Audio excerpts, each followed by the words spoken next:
Chapter 12:17. But at this moment, Brando suddenly frowned and put away the extreme plane.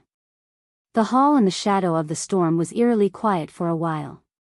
One could almost hear a pin drop. The drunkards who were about to take advantage of Anne Latte were pressed back to their seats by an invisible force.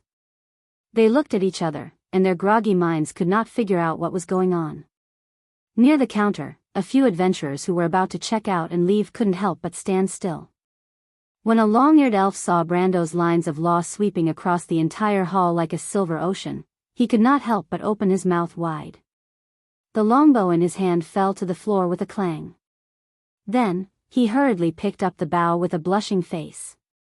In the corner of the hall, a figure also stopped in his tracks. Brando's eyes narrowed slightly. He had noticed the back of the figure earlier because he always felt that the figure looked familiar, as if he had seen this person somewhere before. However, he was not familiar with Nine Phoenix. Even in the game, he did not know any NPCs except for Huang Yu. Of course, the latter had never left Erewhon before. Moreover, the figure was obviously a man.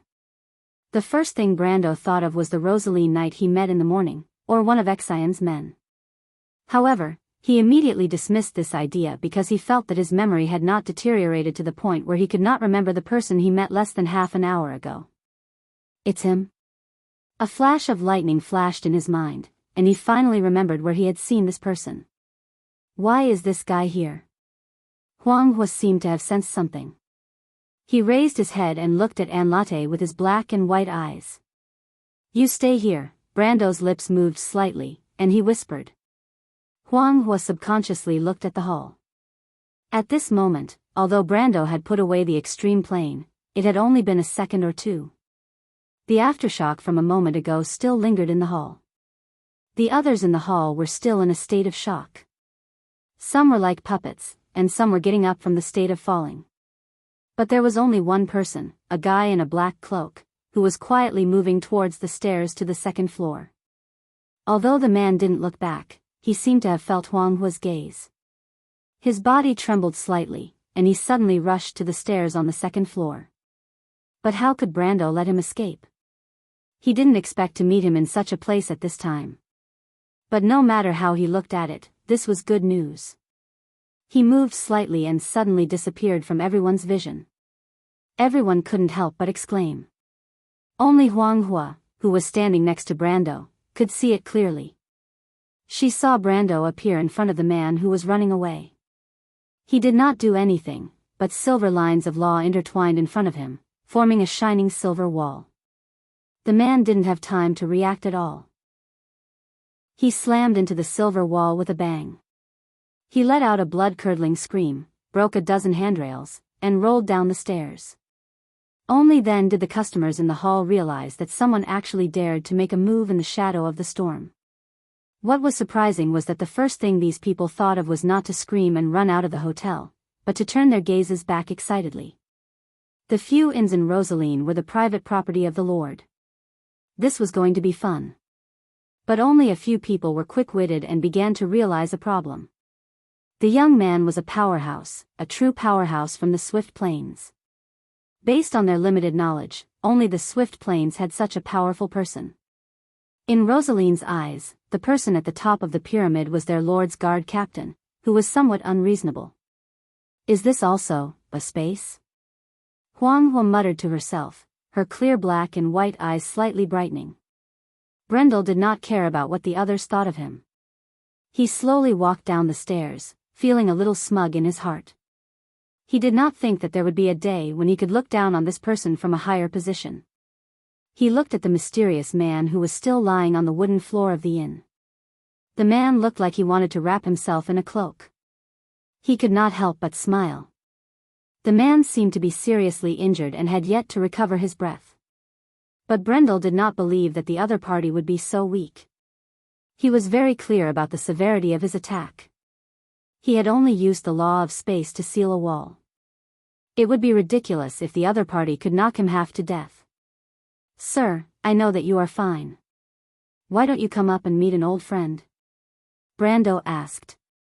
Ever since the battle with the Dusk Will, it was the first time he felt so relaxed. It was as if he had vented his anger. Huang Huo looked over in confusion. She could vaguely tell that the man seemed to be Mr. Brando's enemy. But what was strange was that she clearly remembered that Mr. Brando had said that he was on Erewhon's side. Erewhon was thousands of miles away from the Nine Phoenix. How could he have an enemy in Rosaline? She thought about it for a moment, and then she understood. The mysterious man lying on the floor was still motionless. Brando could not help but laugh. He knew the man's temperament. He could not help but snort coldly. You are not a threat to me even if you hide your sword under the cloak. The Rose Tower of the Kosman family is indeed a good sword. Your swordsmanship is also one of the best in the land of sorrows. Are you planning to use the seventh sword style of the death sword against me? The man suddenly sat up from the ground and threw the sword in his hand to the side with a clang. The sword was about 2 feet long. It couldn't be considered a long sword, but the blade was as black as ink and its surface was like a mirror.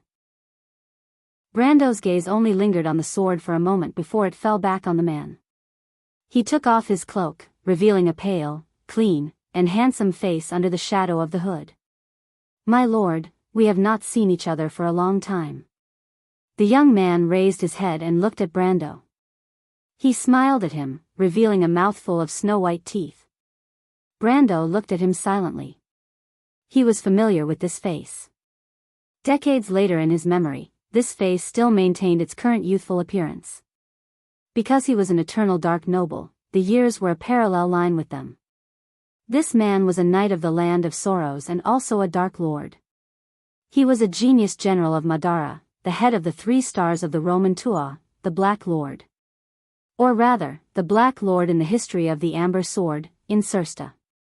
Insursta Uditromi Kosman. Insursta was a little creeped out by his stare.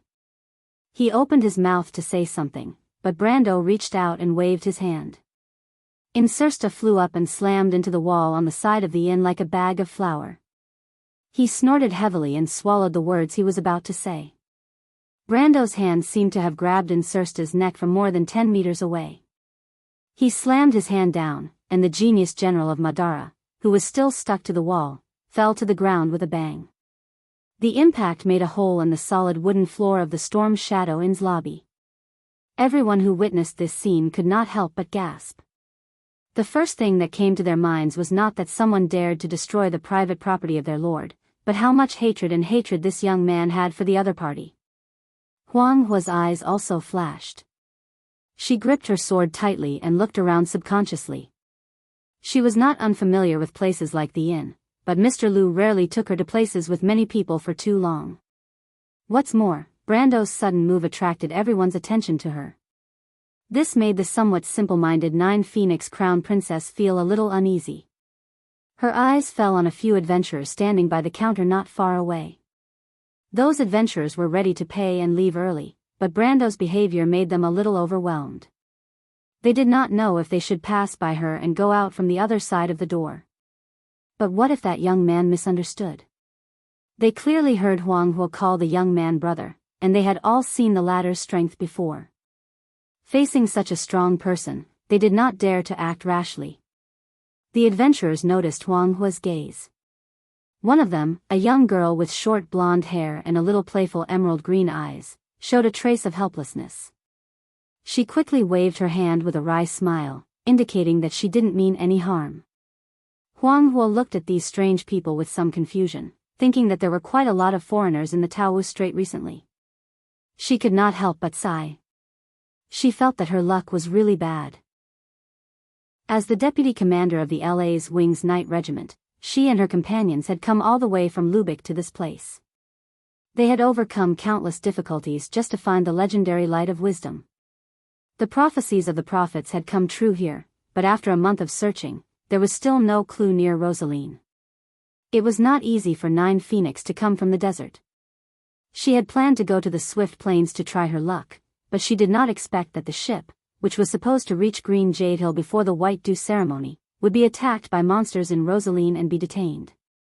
The longer they stayed in Rosaline, the less money they had in their pockets. Everyone estimated that they might have to stay here for a long time. It was not easy to find a cheap house to rent. They had planned to check out from the expensive inn, but they did not expect this to happen just after they paid for the trip. Chapter 12:18.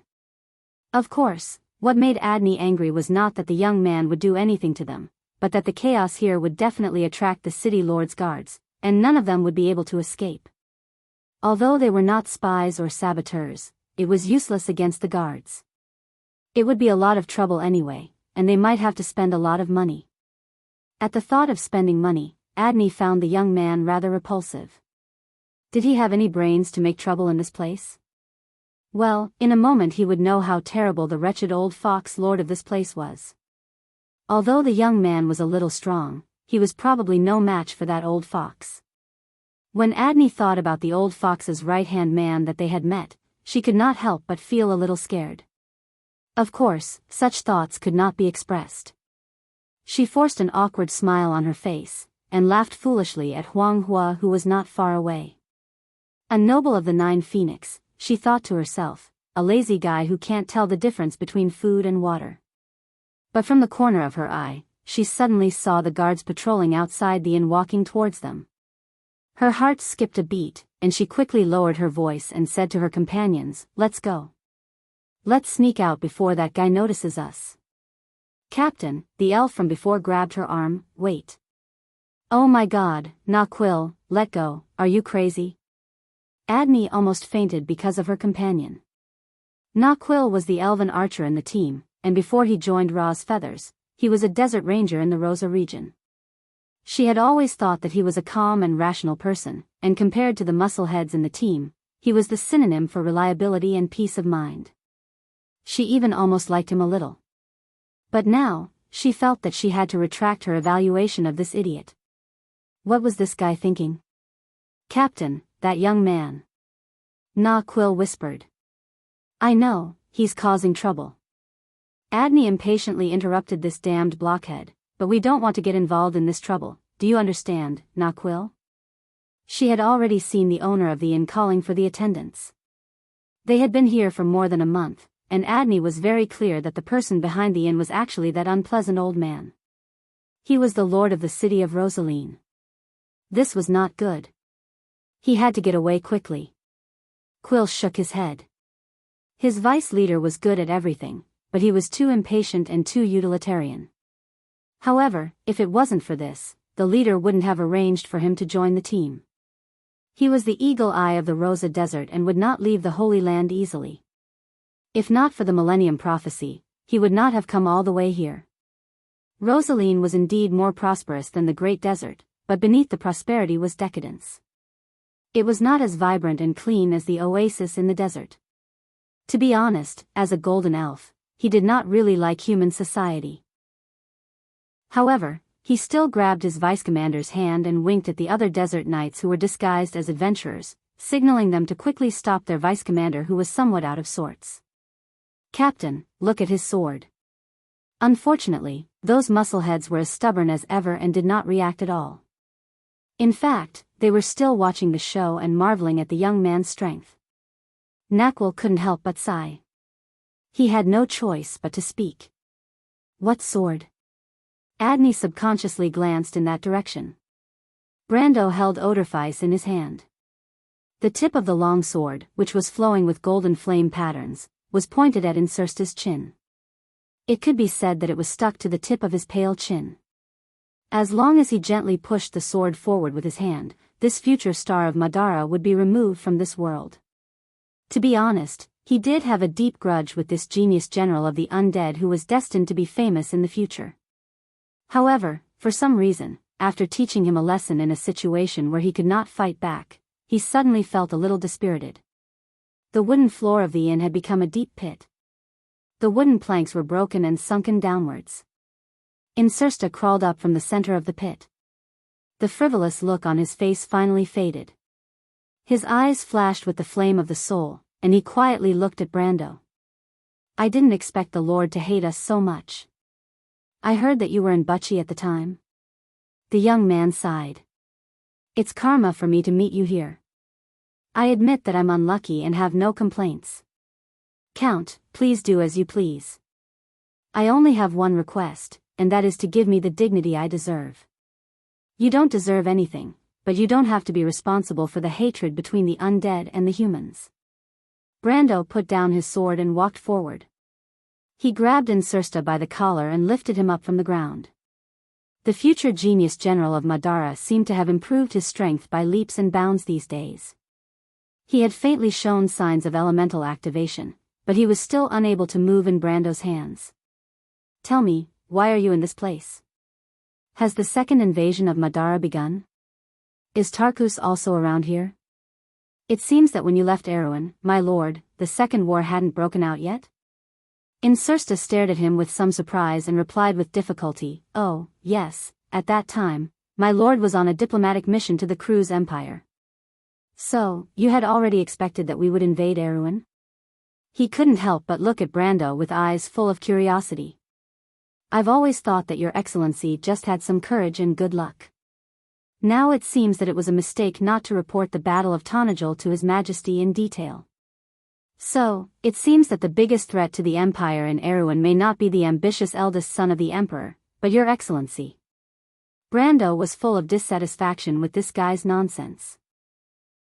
He raised his hand and threw him out. The latter groaned and fell heavily into the corner of the wall. Then he got up with a bitter smile, wiped his nose and looked at Brendel. So, your excellency doesn't even intend to leave me with my last bit of dignity? Dignity is earned by oneself, not given by others, Brando said. You are a genius of the land of sorrow. Then tell me, why are you here? Of course, it's to work for His Majesty. Insursta twisted his neck with great effort and answered without hiding anything. You are the contact with the Phantom Chariot? Brando suddenly reacted and asked. Insursta looked at him with some surprise. You guessed it? His eyes then fell on Phoenix when not far away, and showed a hint of understanding.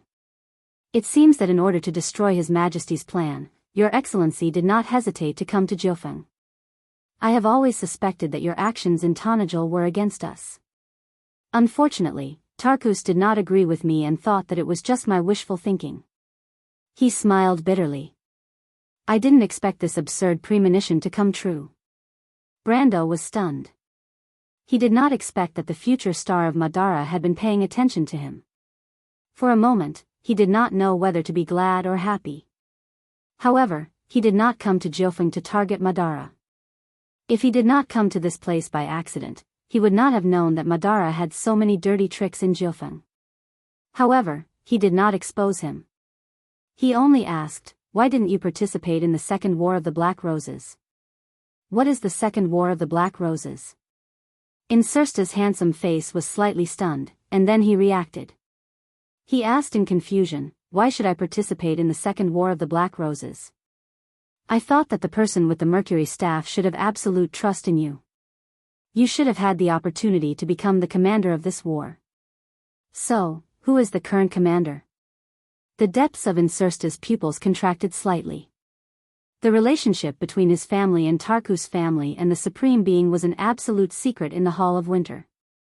He didn't know how the other party knew about this, but this was definitely the first time that the other party's words had caused his mind to waver. The current commander should be Ladios. Apocalypse? That Red Knight? You even know this? Insursta was really shocked this time. How much do you know about us? Brando ignored him. He was thinking about where the problem was. In theory, Insursta should be in Erewhon at this time. The Second War of the Black Roses was the era when he began to shine, but he appeared in Jianghu at this time. On the contrary, it was Ladios who replaced him as the frontline commander. His thoughts continued to wander, and he could not help but think of Ladios. The other party was one of the 4 Knights of the Apocalypse, the Red Knight. His commanding style was not as agile as Insursta's, and his achievements in history were not as high as the latter's. With him taking Insursta's place to command the invasion of Erewhon, the burden on the princess and Freya should be lighter than in history. Coupled with the power he had developed in Valhalla, Erewhon should have a great chance this time. Even if the Second War ended in a draw, or the kingdoms suffered a little loss, as long as they could drag it out until the Third War, then at least he could be sure that Erewhon would have the strength to fight. Thinking of this, Brando felt that it might not be a bad thing for him to meet Insursta here, and he calmed down a lot. He came back to his senses and looked at Insursta. What about Tarkus? He's already your second in command, right? Insursta was about to say something, but it was at this time that a cry of surprise came from the other side of the hall, interrupting the conversation between the two. The voice seemed to be in disbelief, as if it had blurted out. Quill, quick, give me a slap. Oh God, is that really the sword of the sun god? Chapter 12:19. Of course, Quill would not slap his deputy commander. In fact, when she was yelling, the guards outside had already entered the inn. At this time, the owner of the inn immediately ignored the waiter he had called and shouted to the guards, "Catch that troublemaker." The guards were stunned for a moment. Then, they raised their spears and prepared to rush in from outside, but they had forgotten the existence of one person.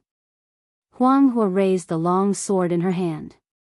With a flick of her thumb, the cyan steel sword popped out of the sharkskin scabbard with a clang. She grabbed the hilt with her right hand and swung the sword forward. A crescent-shaped flame swept towards the door. Sizzle. The flame landed under the feet of those guards, burning a half-moon-shaped scorch mark on the floor less than an inch away from their toes. It was a warning sign. The guards were just ordinary people.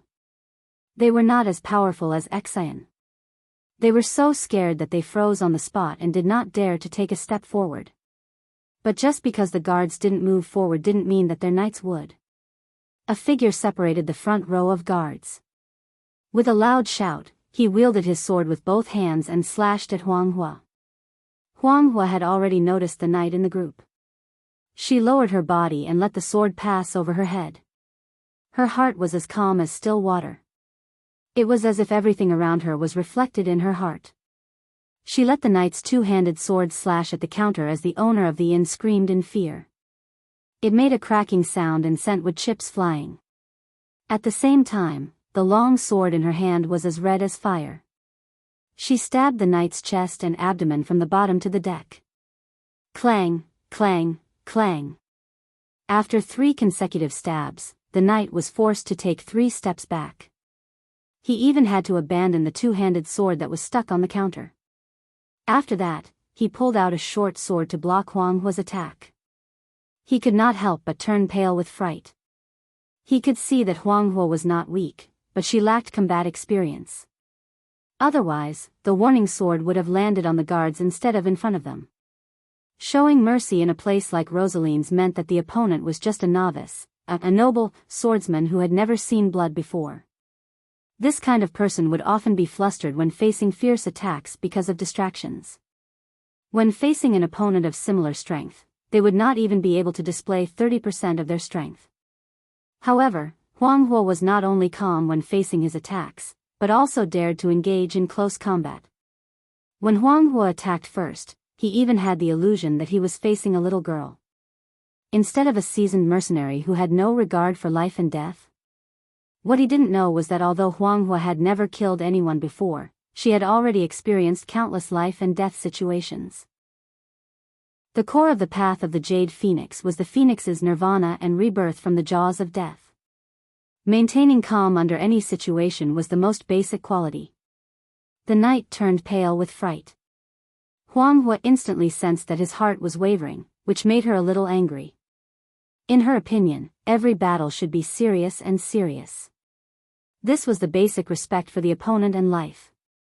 She swung her sword backhandedly at the man's short sword, cutting off the blade of the short sword that had been carved with 3 deep marks. The short sword flew out, spinning in the air and nailing itself to a wooden pillar not far away with a thud.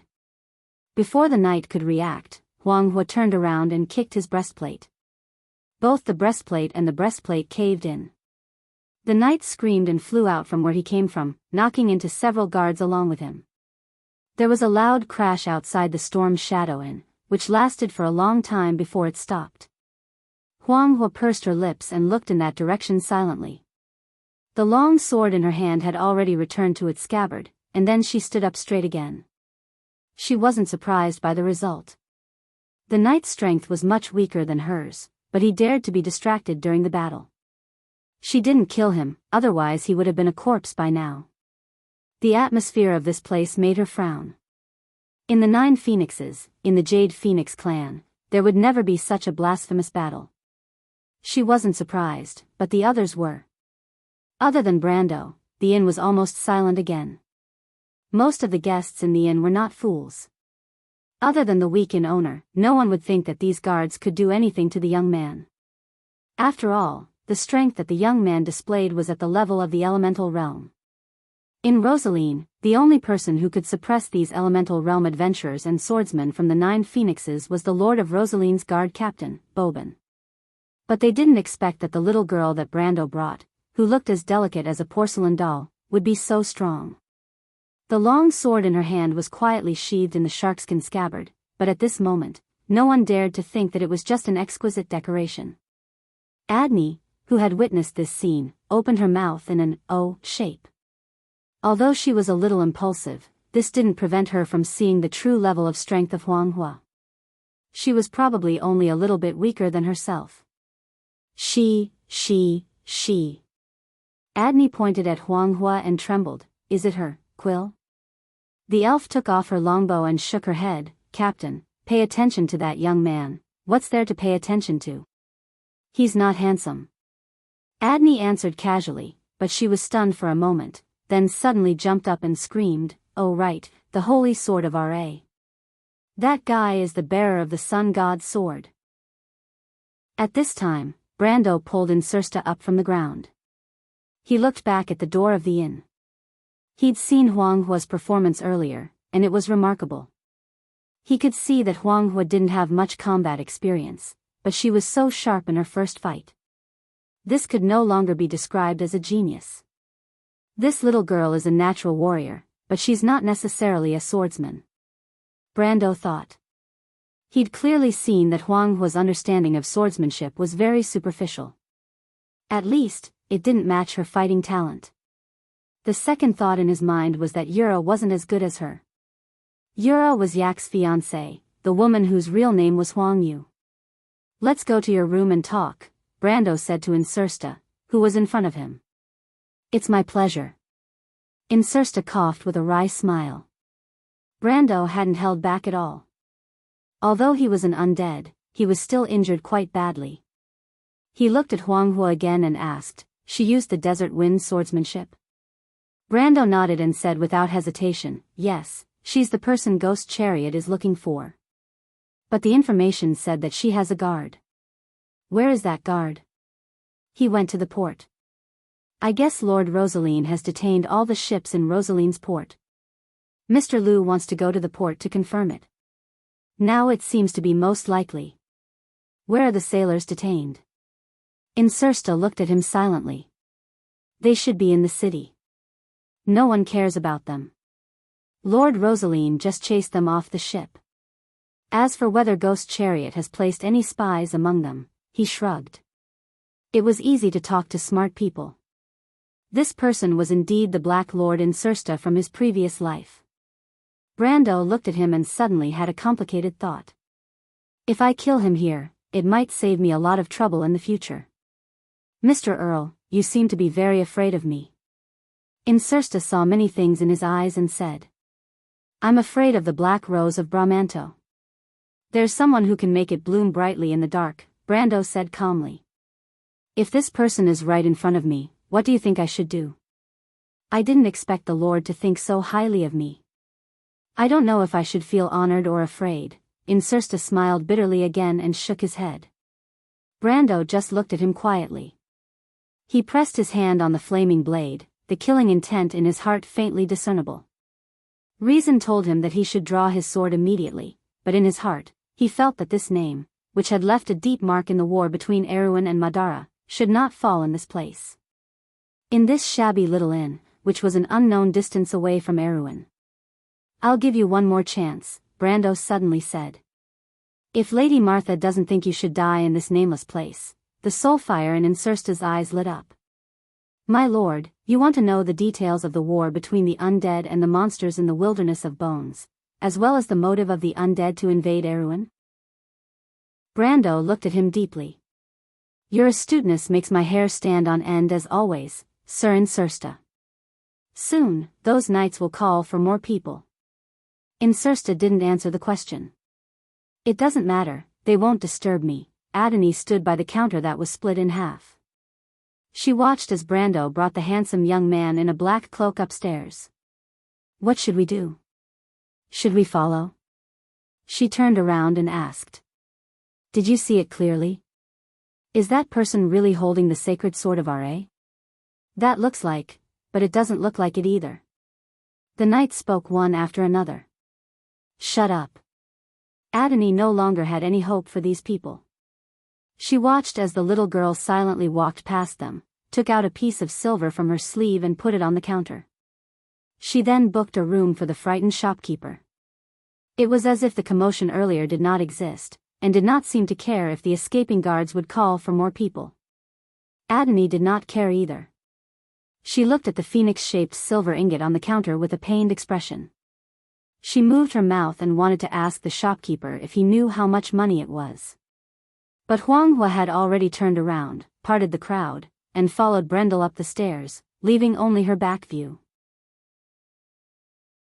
Chapter 12:20. Watching Phoenix will walk up to the second floor, Adni finally made up her mind and turned around. I'm her companion, boss. Captain, don't be like this.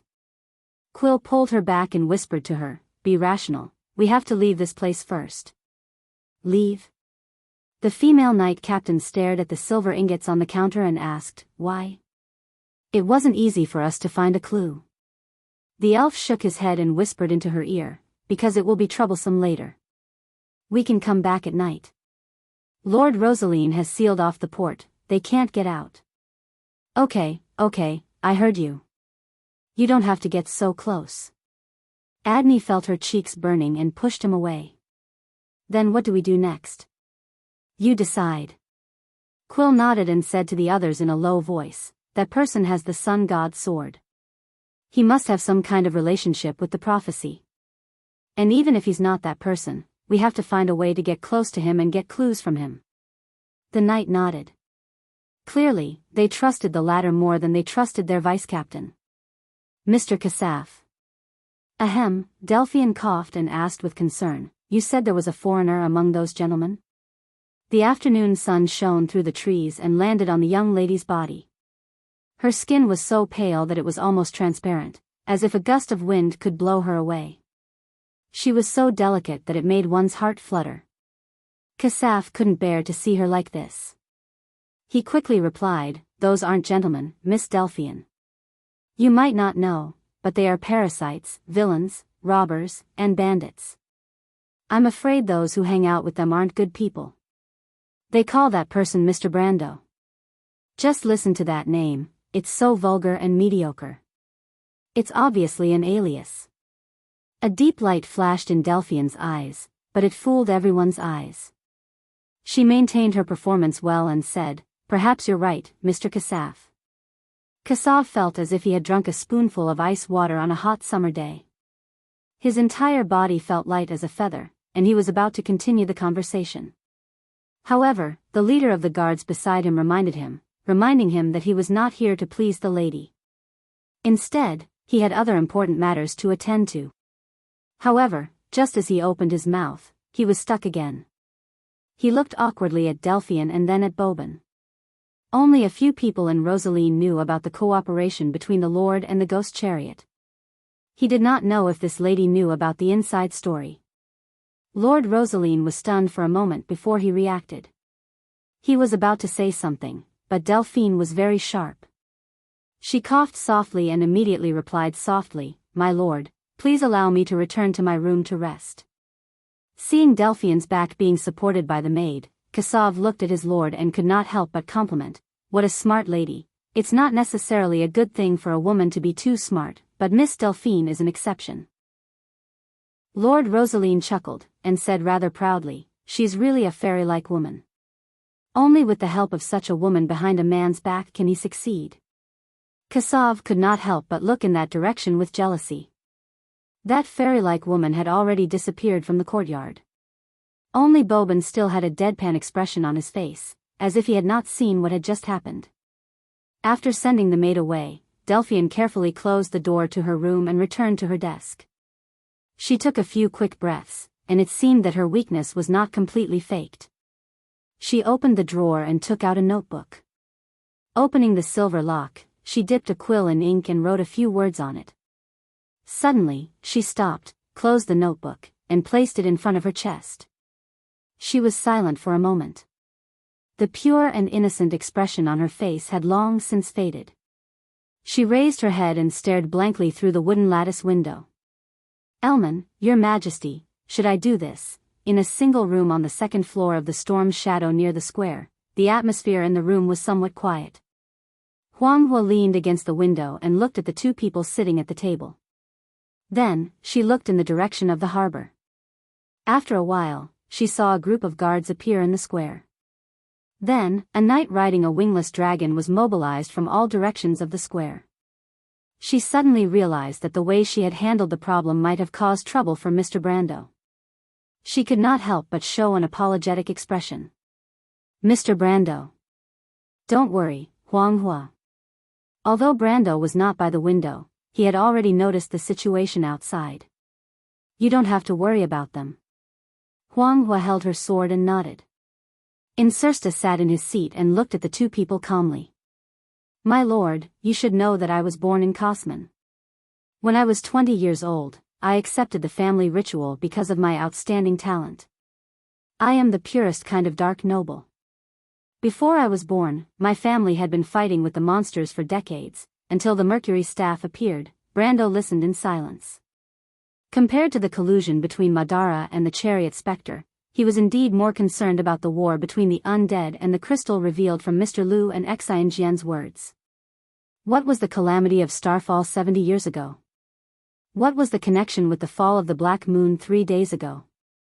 Why did he not know about the century-long war between the undead and the crystal in the south of Madara in the game? The undead were aggressive in their attack on the civilized world, but it concealed their defeat in the south of the Sea of the Dead Moon. Did the Supreme One with the Mercury staff know about all this? He did not care about the grudge between the Jade Phoenix and the Chariot Spectre, nor did he care about the undead's arrangement in the east. He was only interested in the entanglement between them and the dusk. It was as if he had inherited a keen sense of smell from the game, which made him feel that there might be something he wanted behind the scenes. Why did Madara launch an attack on the civilized world?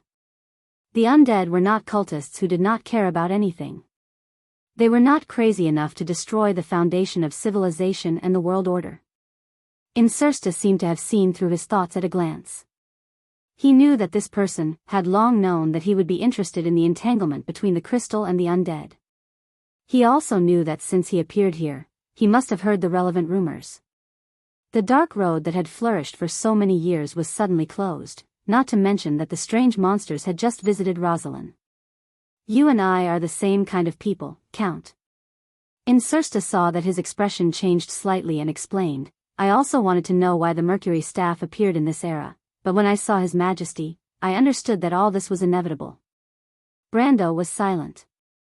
But when he raised his head again, he seemed to have figured out something. "The Earth Legion has already failed, right?" Insursta looked as if he was stuck in a shell, or as if his neck was being grabbed. He looked at him with his mouth wide open. Deep in the eyes of the young Dark Knight, there was a flash of fear for the first time. Brando did not care about him. In his thoughts, the scattered pearls on the ground were connected by an invisible line, forming a complete reality. He had never been so sharp before, but ever since that dream, everything seemed to have changed. 1,000 years ago, at the end of the War of the Holy Saints, the Darkness Dragon sealed the core area of Wonde, and at the edge of the world, the war never stopped. The Myrna sent their most powerful legion, to the various borders of the world, but left the weakest heartland areas to face the uprising of the mortals. Just like that, 1,000 years passed. The last legacy left by the Truth Parliament was also gone.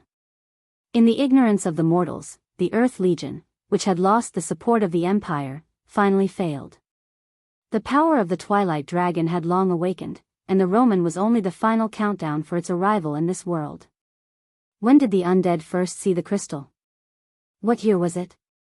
77 years ago, Rober's Death Lord arrived at an ancient battlefield in the process of expanding southward. They recovered the Mercury Staff from there. Not long after that, there was the Starfall disaster. That Starfall disaster could only be seen in the south of Madara and the Nine Phoenix area. Not long after, cracks appeared at the border of the Black Forest, and the strange monsters began to invade our world. Even if you have the Mercury Staff, you can't resist them. Too many. Very few people know that Madara has lost half of its southern border. So you want to migrate west and north, invade Erewhon and Saint Tassol, and even the entire civilized world? Brando asked, his voice was a little serious. As the people of Martha, why didn't you warn us? Because you are humans, and we are undead, Insursta replied. And we are not just running away. Because of Erewhon? Insursta stared at him, and for the second time, he was stuck. After a long while, he slowly opened his mouth. This time, it's you who makes me feel afraid, my lord. P.S. I wanted to recommend this 2 days ago, but I kept updating it too late, so I forgot. Lord Sylvan A.O. is back writing again, and I believe that some of you must still remember his wizard story. This is my DM, and his things are definitely more reliable. So I recommend his new book, 20-Sided Dice, book number 3559491. My friends who are out of books can go and take a look. Chapter 1221. Brando's face was expressionless. He understood that it was not that he was sharp enough to make the other party feel troubled. It was purely because of the asymmetry of information that gave him an advantage. It was precisely because of this that he became even more cautious to prevent himself from inadvertently revealing too much information. After all, in this world, other than the one-eyed man, no one knew better than him what kind of person this person in front of him was.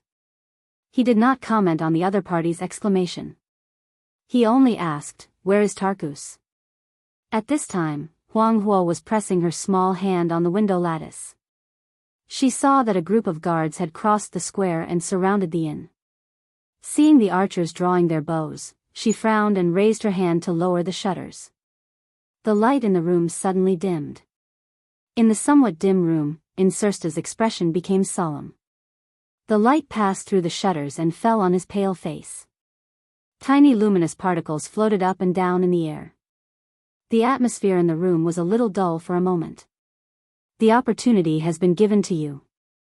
It's up to you whether to cherish it or not, Sir Insursta. Brando looked at him and quietly added. I thought my lord would be a smart man, Insursta said with a wry smile. I thought I could seize this opportunity. You mean I asked a stupid question? The genius general of Madara shrugged. Brando ignored him and looked in the direction of the corridor from the room. I will go to the Green Jade Hill with Huang Hua and Mr. Liu. From there, we will take a boat to Nabel or the Drowning Bay. Insursta shuddered, his brows furrowed deeply. What are you going to do? An almost impossible possibility flashed in his mind, but because it was too illogical, it was difficult for him to make a judgment. I want to go to Madara, but I lack a suitable guide. This makes my decision indecisive. A series of heavy footsteps soon sounded in the corridor, but Brando withdrew his gaze from there. Maybe I think it's better to go back to Erewhon with Nine Phoenix's caravan. The words came out of nowhere, but Insursta raised his head and looked at him with a complicated gaze. His expression was full of strangeness and disbelief. Although the latter tried his best to hide his feelings, compared to a few decades later, this genius general's shrewdness was clearly not deep enough. At least Brando still read what he wanted from the fleeting gaze. He pursed his lips and secretly breathed a sigh of relief. At least so far, with the advantage of information and strength, he could still maintain control of the situation. You want to see His Majesty? I don't like the word see, but if I can persuade him, I can use this word. But I believe that for Madara, the Mercury Staff is the only thing that cannot be replicated. Without it, for this country, the future may be very different. He had originally planned to return to Awin directly from the Green Jade Hill, but the moment he saw the Insursta dragon, an extremely bold idea came to his mind. Insursta stared at him, as if he had turned a deaf ear to the approaching footsteps in the corridor. You want to assassinate His Majesty? Then why should I lead the way for you? My lord, are you kidding me? Phoenix Hua continued to observe the situation outside through the gaps of the blinds. She suddenly whispered into the room, "They have driven out the other guests, and the owner of the inn, Mr. Brando." Brendel nodded to her, indicating that he understood. Then he turned back and answered the Insursta dragon, "Earlier, you thought I asked a stupid question, but now you're pretending to be stupid. I believe you'll understand why." Insursta was stunned for a moment, and then his face showed a very conflicted look. He seemed to be weighing the gains and losses, but this decision made people like him unable to help but worry about the gains and losses. At this time, someone slammed into the door from the outside, and the vibration made the nearby ceiling rustle with dust. The knight outside the door cursed in a low voice. He probably did not expect the door to be so sturdy. Phoenix Hua turned back and was about to draw her sword, but she saw Brando's gesture to her to calm down.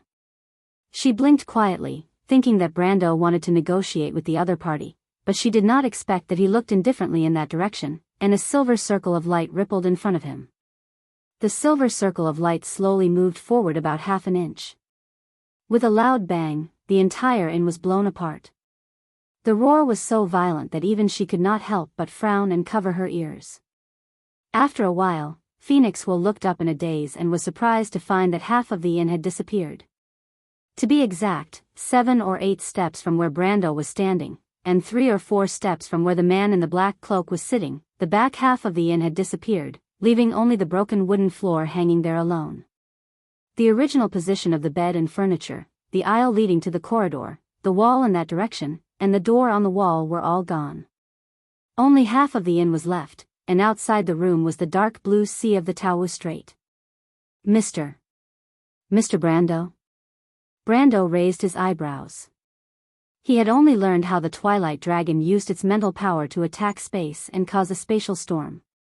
Of course, he had added his own elemental power and understanding of the law of time and space, but he did not expect the power to be so amazing. He had only used about 30% of his strength, but the power was not inferior to the full power of the law of time.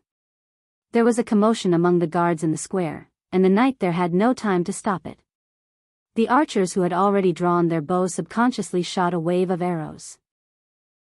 The people watching from afar could not help but open their mouths wide as they watched the wave of arrows climb higher and higher. They thought to themselves that it had been many years since they had seen such a big scene in Rosaline. Some people were already mourning for Brando and the others. They had nothing to do with Brando, but they were simply dissatisfied with the local ruler. But what happened in the next moment left everyone dumbstruck. The sound of something breaking through the air came from outside the room. Brando stretched out his right hand in that direction without looking back. The ripples of space swept across the whole square in an instant, and all the arrows were immediately fixed in mid-air, densely packed like a wall. With a light flick of his finger, the wall of arrows swept back at a speed that was thousands of times faster than before. Like a storm, the guards in the square were beaten into a disorderly state. Mournful screams resounded in the air. "Mr. Brando, they..." Huang Hua could not bear it. Brando shook his head. After all, Huang Hua was too naive, but he would not use his power to kill the innocent. "I didn't kill them, but if I don't teach these people a lesson, they won't retreat easily." Huang Hua quickly turned around and saw that most of the people on the ground were just injured. At this time, the morale of the lords in the square had collapsed, and many people had thrown away their weapons and started to escape. Even a few knights were among them. She could not help but look at Brando apologetically, thinking that she had accidentally misunderstood him. Mr. Brando was indeed a true swordsman, and only such a person could walk on the path of the extreme. She also admired Brando. Not only did he have a heart to restrain power, but he also had a meticulous control of space power. 1 against 100, what a spectacular scene. Huang Hua silently held his sword, wondering when he would be able to have such strength. At this time, Insursta seemed to have finally made up his mind, and said solemnly, "We have a stronghold in the west of Rosaline City. Where is Tarkus?" Brando turned around. He nodded silently.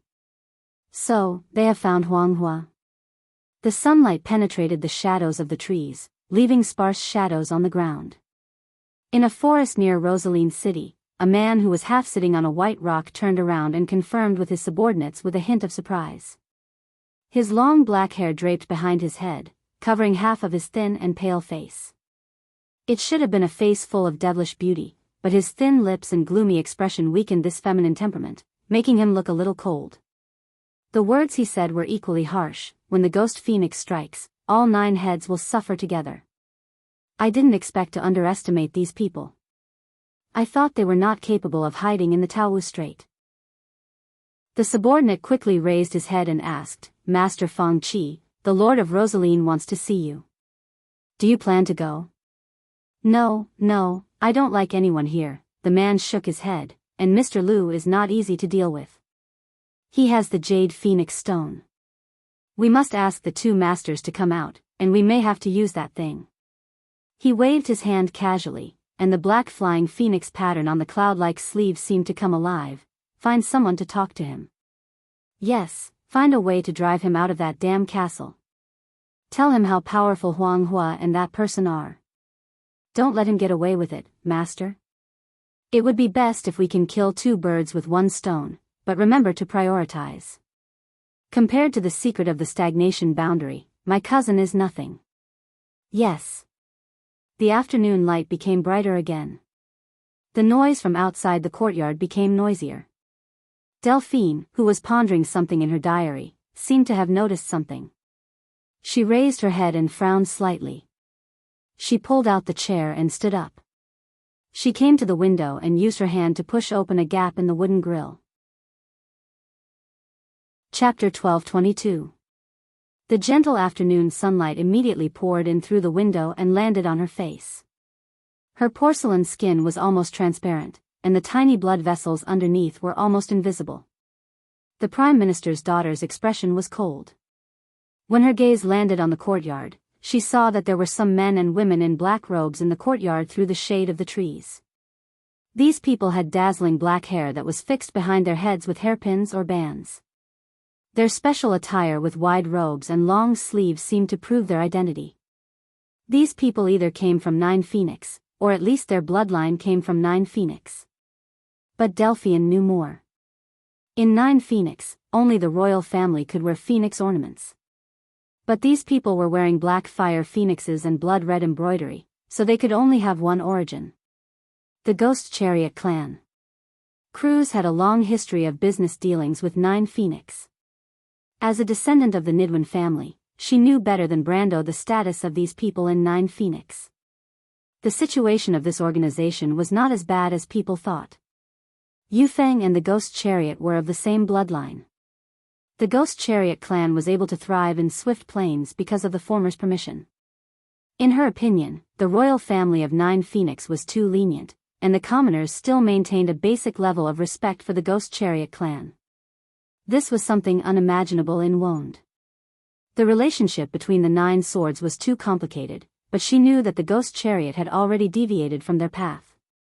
She silently watched the Ghost Chariot clan's people talking to the Lord of Rosaline. Seeing this old and ugly guy, and thinking of his naked and undisguised expression when he looked at her, Delphine could not help but feel annoyed. In fact, she felt nauseous.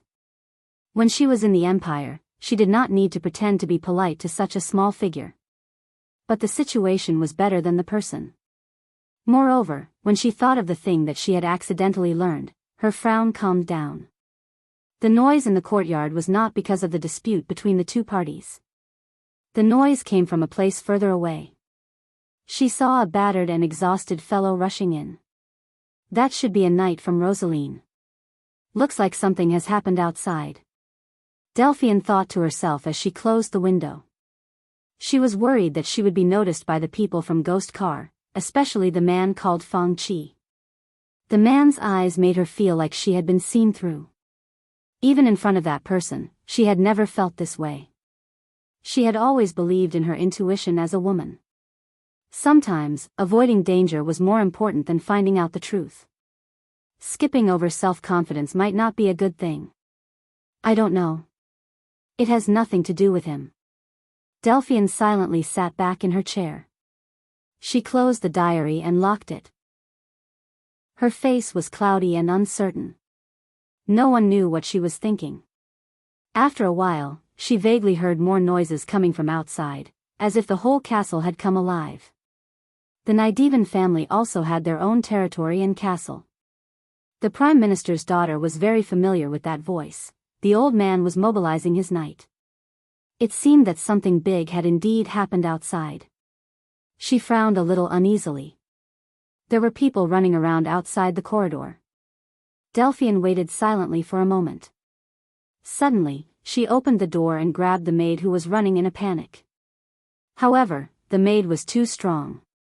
She opened the door too suddenly and almost fell to the ground. The maid screamed in fright. Now, everyone in the castle knew that this somewhat weak and easy to get along with lady would probably become their future mistress. She hurriedly and carefully helped Delphian up, as if she was afraid that the other party would vent her anger on her. Miss Delphian, Delphian's face was pale. She smiled weakly at her and said, "It's nothing. It's my fault, Miss Madeline. Martha above." Seeing her like this, the maid felt even more guilty. My impulsive temper really deserves to be cursed. I'm really sorry, Miss Delphian. Did something happen outside? Delphian hurriedly asked. The maid was stunned for a moment before she remembered something. Of course, something big has happened. Someone is causing trouble in the castle and injured many of the Lord's knights. She exclaimed and said with a little fear. I hope it's not a monster that entered the castle. But the Lord has already sent Mr. Boban out with the night guards. There shouldn't be any problem. Nothing will happen, Madeline. Mr. Boban will take care of it. Delphian comforted her. The maid hurriedly nodded. By the way, where is the Lord? The Lord is preparing the horse. Prepare the horse? Is the Lord going out as well? Of course. He's worried that it's another monster causing trouble. He's worried, so he wants to follow. By the way, the Lord wants you to rest in peace, Miss Delphian. Delphian silently nodded. After bidding farewell to the impatient maid, she closed the door again and pressed her back against the door. Her vest was completely soaked. She let out a long breath and her eyes flashed with an inexplicable brilliance. She returned to the desk and waited for about a quarter of an hour before the noise outside finally quieted down. Delphian glanced at her diary and then silently pulled a string on the desk. The bell connected to the string immediately jingled. After a few minutes, there was a knock on the door. A somewhat childish voice asked from outside the door. Miss Delphian, are you calling for me? Delphian gently took a breath. Come in, Seabass. The door was pushed open with a kacha sound, and a dark-skinned young man wearing a gray robe and jacket walked in. He carefully looked around the room, and then his eyes fell on Delphian's back. His eyes were suddenly filled with admiration and respect. Miss Delphian, is something wrong? The young man asked in a low voice. Is his lordship here? His lordship has gone out, Miss Delphian. The look on Delphine's face relaxed a little. I need you to do me a favor, Seabass. The young man was slightly taken aback. Then, a solemn expression appeared on his face. Miss Delphian, if you have any instructions, please let me know. She picked up the diary on the desk and asked, that friend of yours, is he really reliable? That Uncle Xian may be making a living in the underworld, but he is actually a good person. The young man keenly asked. Miss Delphian, do you have something you need to do in Rosaline City? About that. Ask your friend to help me find a person. His name is Brando. He is not a local and his characteristics are very obvious. It should be easy for you to find him. She turned around and looked at the young man who was looking at her with a slightly intoxicated expression. She handed the diary to him. When you find that person, give this diary to him. However, before that, you must keep this diary with you. You cannot give it to anyone, and you cannot tell anyone about it. Do you understand? I understand. Seeing the solemn expression on her face, the young man replied in a methodical manner. Will you keep it a secret for me, Seabass? I will definitely keep it a secret for you, Miss Delphian. The young man's breathing became heavier. Miss Delphian, you have saved my life, so Seabass' life belongs to you. Very well. Do you remember what I said? The young man quickly repeated it. Delphian nodded her head and smiled faintly. That's right. When you find that person, tell him that after page 77 of the diary. After page 77, Miss Delphian, I will keep it in mind. Seeing the other party smile at him, the young man was stunned. He quickly swore again and again that he would not reveal this secret. After that, he left with this solemn vow. Delphian watched as the young man's figure disappeared outside the door. Then, as if she had collapsed, she supported herself on a chair and sat down. She did not have much time. It was not easy for her to choose a reliable character to make the other party believe that she had saved his life. She did not expect that in just a short day, she would have to use this relationship. Although the time was too short, it had its advantages. Sometimes, when a person's passion had not yet dissipated, they would do many things without thinking. Although this situation was not very reassuring, she understood that she did not have much of a choice. As for using others, the daughter of the Prime Minister had never felt any psychological burden at all. She sat on the chair and rested for a moment. After being injured again, she felt that her body was much weaker than before. This feeling of exhaustion was not good, but Delphian also knew that she did not have much time. She gritted her teeth and stood up with the help of the chair's armrest. She took a deep breath, then staggered out of the door. Brando and Huanghua stood in a closed alley. This should be the slum in the west of Rosaline City. The huts and messy buildings piled up to form a dead end. The surrounding environment was not very good, and there was a disgusting stench in the air. About a few minutes ago, they saw Insursta use a secret signal to knock on a tightly shut door. The genius general of Madara signaled them to be patient, and then his figure disappeared behind the door. After that, there was no more movement. Huanghua stood beside Brando, holding her sword. She wanted to say something several times, but in the end, she held back. The path of the Jade Phoenix was about calmness. She always felt that the other party might have noticed something, so she did not speak rashly. Brando looked at the little girl who looked calm on the surface, but from her occasional frown, he could see that she seemed to be worried about him. He could not help but smile and said, "Don't worry, he won't just leave." Huanghua was stunned for a moment, then realized that her state of mind had been seen through by him. She frowned, annoyed that she was not calm enough. No. She explained in a low voice, "That person, he is lying to you, Mr. Brando." Huanghua, you saw it too? Brando raised his eyebrows slightly, looking a little surprised. Chapter 12:23. Huanghua thought for a moment. Or it should be said that when he promised to take you to Madara, he didn't tell the truth. She frowned slightly. He has other intentions in mind. Thank you, Miss Huanghua, but I know. Mr. Brando, you know?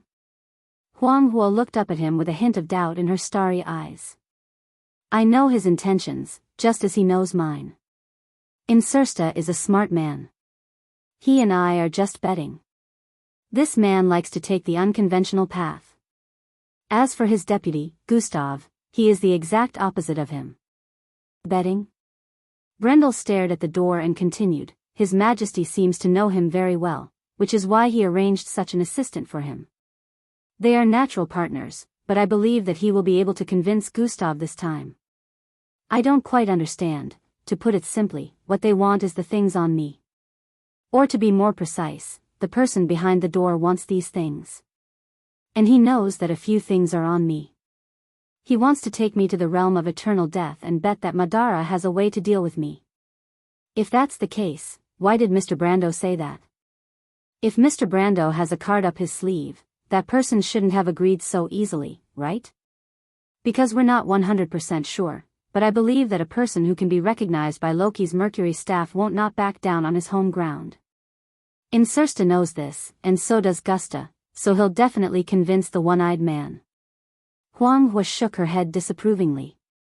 The ruler of a country should not be so careless, especially according to Mr. Brando. It is the link that maintains the stability and unity of this huge country. How can it allow its subordinates to gamble the fate of a country? Brando did not answer this question.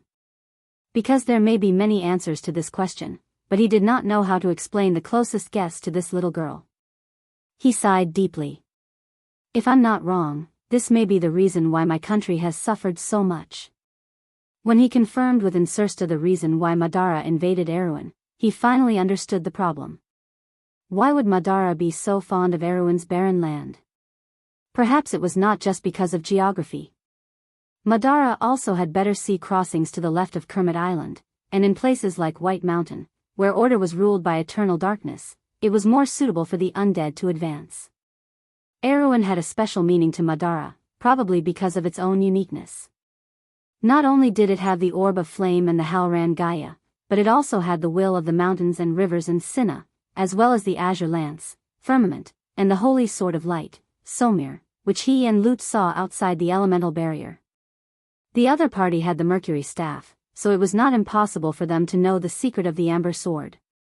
If that Emperor's true goal was the same as his, then everything would make sense. Why would Madara insist on annexing Erewhon? And this was also the basis of his deal with Insursta. He knew that Insursta should at least know that he had the Halran Gaia, and perhaps he also knew that he had the soul of Odorfice. Although this news might be a little outdated, it was enough. He also got the answer he wanted from the other party's reaction, which confirmed his guess. So the two of them each had their own ulterior motives, but they each knew the other's true intentions. If Insursta lured him to the realm of eternal death, set up a perfect ambush, and took those things from him, then the undead would have accomplished half of their goal of invading Erewhon without any effort. Perhaps they could have done it step by step before, but he deliberately showed that he had foresight and an aggressive attitude in front of the other party, just to make the Black Lord wary and misjudge the difficulty of invading this small kingdom. Now it seemed that he had at least achieved half of his goal. The rest would depend on the travel in Madara. Perhaps Erewhon's crisis would be resolved, and in the best-case scenario, he could still get the Mercury Staff. Even if it was a little worse, there would still be a way to escape. Brando was still very confident in his current strength. For him who had the element of time and space, no one in this world could easily make him stay. And when he reached the realm of eternal death, at least it would be more convenient to return to Erewhon. Huanghua saw that his expression was a little strange, and thought that he was thinking of his homeland when he saw the things, so she quickly apologized. I'm sorry, Mr. Brando, I shouldn't have brought up this topic. It's none of your business.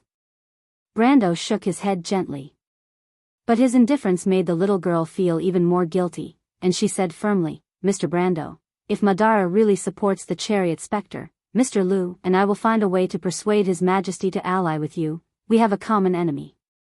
It's my pleasure. Brando looked at her with some gratitude. However, he also knew that the alliance between Erewhon and the Nine Phoenix was not something that the two of them could decide here. He might be able to represent Valhalla, but although Huanghua was a princess, she might not even be able to represent the Jade Phoenix royal family, let alone the opinion of the entire Nine Phoenix. Of course, perhaps after she and Mr. Lu returned to the Nine Phoenix, they could fully utilize their identity and power, but before that, he could not just stare blankly at them. For now, it seemed that the most important thing was to destroy the offensive of the Second War of the Black Roses. While the two were talking, the door in front of them suddenly opened without warning, and a skull poked out from inside. The two grayish-white phosphorescent flames in the skull's black eye socket scared Huanghua, and even Brando was a little surprised. He thought that when the undead appeared in human territory, they would at least be vampires or Black Knight, who looked similar to humans. The skull did not care about the surprise of the two and said in a hoarse voice, Lord Insursta asked the two of you to come in. There was some disgust in its tone. Just like the natural rejection of the undead by the undead also had a natural hatred of the living. As it spoke, it opened the door and motioned for Brando and Huanghua to go in. Brando nodded. After entering the door, there was a dark corridor. Brando's eyesight was very good, and he quickly saw the specks of soul fire that lit up in the darkness. Each of those soul fire belonged to a skeleton. These broad skeletons were all wearing heavy armor and stood on both sides of the aisle like lifeless decorations. He recognized these things as Madara's crusader executioners. These things had almost killed him in Fortress Reden, but now there were 2 rows of them standing in this corridor, and he did not feel threatened at all. Not to mention him, even Huang Hua's expression did not change. As a swordsman with elemental awakening strength, these things were not much different from oversized toys to her. She did not seem to have the natural fear of darkness that ordinary girls had. Her pair of eyes shone in the dark environment, as if she was born for such an environment. Brando was worried that Huang Hua might not be used to it, but seeing her like this, he could not help but breathe a sigh of relief. The skeleton led the way forward at an unhurried pace, but Brendel did not have the patience. He narrowed his eyes and extended his darkness perception outwards. But he felt that his perception of the environment and magic power had just extended out from the darkness, and he felt that he was being spied on. He was slightly stunned, and then he heard Huang Hua's soft voice. Mr. Brando has a similar ability? What? Brando was stunned. It's Sky's Eye. Huang Hua's voice came from the darkness. The heart of the Jade Phoenix teaches us to feel the world with our hearts, so we can tell if others have malicious intentions, or if they are lying to our hearts. How did you know that Insursta was lying? Brando whispered in surprise. Yes, Mr. Brando, do you have such an ability? It's not the same as yours. I can only feel things through the flow of magic power, but it can also make my senses sharper. After confirming that he was being spied on by Huang Hua's ability, he was relieved. As he described, he extended his perception. However, he was very interested in Phoenix Fire's Heaven's Eye ability. It was very similar to the clear mirror from Aween's White Raven sword style, or the deep analysis that he learned from the Silver Elves.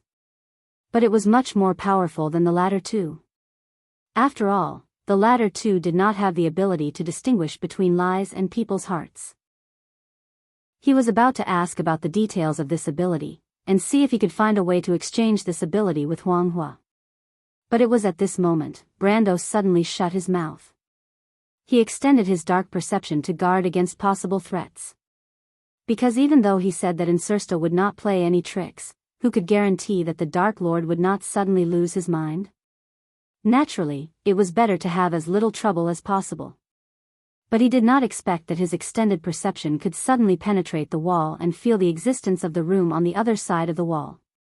He probably also did not expect Insursta and Gusta to be so close. Perhaps because the undead were too safe here, they did not seem to have too many precautions and arrangements in the building. So Brando immediately heard a somewhat unfamiliar voice. Have you thought about the consequences? Chapter 12:24. The conversation came from the other side of the wall.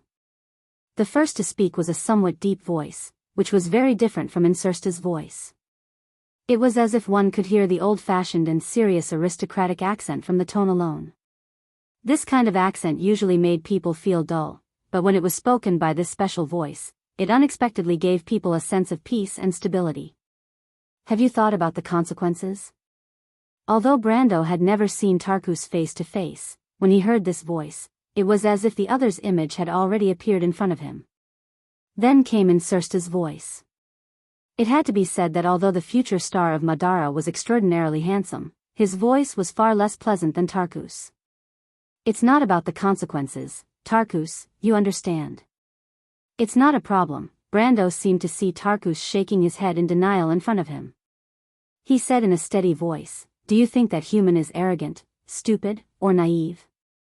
No, on the contrary, he's a tricky guy. That's why I don't want him to return to Erewhon. But if that's the case, will he take the initiative to propose a condition that's beneficial to us, Insursta? Half and half. I believe he's also aware of this, but he's also aware of the trouble Erewhon is facing. This war will destroy everything in this kingdom. So he found an opportunity from my words. Even if this opportunity isn't in the bag, it's still worth a try. I believe in my judgment of people. He's the same kind of person as us, Tarkus. Tarkus was silent. Then, he said again, do you understand why he's so determined to find me? It's simple, he doesn't want us to stay in this place, Insursta replied. Insursta replied, he's with the little princess of the nine-headed phoenix, so it's not hard to guess that we're related to the chariot specter. A guy as smart as him wouldn't just take me away, not to mention that the two of us are hostages in his hands. When Brando heard this, he could not help but narrow his eyes slightly. Sure enough, Insursta had guessed most of his thoughts. However, it was a little unexpected that Insursta thought so highly of him. Perhaps he had overdone it in the inn. He could not help but think a little maliciously. If the future star of Madara knew that he was using the advantage of information to blackmail him, he would be traumatized. Thinking of this, he looked back at Phoenix Hua. He knew that since he could rely on dark perception to feel what was happening on the other side of the room, there was no reason that Phoenix Hua did not hear it. After all, dark perception's main function was to hear the conversation between Insursta and Tarkus. And Sky Eye. Sky Eye. As expected, Huang Hua nodded at him. At this time, Tarkus spoke again, then we have to make a choice. We've already done a lot of work here. If both of us leave, we'll have to give up the stronghold in Rosaline. Just give it up temporarily, Tarkus. His Majesty will let others replace us. You should know that I don't like this job. I think that my life should wither on the battlefield, and not waste my time in this barren place. I'm not a spy material, and neither are you, right? Tarkus, this is actually the reason why I chose to do this.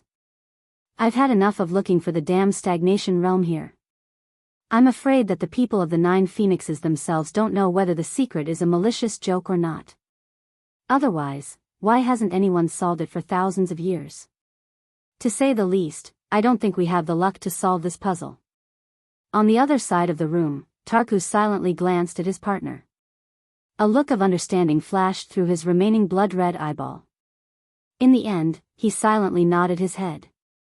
Perhaps he did not know that in another world, he had silently supported his partner's decision countless times.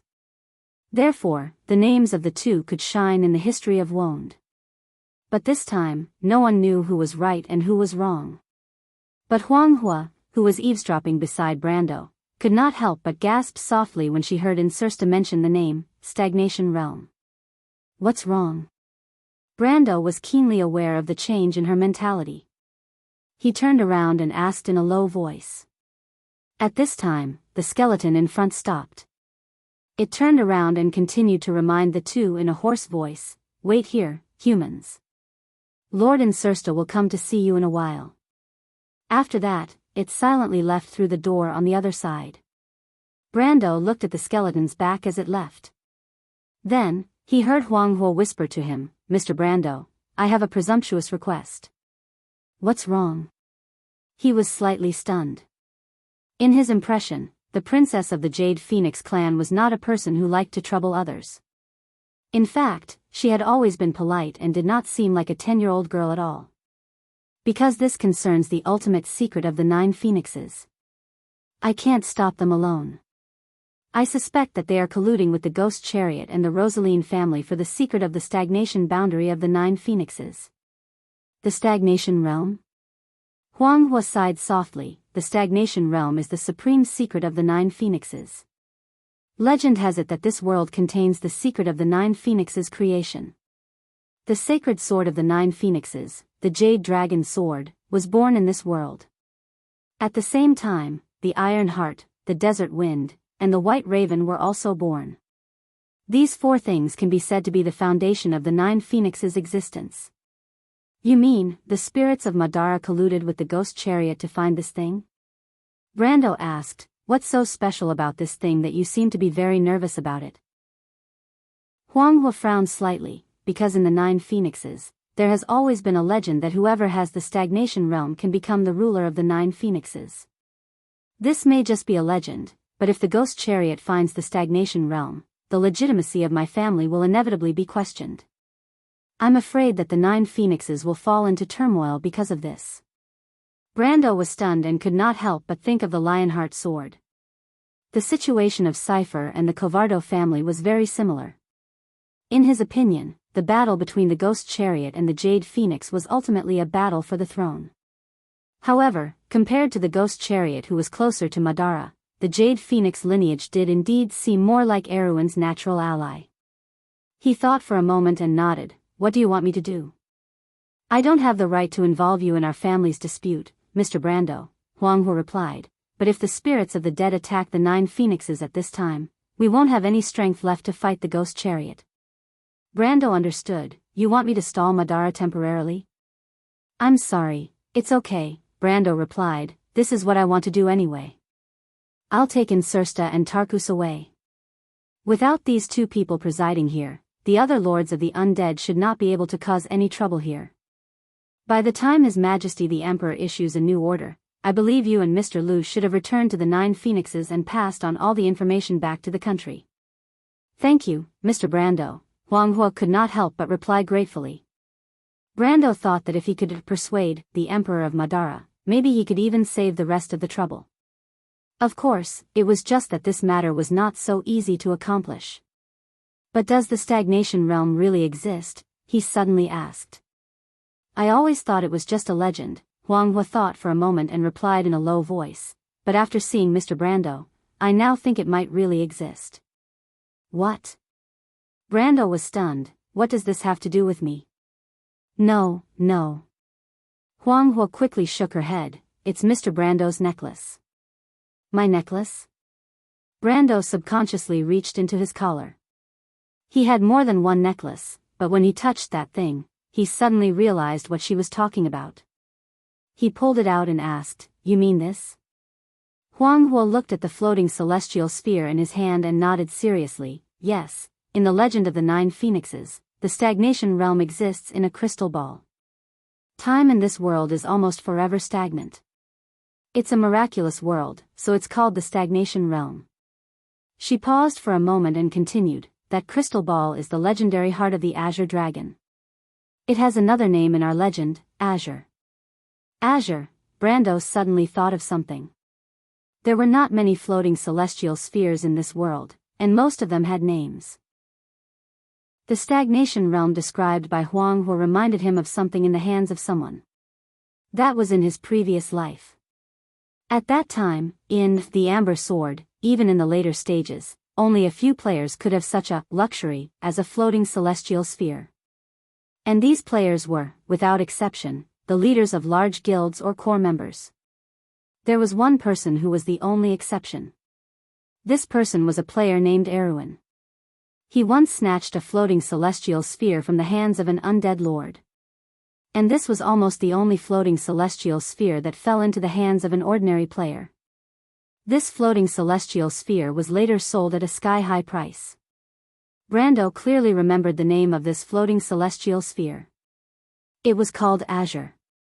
If he remembered correctly, the undead lord that died at the hands of this player seemed to come from the south of the Sea of the Dying Moon.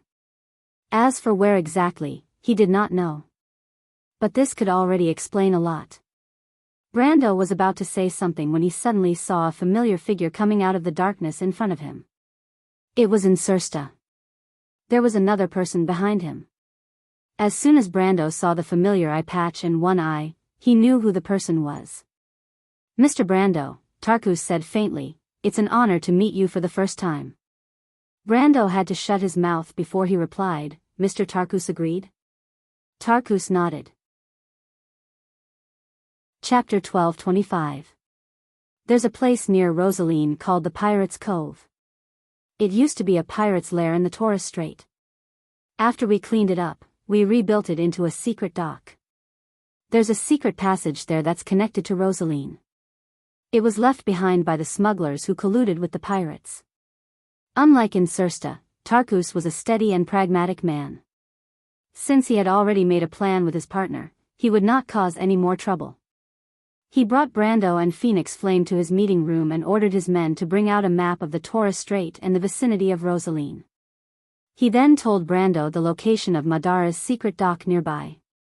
In the dim light, Brando clearly saw the location marked on the rough map by the one-eyed general. In fact, the ghosts did not need any light. The gray oil lamp was just for the convenience of him and Phoenix Flame. I don't need any secret passage.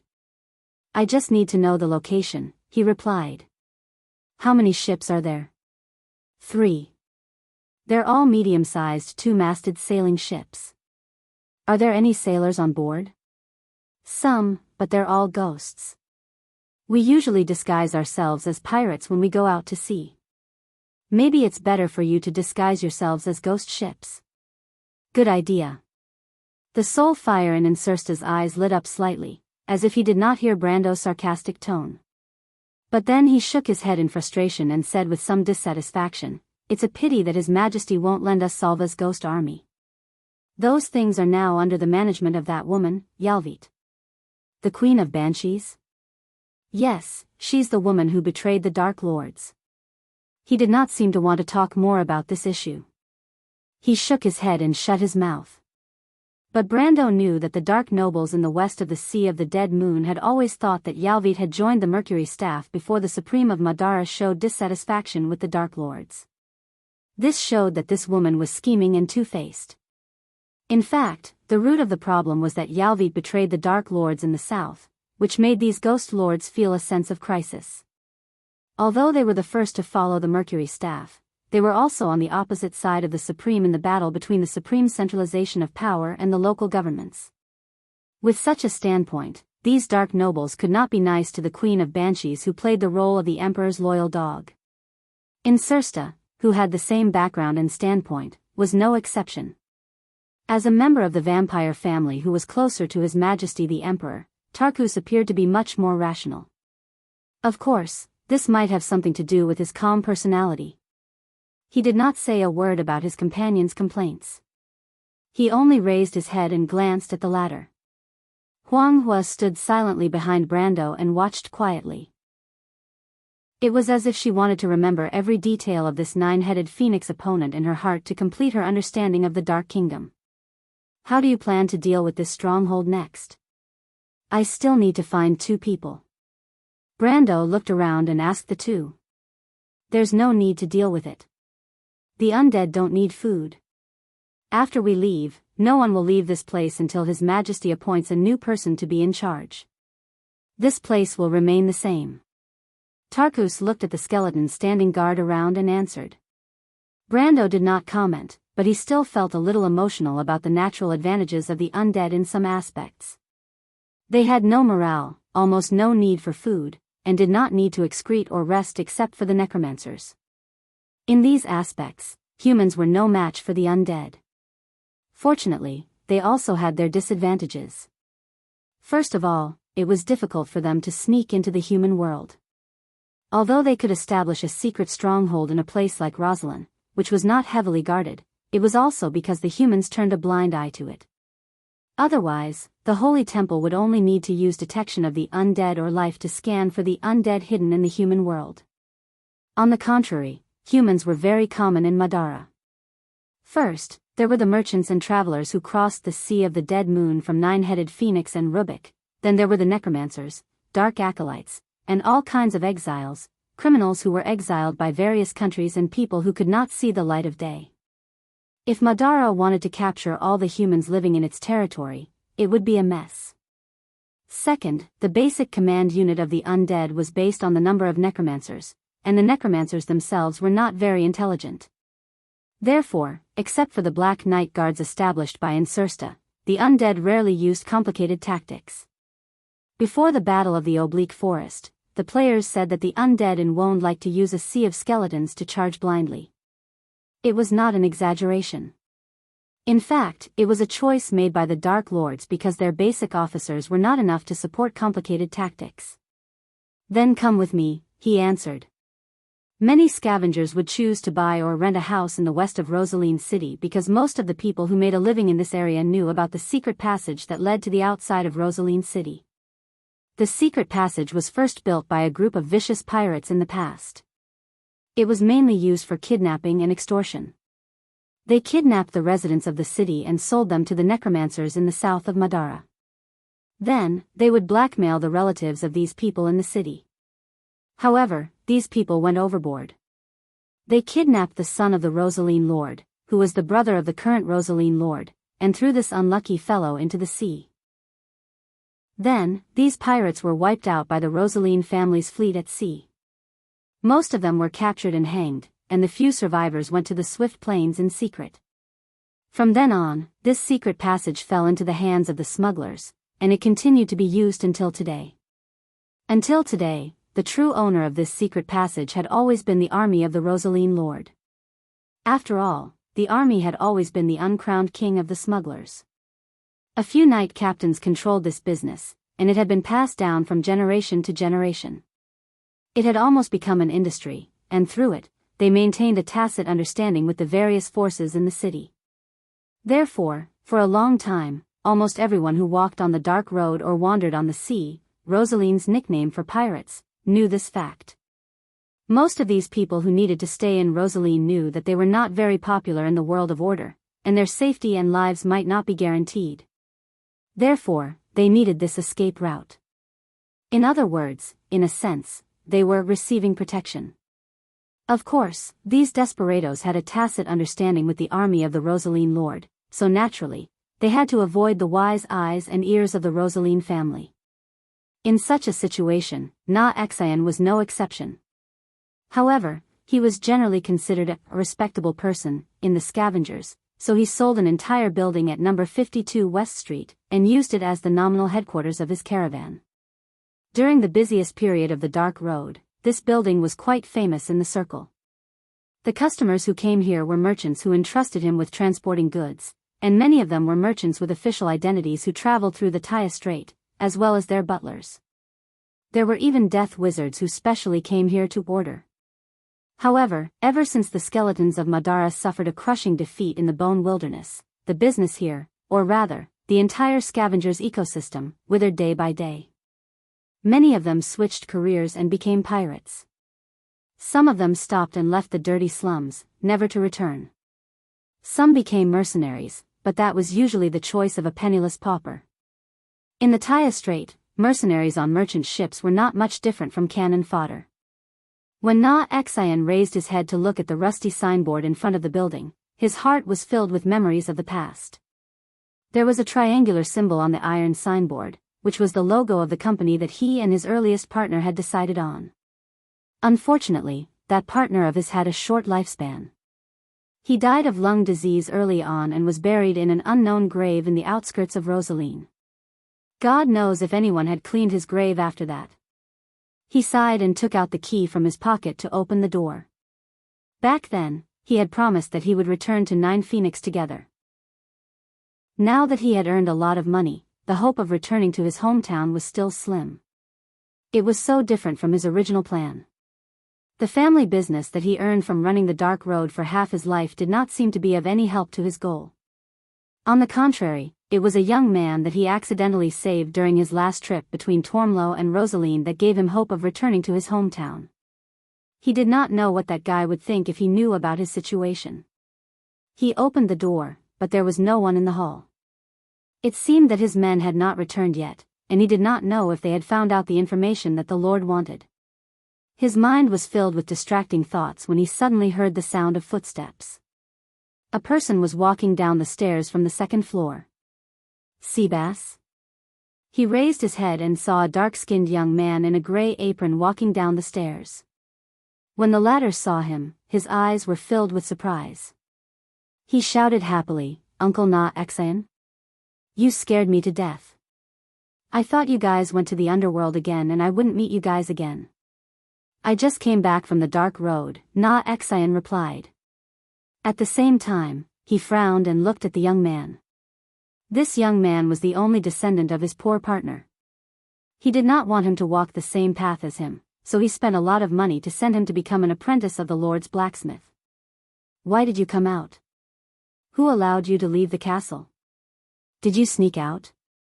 "Of course not. I don't have the guts. Uncle Xianxia." Seabass quickly explained, "A lady asked me to come out. She asked me to help her with something in the city." "Then what are you doing here?" Chapter 12:26. "Then what are you doing here?" "She asked me to help her find someone. Rosaline is so big, I don't have the ability to do that. However, I knew that Uncle Xian would have a way, so I came. I didn't expect you and the others to not be here." Seabass thought of something and asked, Uncle Xian, did you just come back from the dark road? Oh my god, wasn't the dark road sealed by the monsters? Are you all alright? It's fine, but you're right. The dark road is completely broken this time. The skeletons have already decided to give up on Tormulo. If we go any further, we'll reach the skeletal salt pond. It's impossible to go there. Na Xian looked at him with a serious expression. I was just about to talk to you about this. Even if you didn't come out, I would have thought of a way to find you. I might be going back to Nine Phoenix. Do you have any plans? Going back to Nine Phoenix? Seabass was stunned. Delphian's delicate face immediately appeared in his mind. He frowned slightly, and a trace of hesitation appeared in his eyes. Na Xian saw his expression and understood his thoughts. He sighed silently and said, if that's the case, you should stay by the Lord's side. This is a good job, don't lose it. The Lord might go to Swift Plains in the future. It's much safer there. If there's a chance in the future, you can still come to Nine Phoenix to take a look. Uncle Xian. The youth heard him and could not help but feel a little sad. All right. Na Xian waved his hand. Don't talk nonsense. Who are you looking for? I'll see if I can help you. A man called Brando. That name doesn't sound like a local. Na Xian was stunned for a moment. Suddenly, his eyes widened, and his voice sounded like a broken gong as he shouted, damned brat, what did you say? You're looking for Mr. Brando. Uncle Xian, do you know this person? Seabass could not help but be stunned. No, you better tell me why you're looking for that lord. Na Xian interrupted him and said loudly. That lord? Seabass looked troubled. I promised to keep the secret for that lady. I have to personally deliver those things to him.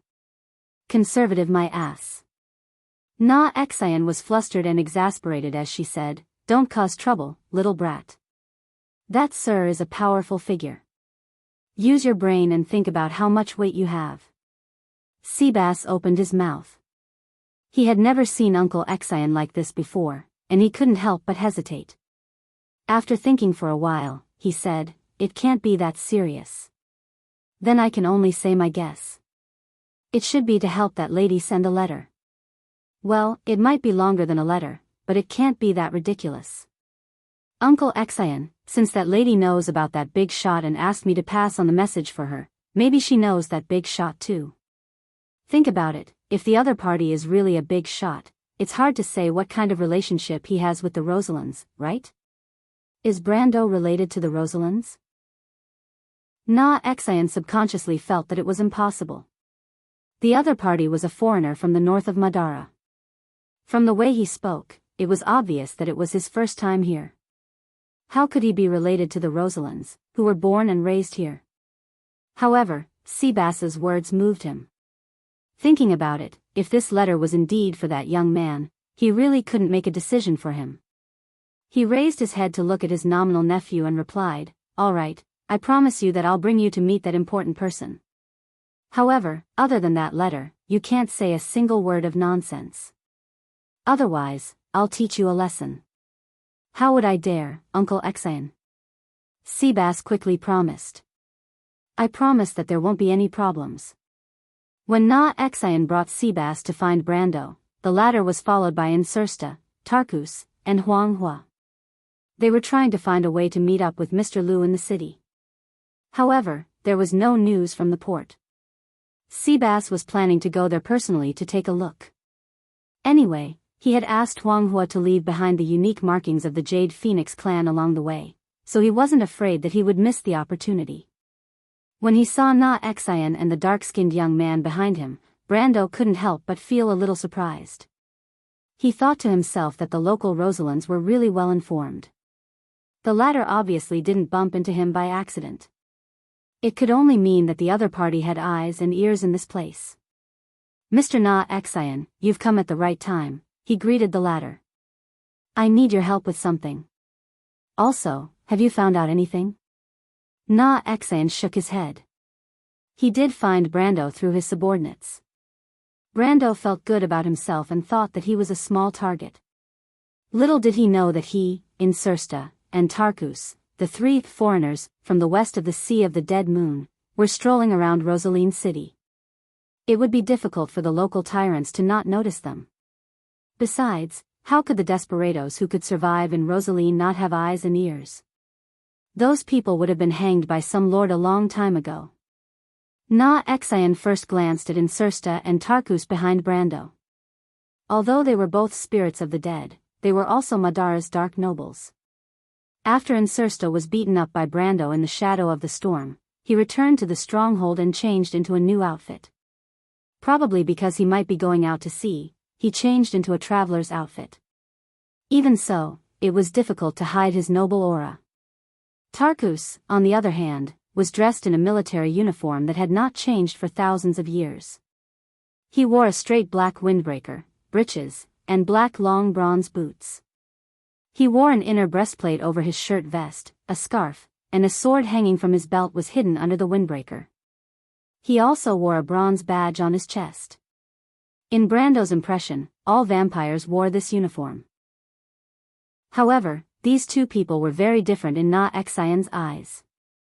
When he saw them, he couldn't help but suck in a breath of cold air.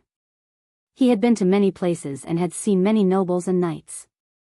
However, the cold temperament of these two people could only be found in one kind of people. That was the Madara's dark nobles. Na Xian's mind was suddenly in a mess. He did not understand how Brando could have two dark lords following him in such a short time. Insursta and Tarkus were following him closely. If they were not followers, what were they? Na Xian could not figure out the identity of this young man. Moreover, the guy who only had one eye left and looked like a vampire lord was obviously a soldier.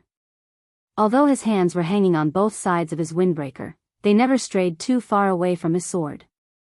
This wasn't the first time he had seen Mr. Lu do this.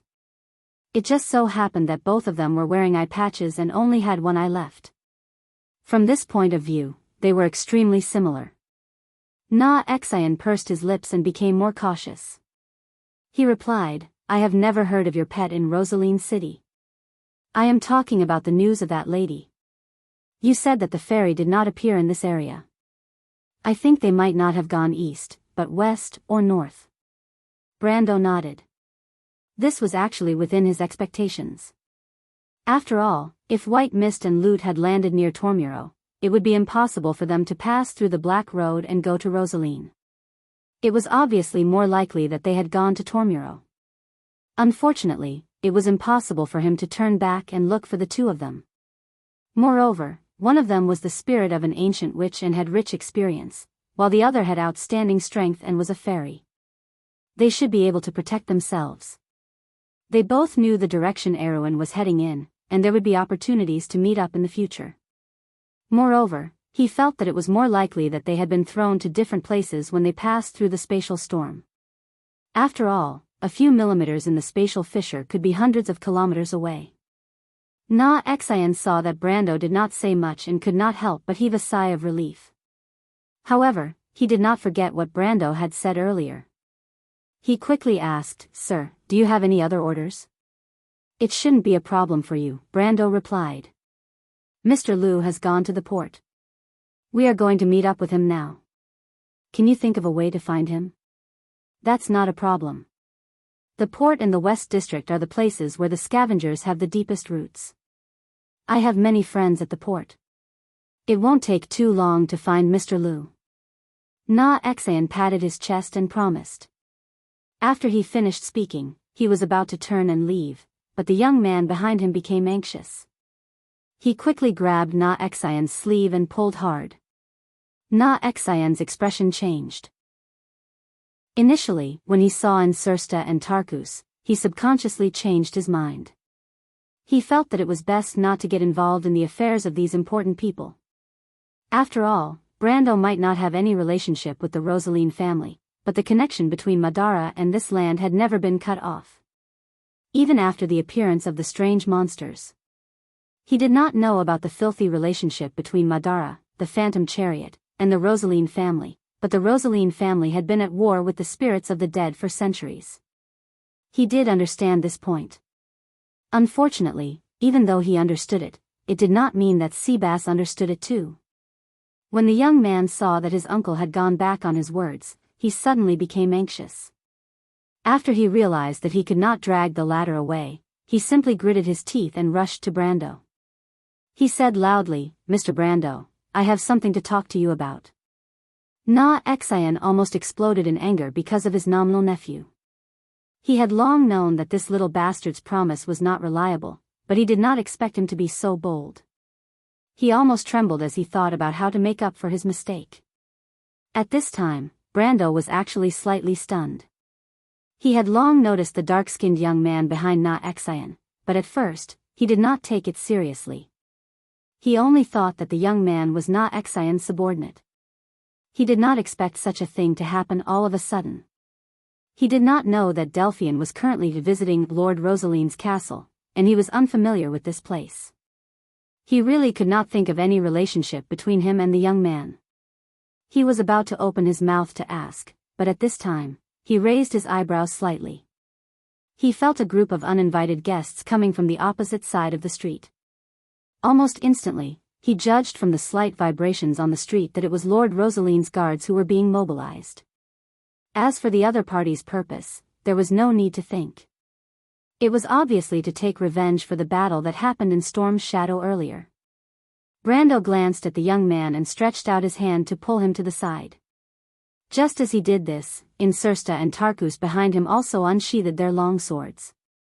This may be a good opportunity to escape.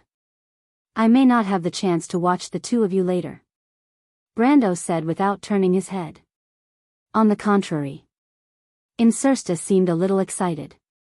Escape for what? Stay here and continue to be a spymaster? I have no interest in that. Besides, I am a man of my word. I will fight side by side with you, Mr. Brando. Tarkus did not say a word, but it was obvious that Insursta's decision represented his decision. Even though I know what he's planning, but hearing the future Dark Lord of Madara boasting about himself, I can't help but feel goosebumps all over my body. Chapter 12:27. When Adney and the others returned to the Storm Shadow Inn, they had already heard about the farce that happened in the afternoon. Everyone who witnessed the battle between the knight and Rosaline's guards in the inn, and according to the knight's wishful thinking, it was actually a one-sided crushing of the Rosaline's guards. All the onlookers who witnessed the scene in the square expressed their delight. However, Adney still insisted that Brando had gotten himself into big trouble. She claimed that it was fortunate that she had led everyone away quickly in the afternoon. Otherwise, they might have been dragged into the center of the maelstrom. The knight laughed, and no one pointed out the fact that the one who had led everyone away in the afternoon was actually Quill. But after the golden elf with the longbow on his back inspected the entire ruined inn, he came back to ask Adney if she wanted to continue looking for Brando and the rest. But the vice-captain of the Raw's Wings Knight was troubled. Are you sure that the sword in his hand is really the solar sacred sword? Adney's face showed a troubled expression. After pondering for a long time, she asked hesitantly. But the hesitation in her emerald green eyes was not because she was not sure if the sword in Brando's hand was real or not, but because she simply wanted to ask the others. To be precise, she wanted to ask Quill, who was frowning. She could not make up her mind. What should she do next? Quill looked at her and replied, "At that time, my sacred beetle insignia was slightly hot." Captain's sacred beetle insignia can't be a fake, right? How could that be? Adney chuckled. She took out a necklace from her bosom. The pendant of the necklace was a golden scarab, and the carvings of the scarab were painted with turquoise. It was very lifelike. This was personally given to me by the elder of the Holy Cathedral. Quill wondered how Adney became the vice-captain of the Raw's Wings Knight. Perhaps it was because Adney was especially good at accounting that she was appointed as the captain of the expedition team for the same reason. Due to the annual drought in Lubeck, many areas around the desert had almost lost their crops this year. The Holy Cathedral could no longer afford to support such an elite expedition team. With that thought, Quill calmed down a little. If not for Adney's careful planning along the way, they would have suffered quite a bit even if they managed to reach Rosaline. It was still unknown if the team would have been able to maintain itself. All of this was caused by this disaster. In the central areas of the world such as Nine Phoenix and Vaunt, the effects of the Mana Tide had not yet begun to appear, but in the desert kingdoms in the peripheral areas, people had been struggling on the line of life and death for a long time. In order to survive, they had no choice but to search for this slim chance of survival and find a way to end this disaster. Quill sighed and replied, "We have been in Rosaline for a long time. Until now, we have been trying our luck. Now that we have a clue under the guidance of the omniscient eye, how can we give up so easily? Do we really have to return to Lubeck, tell everyone that the plan has failed, and then let the Holy Cathedral lead the people to migrate to the north?" Hearing this, the knight silently showed a serious expression and did not speak. "How can that be?" Adney frowned, which was rare for her, and flatly rejected, "We cannot fail, or else." She clenched her fists. Lubeck was a kingdom built on oases of various sizes in the desert. What kind of experience would it be to leave an oasis and migrate to the endless desert? While legend said that the north was a paradise, the truth was that no one had ever been there. Most of the time, migration meant death. Countless people would die on the way. That was not a set of data recorded on papyrus, but a living person. Adney had seen towns and cities that were in dire straits due to food shortages. The entire city had lost all order in a short period of time, and the humans had turned into beasts. Strong youths, or rather, bandits and robbers, had become the masters of the fate of others. The elderly were killed, and women and children were turned into commodities, or even food. She had also seen towns and cities that were forced to migrate due to the disappearance of oases. Entire tribes died on the way, and the entire southern part of Lubeck seemed to be slowly but surely disappearing. Under the pressure of the calamity, the cultists took the opportunity to spread rumors that their one true god would save Lubeck at the moment of the apocalypse. The people were bewitched by the cultists and caused chaos everywhere, making the already unstable kingdom even more difficult to move forward. When Adney had become a knight, she had sworn that she would not allow such a tragedy to happen again under her own sword. Thus, she had managed to convince the elders of the Holy Cathedral to send out this expedition team with great difficulty. Few people knew that for this reason, she had not hesitated to sell the treasured sword that had been passed down in her family for generations to gather all the funds for this expedition team. Failure was not an option. At that thought, her expression softened. "I'm sorry, Quill. I know how you see me. Compared to Commander Taha, I'm more like a butler. As your captain, I may be a little incompetent. So, Quill, if you have any ideas, please let us know. I'll give you full authority." "Captain. Captain, you don't have to say that." The knight was shocked and hurriedly said so. Quill looked at her silently and nodded. "Captain, our goal is to find the Emerald Heart and let it become one with the sacred sword. After that, the elders will open the Holy Cathedral and summon the Emerald Staff. The Staff of Nature gave Lubeck everything, and I believe it can do the same today. In order to achieve this goal, we followed the Holy Cathedral's prophecy to the east, all the way to the land of Rosaline. After all, the Emerald Heart had disappeared for thousands of years, and no one had ever seen its true appearance before. It would be very difficult to find it. This was something that we had all expected. But we'd been here for so long, and apart from hearing that the 9 Phoenixes once had a heart of the Jade Dragon, we haven't found any other clues. The last time the heart of the Jade Dragon appeared was over 2,000 years ago. Its significance to the 9 Phoenixes is no less than the heart of the Jade Dragon to Lubeck. Similarly, there are countless people from the 9 Phoenixes who are searching for its whereabouts, but to no avail. Quill frowned as if this was his subconscious action. He slowly narrated to his companions. "Until today, we met a person who carried the sacred sun sword." He stopped.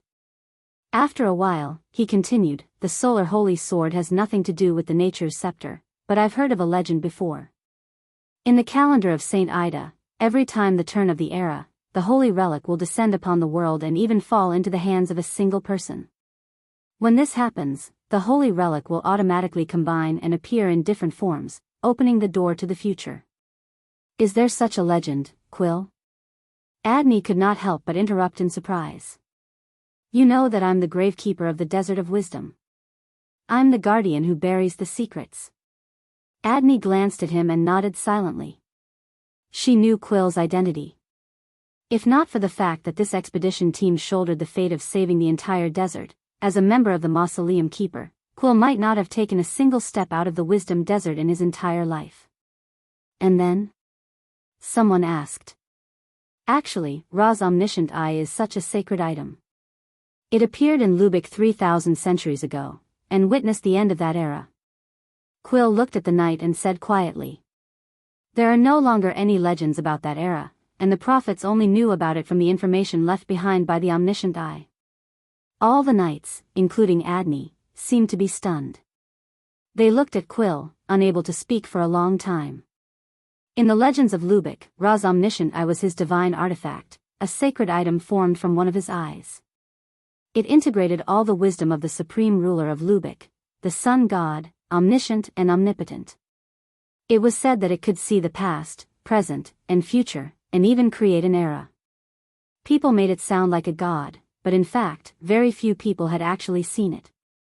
Only some legends of distant origins mentioned that the omniscient eye was kept in the temple in the center of the Desert of Wisdom. And that was the absolute forbidden zone in the center of the desert. Any outsider who dared to set foot on this land would die at the hands of the mysterious gravekeepers. These gravekeepers were all sworn that once the hunt began, they would not stop until death. In fact, in the minds of most of the people of Lubeck, Ra's omniscient eye was not a physical existence, but more like a symbolic symbol. It was a symbol of the sun god's existence in this world, similar to the feelings of the mortals of Wone toward the Azure Lance, the holy lance that created an era above the earth. It was like a god, guarding this era of mortals. As for where it was, it had gone with the Azure Knights after the War of the Fifth Era ended. However, very few people knew where it was. In contrast, the legendary sacred item of the sun god, the equally magical sacred sun sword, was more like a weapon that the sun god had promised to mortals. Adney opened her mouth slightly and said, Quill, you said that sacred items will combine with each other and form different forms? Lord Ra's omniscient eye is just one of these forms. Chapter 1228. Quill looked at her and nodded. Then, as if he was not going to stop until he said something shocking, he took out a metal magic box from his chest. When I left the holy sanctum this time, the great elder specifically asked me to bring this out. This is the true form of the omniscient eye. In fact, ever since its era had passed, the power of the god that carried the omniscient eye had passed away. The omniscient eye that was left in our world is just an ordinary divine artifact. The knights subconsciously scattered, looking at the small box in Quill's hands. Although Adney didn't act so exaggeratedly, her emerald green eyes were still staring at it, unwilling to let it go.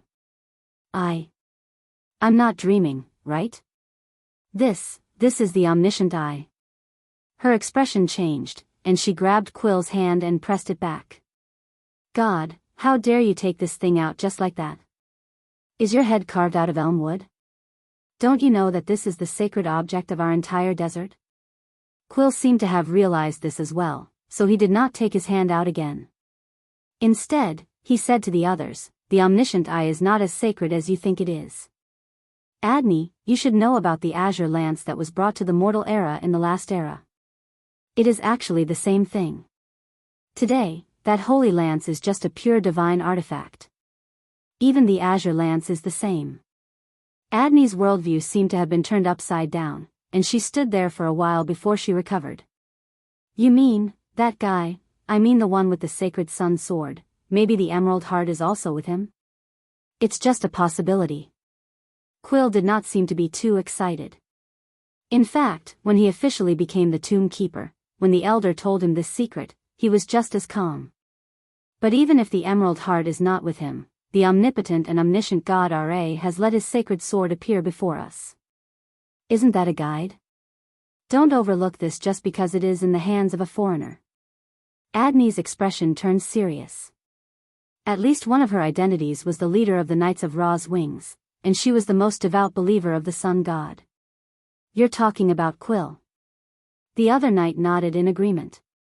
They had a new understanding of the tomb keeper who had joined them temporarily. Quill looked at the vice-captain of Ra's feathers and said to her, "There's something I have to tell you, Captain. There are many reasons for a team to choose a leader, but Mr. Taha and the elders definitely didn't choose you because you spent all your money to build this expedition team. As far as I know, there are many rich people in Shaira who donated money, but the person who is now our team leader is you, not them." Hearing him say this, Adney couldn't help but be stunned, turning back to look at him.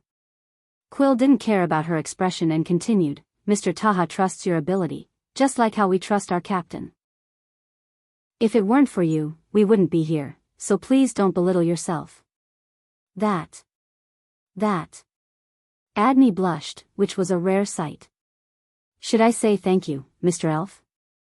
The knight immediately cheered in unison. But soon they had to admit that Quill was right. No matter what kind of person the person with the sun god's sword was, they couldn't remain indifferent. Instead of questioning here, it was better to take action first. After all, they had to make contact, so it was necessary to find out where the other party had gone. Thanks to the elf's reminder, the knights soon heard that Brando and Phoenix had gone to the West District after leaving the Storm Shadow Inn. Of course, they also had to thank Brando and Phoenix for not hiding their whereabouts when they left. Because it was both unnecessary and completely meaningless.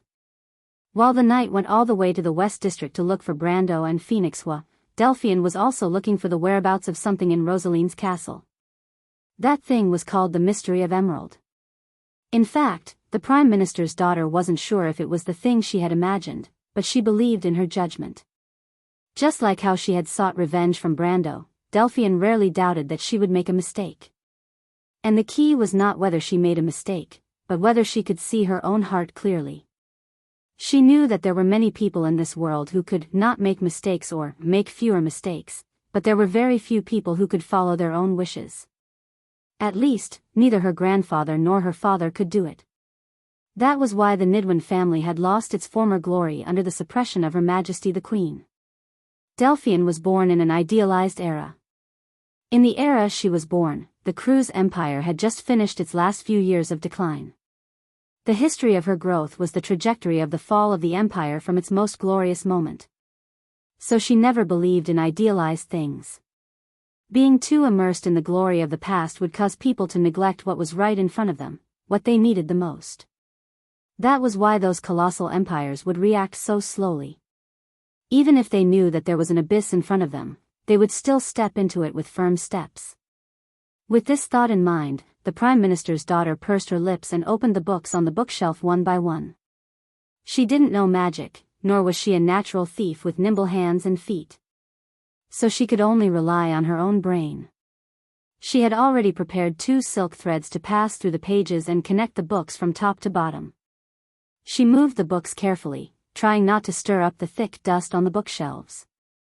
Every time she finished one of the processes, she would take out a dead mouse that she had already prepared from the pouch and cover its footprints on the book, pretending that these tiny rodents had passed by. She made a mask with a veil she had gotten from her room. First, she breathed in the fine dust, and second, she didn't choke on the smoke. But even so, the dust quickly entered her respiratory tract. Holding back the urge to cough, Delphine finished checking the last 2 books in the row on the bookshelf. At this time, every time a maid or servant passed by Lord Rosaline's room, she would carefully put down the work at hand and retreat to a dark corner. She had deliberately adjusted the position of the candles in the room to make this direction a blind spot. Although the servants were forbidden to enter this study without permission, she didn't let her guard down. After the footsteps of the servants passed by the door briskly, Delphian allowed herself to cough a few times. She knew what she was doing. Just like she knew the consequences if she was discovered. But from the moment she woke up on the bed here, from the moment she heard that voice telling her the secret kept in this castle, she knew that she would never regret it. She closed her eyes, as if she could still see herself being hit by the azure lance, and then being sucked into the vortex. After that, the long experience seemed to have happened in an instant. Delphian gritted her teeth and silently recalled everything she saw in the darkness. There was the thing she cared about the most. It was also the thing she despised the most. It was her family, but it was also her everything. If I'm going to be destroyed, let me be destroyed before the Nidevan family, she said to herself a little hoarsely. I don't care about what grandfather and father care about. If I want to achieve this, I can sacrifice everything. Delphian rested for a moment. The damage caused by traveling in the spatial fissure was more serious than her weak appearance in this castle. It was far from recovery. The reason she did this was to let the fat Lord Rosaline feel more at ease. At least he would allow her to leave her room and move around in the courtyard or the castle. If not, how could she find an opportunity? However, these activities inevitably made her feel that the burden on her body was increasing day by day. Previously, when she said goodbye to those people in the courtyard, it was not because she was acting on impulse, but because she really could not hold on any longer. At this moment, her forehead was covered with fine beads of sweat, and faint shadows appeared around her vision. It was as if the light in the whole room had dimmed a lot. Her temples were throbbing, and she felt as if her brain was boiling. She gritted her teeth and said to herself, I hope that guy can live up to expectations. When she thought of Brando, a hatred and unwillingness from the bottom of her heart seized her heart. Delphian miraculously recovered and stood firm. She looked up at the bookshelf and realized that she had searched the bottom 3 rows of the bookshelf in the previous half an hour. She needed a ladder to go up, which was an almost impossible task for her. The Prime Minister's daughter bit her lower lip. She knew that she had to think of a way, or her work for today would have to end here. However, she had a faint premonition that this might be her only chance, and she had to seize it. She hesitated for a moment, then continued to walk forward unsteadily. When she arrived in front of the bookshelf, Delphian closed her eyes and began to recall. She knew that the thing was here, not because of an unwarranted guess or speculation, but because of the information she had gleaned from the conversation between Lord Rosaline and his guard captain. Perhaps the two of them did not even realize that their conversation had been leaked, but this was enough for Delphian. When she opened her eyes again, her gaze fell on the top row of the bookshelf, which was the 4th book from the bottom. She knew that the thing she wanted was not there. However, there must be some other clues. Chapter 12:29. The ground was littered with defeated soldiers. The previous battle seemed to have ended in a moment. Brando did not do much. He used his spatial elements to force the knight behind the guards to stay where they were. Then, Phoenix's fire took care of the weak commoners one by one. Insursta and Tarkus only taught a lesson to a few blind people who crossed the line. When they sheathed their swords, there was only a pile of town guards on the ground looking for their teeth. What made the Knight of Rosaline not know whether to laugh or cry was that they were still pinned to the street by an invisible force. They could not even move a finger, let alone lift a foot. They could only watch their subordinates being beaten up. Like puppets, they were nailed to the corner of the street together with their wingless dragons in a row. It was as if they were the audience invited by these guys who had been beaten to a pulp. Apart from watching, they could also shout a few words. They had not thought of how to organize their lines for the time being, but this one-sided battle had already come to an end. The knight did not understand where the ghost god's power that locked them up came from, but this did not prevent them from using their brains to guess who was behind it. Except for a few people, for example, the short, dark-skinned knight who was still clamoring to show Brando, a country bumpkin, what a big scene was. He probably still thought that Brando was a lone traveler wandering in the wilderness and had never seen the power of human order and country organization. Insursta felt a little sad for the Lord of Rosaline. He was thinking about the reason why the Lord of Rosaline kept such a group of retarded subordinates. Even if they did not see what the wanted person looked like, they did not have the heart to find out why the person was wanted. Do you want me to shut him up? Tarkus asked elegantly from behind Brando. He was probably annoyed by this guy. Madara was a silent country. The noisy guys had probably been thrown into the abyss of eternal death long ago to feed the ice dragon. Under the dome of the Hall of Eternal Death, other than the footsteps of the dark nobles on the smooth obsidian floor, there was only the quiet breathing of the ice dragon. The undead would occasionally give their opinions to their eternal immortal queen, but they were concise and comprehensive. Brando shook his head. He would not do anything for such a small matter. Moreover, that person's words had no effect other than making him look bad. What a joke. What kind of grand spectacle had he not seen before? He had once chatted and laughed with the Twilight Dragon. Little Roman was so much more superior than these fellows. What a fool. Brando did not let go of these knights because he knew that they were only the vanguard of Lord Rosaline. Of course, calling them vanguard was too flattering. He had always suspected that these people did not coordinate well, so they appeared in front of him first. The ground trembled slightly from a few directions. He could easily sense that there was a large group of people surrounding this place through the mobilization of the nearby streets. He guessed that their original intention was to surround him and his group, then hand them over to Lord Rosaline. However, this somewhat complicated tactical arrangement was obviously difficult for these knight masters who were tactically trained in Cruz, or even in Erewhon, who could not even catch up with the local garrison. Although they were strong individually, they could only be regarded as a bunch of stragglers when gathered together. There was a huge difference between a group of headless flies and a group of soldiers. These knights who appeared in front of him inexplicably made the Lord's wish to surround him completely fail. Simply put, he could now walk out of the gap and leave behind a handsome back view for the people who caught up with him. However, Brando did not do so. Anyway, he wanted to see the Lord and see if he could persuade him to let the fleet of the Jade Phoenix family pass. After all, riding on the ghost ship of the dead was not a comfortable experience. He patted Huang Hua's tense shoulder to reassure her that she should not hold her sword so tightly. He felt that it was a pity that the sharkskin scabbard of the sword was wrapped with a beautiful layer of embroidery thread. Now, the thread was probably soaked by the sweat in the little girl's palms, and it was a pity that the sharkskin scabbard was wrapped with a beautiful layer of embroidery thread. Mr. Brando. Huang Hua realized that she had lost her composure and hurriedly turned back to apologize to Brando. Although her strength was considered one of the best in Rosaline, she still had the mentality of a rookie. Even if she was calm, it was inevitable that she would overestimate the level of the enemy and treat every battle as a battle of life and death. Although such an attitude was not necessarily undesirable, it was too old-fashioned and dogmatic for a human to be fully focused and go all out to crush an ant. You don't have to be so formal. Brando replied. He was somewhat optimistic about Huang Hua's sister. He and Yak were good friends, so he wanted to help her out on account of their relationship. Besides, Huang Hua was like a simple piece of beautiful jade. Anyone with the heart of a warrior would inevitably be tempted by her. Brando was completely convinced that with time, her achievements would be limitless. In the past, her name was not in the Amber Sword.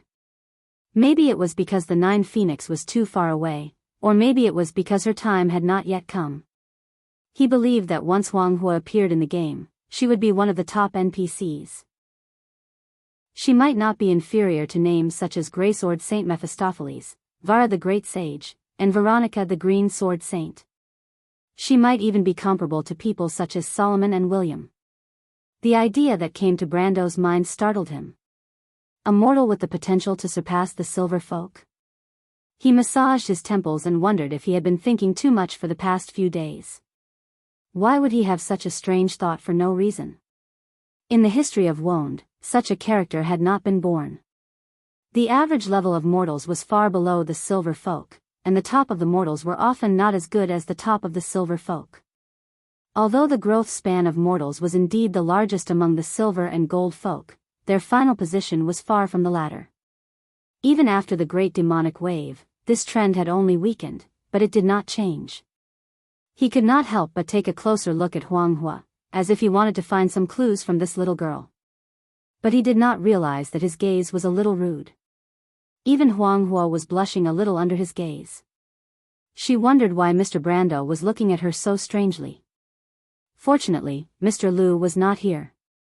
Otherwise, he would probably think that Brando had some improper thoughts about their princess. Brando did have some improper thoughts about Huang Hua, but it was not the improper thoughts that most people thought. It was the first time he had the idea of accepting a student. Although he promised to teach Petit Finest swordsmanship in Buchi, and he did train him carefully for a period of time after that, it was limited to laying a foundation for the future for Petit Finus and paving the way for his understanding of swordsmanship. First, it was because although Petit Finus was talented, it was not to the point where he would be impressed. Second, the latter's personality was too different from his, and he should have his own path. But in Brando's eyes, Huang Hua's talent was the same as the talent he had seen in the top warriors. It was as if she was born calm, and was born with an innate sensitivity to battle. In the Amber Sword, there was a term for this kind of talent, which was called fighting instinctively. It sounded a little like a beast, but it was indeed a beast. It was a battle full of wildness. For their opponents, it was often the most unpredictable and threatening battle.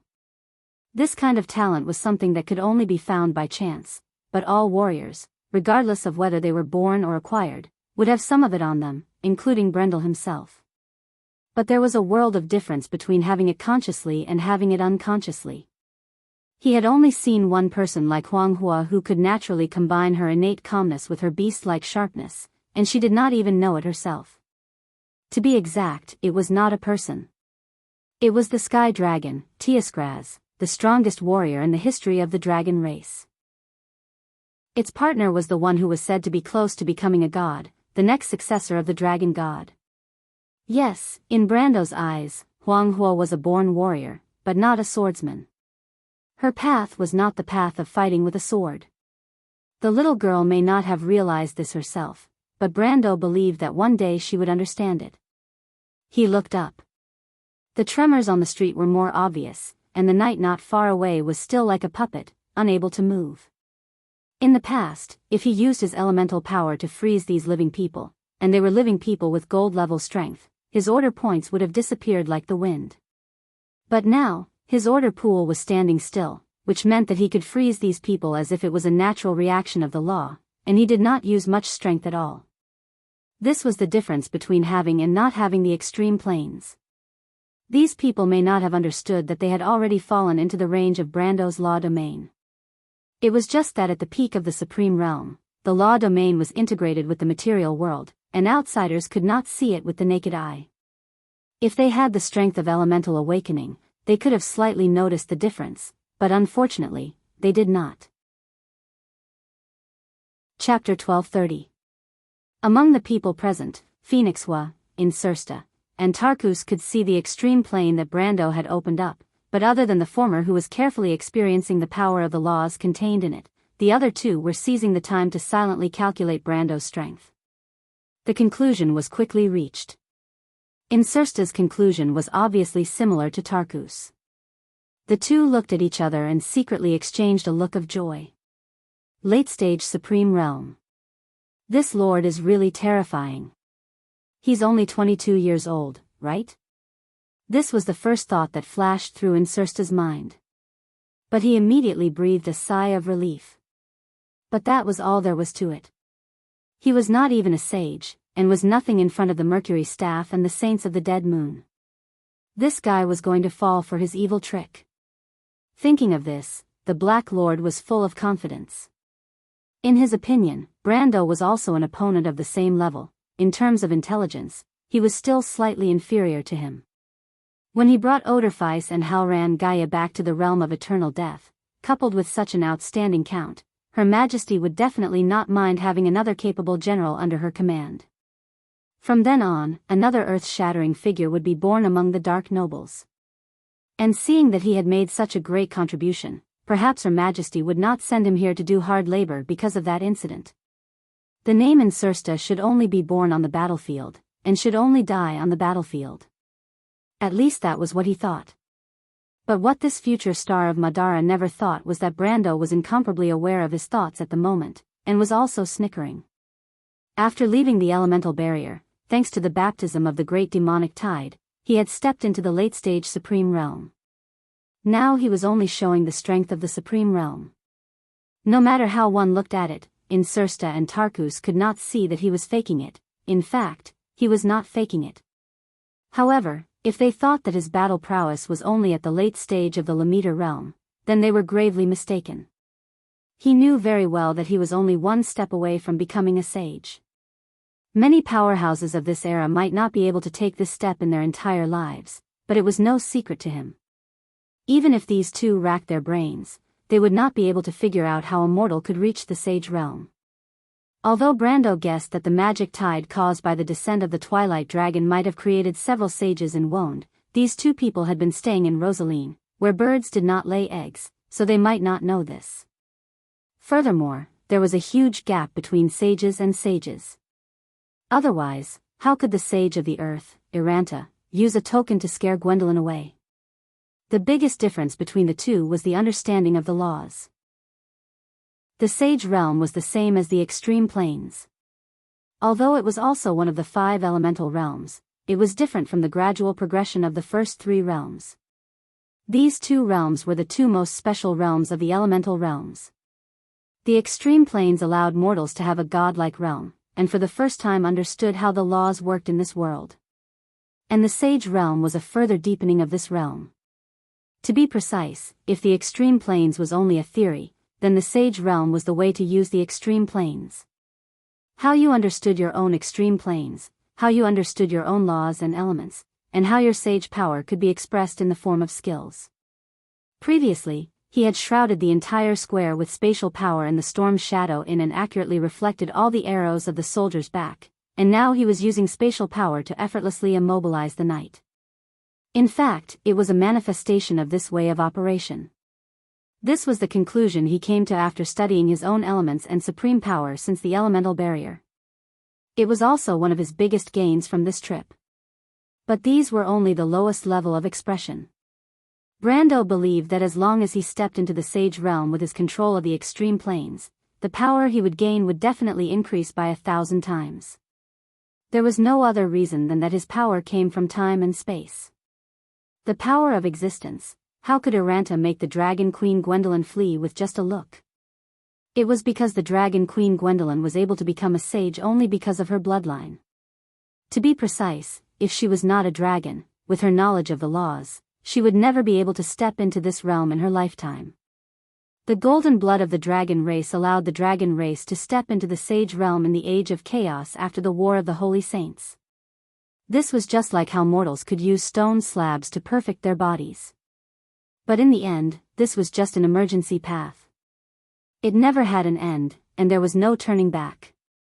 Once one chose, they would be completely cut off from the power of existence. Each of the 4 sages obviously relied on their own understanding of the laws to step into the path of the holy saints. Although the restrictions of the law of Tiamat that Martha left behind after the gods left finally stopped them at the checkpoint of the way of the perfect body, it was still not something that the Dragon Queen could compare with. The gods had already left the world. Now, it was no longer possible for a new god to be born in this world, including the legendary dragon Gwendolyn. She and Tyoskraz may have gone very far, but they would not go any further than the 4 sages. Brando looked at the scabbard of Odorfeis that was hanging on his waist, and vaguely felt where his path was. The only door opened by the 7 holy swords might be a road to the future. After that, there might really be a hidden mystery of the power of existence. But he had many questions in his heart. If the gods came to the world again, then wouldn't the efforts of the gods be in vain? Did the world really need a new god? Did the mortals really need a savior? He could not answer this question, but at least so far, he only knew one thing, and that was that he still needed power. Very, very strong power. Power that could defeat the dusk. The guards who caught up from behind had begun to appear on both sides of the street.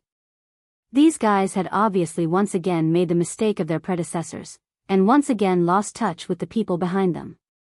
But fortunately, this time they were not so reckless. They had already seen their colleagues lying on the road on this side of the street. Some of these people had even experienced the battle in the afternoon. Fortunately, they were not shot in the knees by the arrows. At this time, naturally, they did not dare to come up to Brando easily. They only privately told their companions about the situation, and then conveyed it to the captain of the knight behind them. In this way, the teams on both sides finally slowed down, and stopped at the intersection on that side. What was even more fortunate was that Brando did not intend to trouble them. He silently looked at these people, thinking that it seemed that they had already found out where he was. But there was nothing strange about this. He and Phoenix Wood did not hide their whereabouts. Since Na Xian could find him, it would not be too difficult for the Lord of Rosaline to find him, as the biggest snake in Rosaline's territory. The idle people on the street had already run away as soon as he taught the guards a lesson. At this moment, except for him, Phoenix Hua, and the two future generals of Madara, there was only Na Xian and the dark-skinned boy behind him. Brando looked at the boy and said to Na Xian, this is? His name is Seabass, the son of my friend, Na Xian quickly replied. Because of the uninvited guests, he was stunned for a moment and forgot about Seabass's recklessness. It was as if he suddenly recalled it, and he immediately broke out in cold sweat. However, he hesitated for a moment, and said firmly, Sir, my friend entrusted him to me to take care of him. Seabass is like my son. I did not discipline him well. Uncle Na Xian. The dark-skinned boy had watched a big show for free. At this moment, he also understood why his uncle was so surprised at him. The way he looked at Brando was no longer as confident as before. Although Madame Delphian had given him unlimited courage, it was a pity that he was just a boy who had never left Rosaline.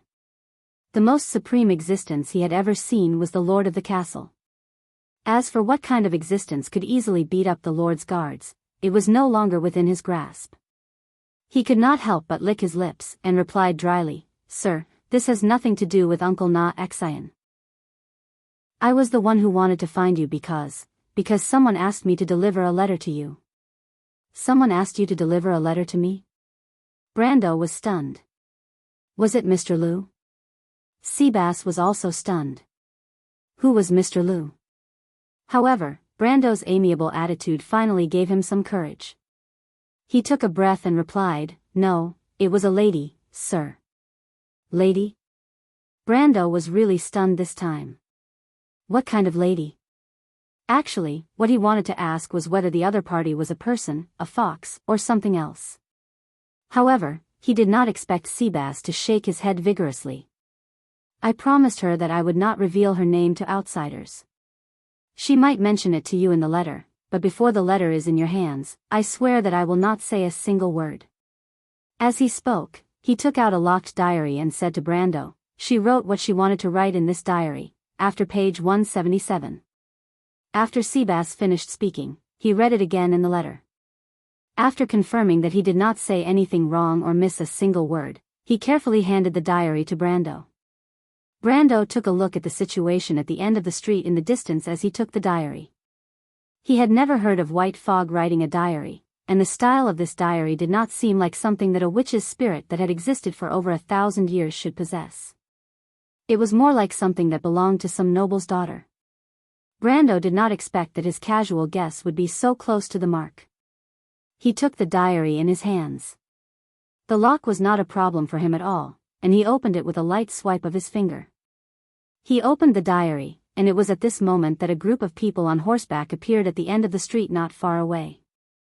Brando's eyebrows twitched. He was sure that he had seen Lord Rosaline among them. However, what surprised him was that among the knight by Lord Rosaline's side, there was actually a person who had surpassed the peak of the law and entered the supreme realm. This was somewhat out of his expectations. Chapter 1231. Brendel was a little surprised to see someone with the strength of a supreme realm standing beside the lord of a small place like Rosaline. Although the person's strength had not completely reached the extreme planes and should be lingering at the last stage of the peak of the law, it was a bit like Greysword St. Mephistopheles in the loop of trade winds. It could be said that the person was only half a step into the supreme state, but even so, it was enough to prove that the person was a genuine supreme being. He had seen the knight beside the Lord of Rosaline. Their individual strength was relatively strong, and their average standard was also very high. They were much higher than the great lords like Erwin, Arek, and Cypher, but they were barely on the same level as the Cruz Empire. However, a place like Rosaline in the Empire was probably only equivalent to a remote place like Anzaruta. The people were equally tough, and the distribution of strength was uneven. The strength of the ordinary people was similar to that of most places in Erewhon, but the strength of the knight and adventurers was obviously higher. However, even in a place like Anzaruta, he had never heard of a lord having a supreme being as his follower, not even a semi-supreme being. First of all, how could the local lord have a supreme being serving him? The number of supreme beings in the entire empire was less than 10. Including those who lived in seclusion, there were no more than 20 of them. How many lords were there in the empire? Excluding those knights who had a few pieces of knight's salary, there were at least hundreds or thousands of them. Secondly, most people could not afford to raise a lemeter. If a lemeter wanted to continue walking down this path, they would need to consume countless resources.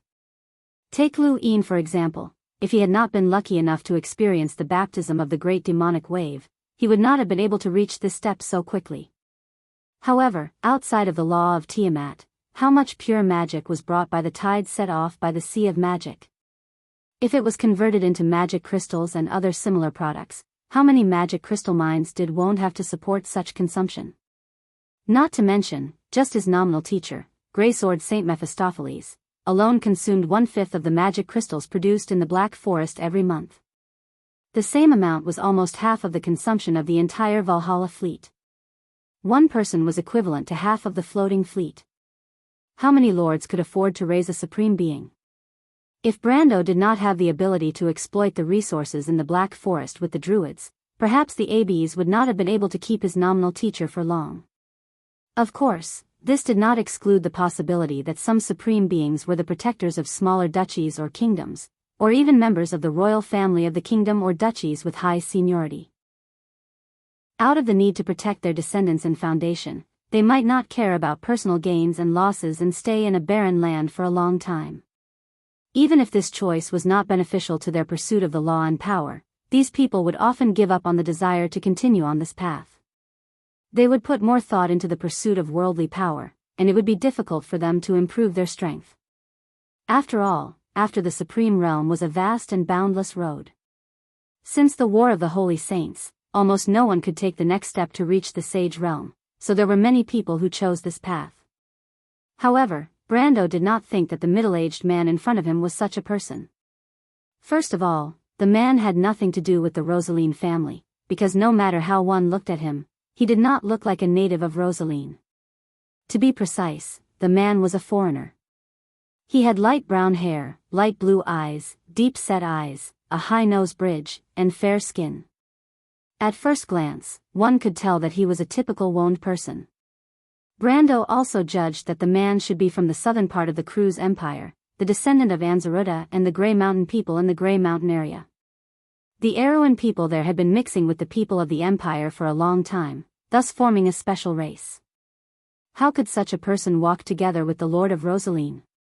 He suddenly remembered that Xin seemed to have said that the number 1 guard captain of Rosaline was a foreigner. He claimed to be from Cruz, and seemed to be called Boban or something.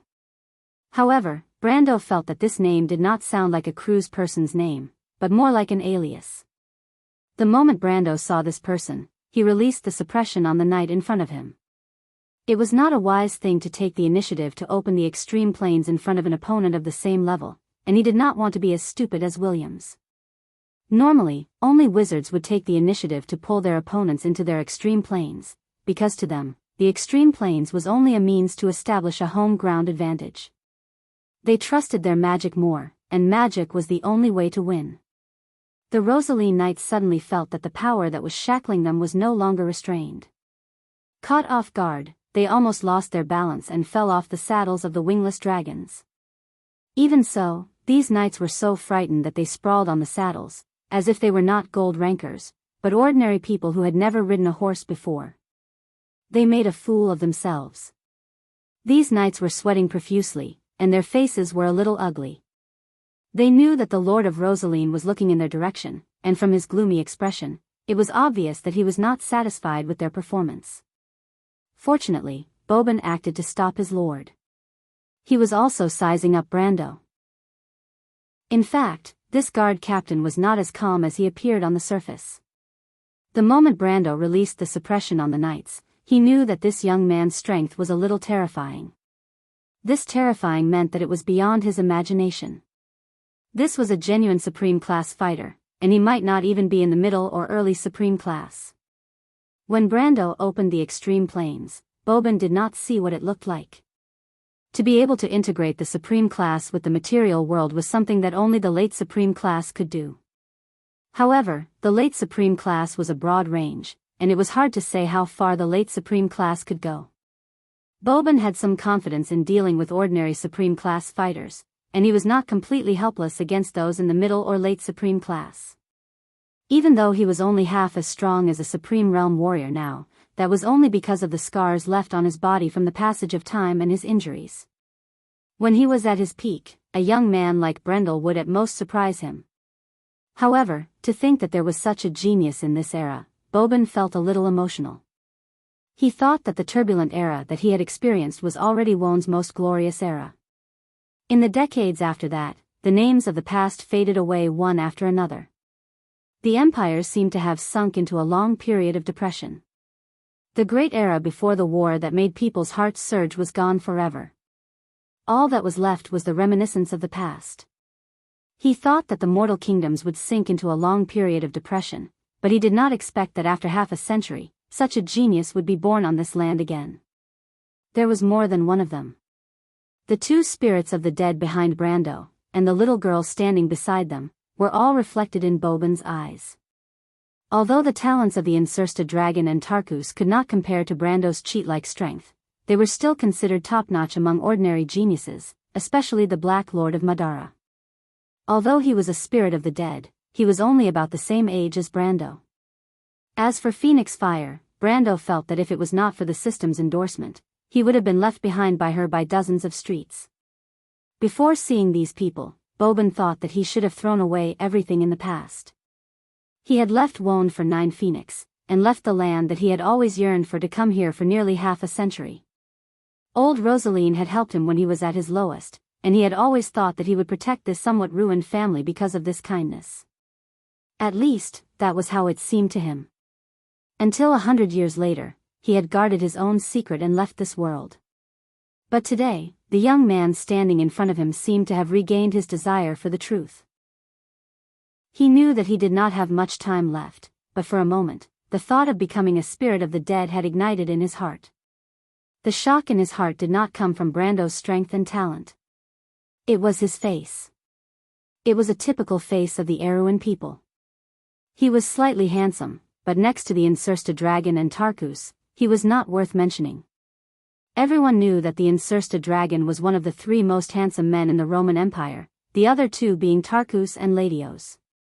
Next to them, Brando seemed to be overshadowed. Mr. Boban, the little girl beside this young man should be the one that the ghost chariot is looking for. They should have an accomplice, but I don't know where he went. Lord Rosaline was not stupid. He knew the strength of his knight subordinates. Brando was able to toy with these people like playing monkeys. Obviously, his strength was not proportionate to his youth. He also knew the strength of his subordinates, so even if Boban did not stop him, he would not act rashly. His knight subordinates were not worth mentioning, but the Rosaline family could not produce any more convincing force. This was indeed a ruined family. Ever since his father passed the position of the head of the family to him, or rather, ever since the Rosaline family failed in the Swift Plains and migrated here, it had become an established fact. Fortunately, he still had someone to rely on. He knew how powerful the nominal captain of the guards beside him was. He was not actually a retainer of the Rosaline family, but had stayed here to take care of his descendants because of his father's kindness. Chapter 1232. Lord Rosaline had no idea how powerful the other party was, but he knew that the other party was very, very powerful. The knights under his command were no match for the other party. Otherwise, those lawless fellows would not have allowed such an outsider to be the captain of the guards for so long. He only remembered one time when he saw the other party attack. His most powerful knight couldn't even last one move against the other party. In fact, the other party only glanced at him casually, and that knight was defeated without a fight. From then on, he treated the guard captain as the guardian of the family. Not only did he treat him with the highest respect, but he was also on the same level as him in the castle. Fortunately, this person did not seem to care about fame and was loyal to the Rosaline family. Countless experiences had proven his reliability, and Lord Rosaline had always treated him as his last support. For example, in a situation like this, he had no choice but to let the other party attack. However, Boban was hesitant. This lord's strength was very weak, and he might not know this, but he thought that his knight subordinates should know. He usually only displayed the strength of an end state, which was Won's peak level of law. There was still a gap between him and the nine-headed phoenix's extreme power. If he wanted to fight with Brando, he would have to use the strength of an extreme state. Even so, he was worried that he might not be able to gain an advantage over the other party. However, this battle was inevitable. Boban only hesitated for a moment before making up his mind. A thought that seemed to have been silent in his heart for decades rose uncontrollably at this moment. He turned around and said to Lord Rosaline, "The other party is very strong. You guys back off a little. I might have to go all out." Lord Rosaline's heart could not help but beat faster when he heard this. He subconsciously asked, "How strong is the other party? Are you confident? Should we just let it go? After all, we only agreed to help the ghost chariot find someone. Now that we have found him, the rest is up to the other party. There is no need for us to offend such a strong enemy." It wasn't that he was afraid of that young man, but he had always regarded Boban as the family's barrier and was afraid that something would happen to him. Furthermore, the Rosaline family was about to return to the Swift Plains. Their enemies from the Swift Plains had already defeated the Rosaline family a few hundred years ago. Now, the disparity in strength between the two parties had grown even larger after the uneven development.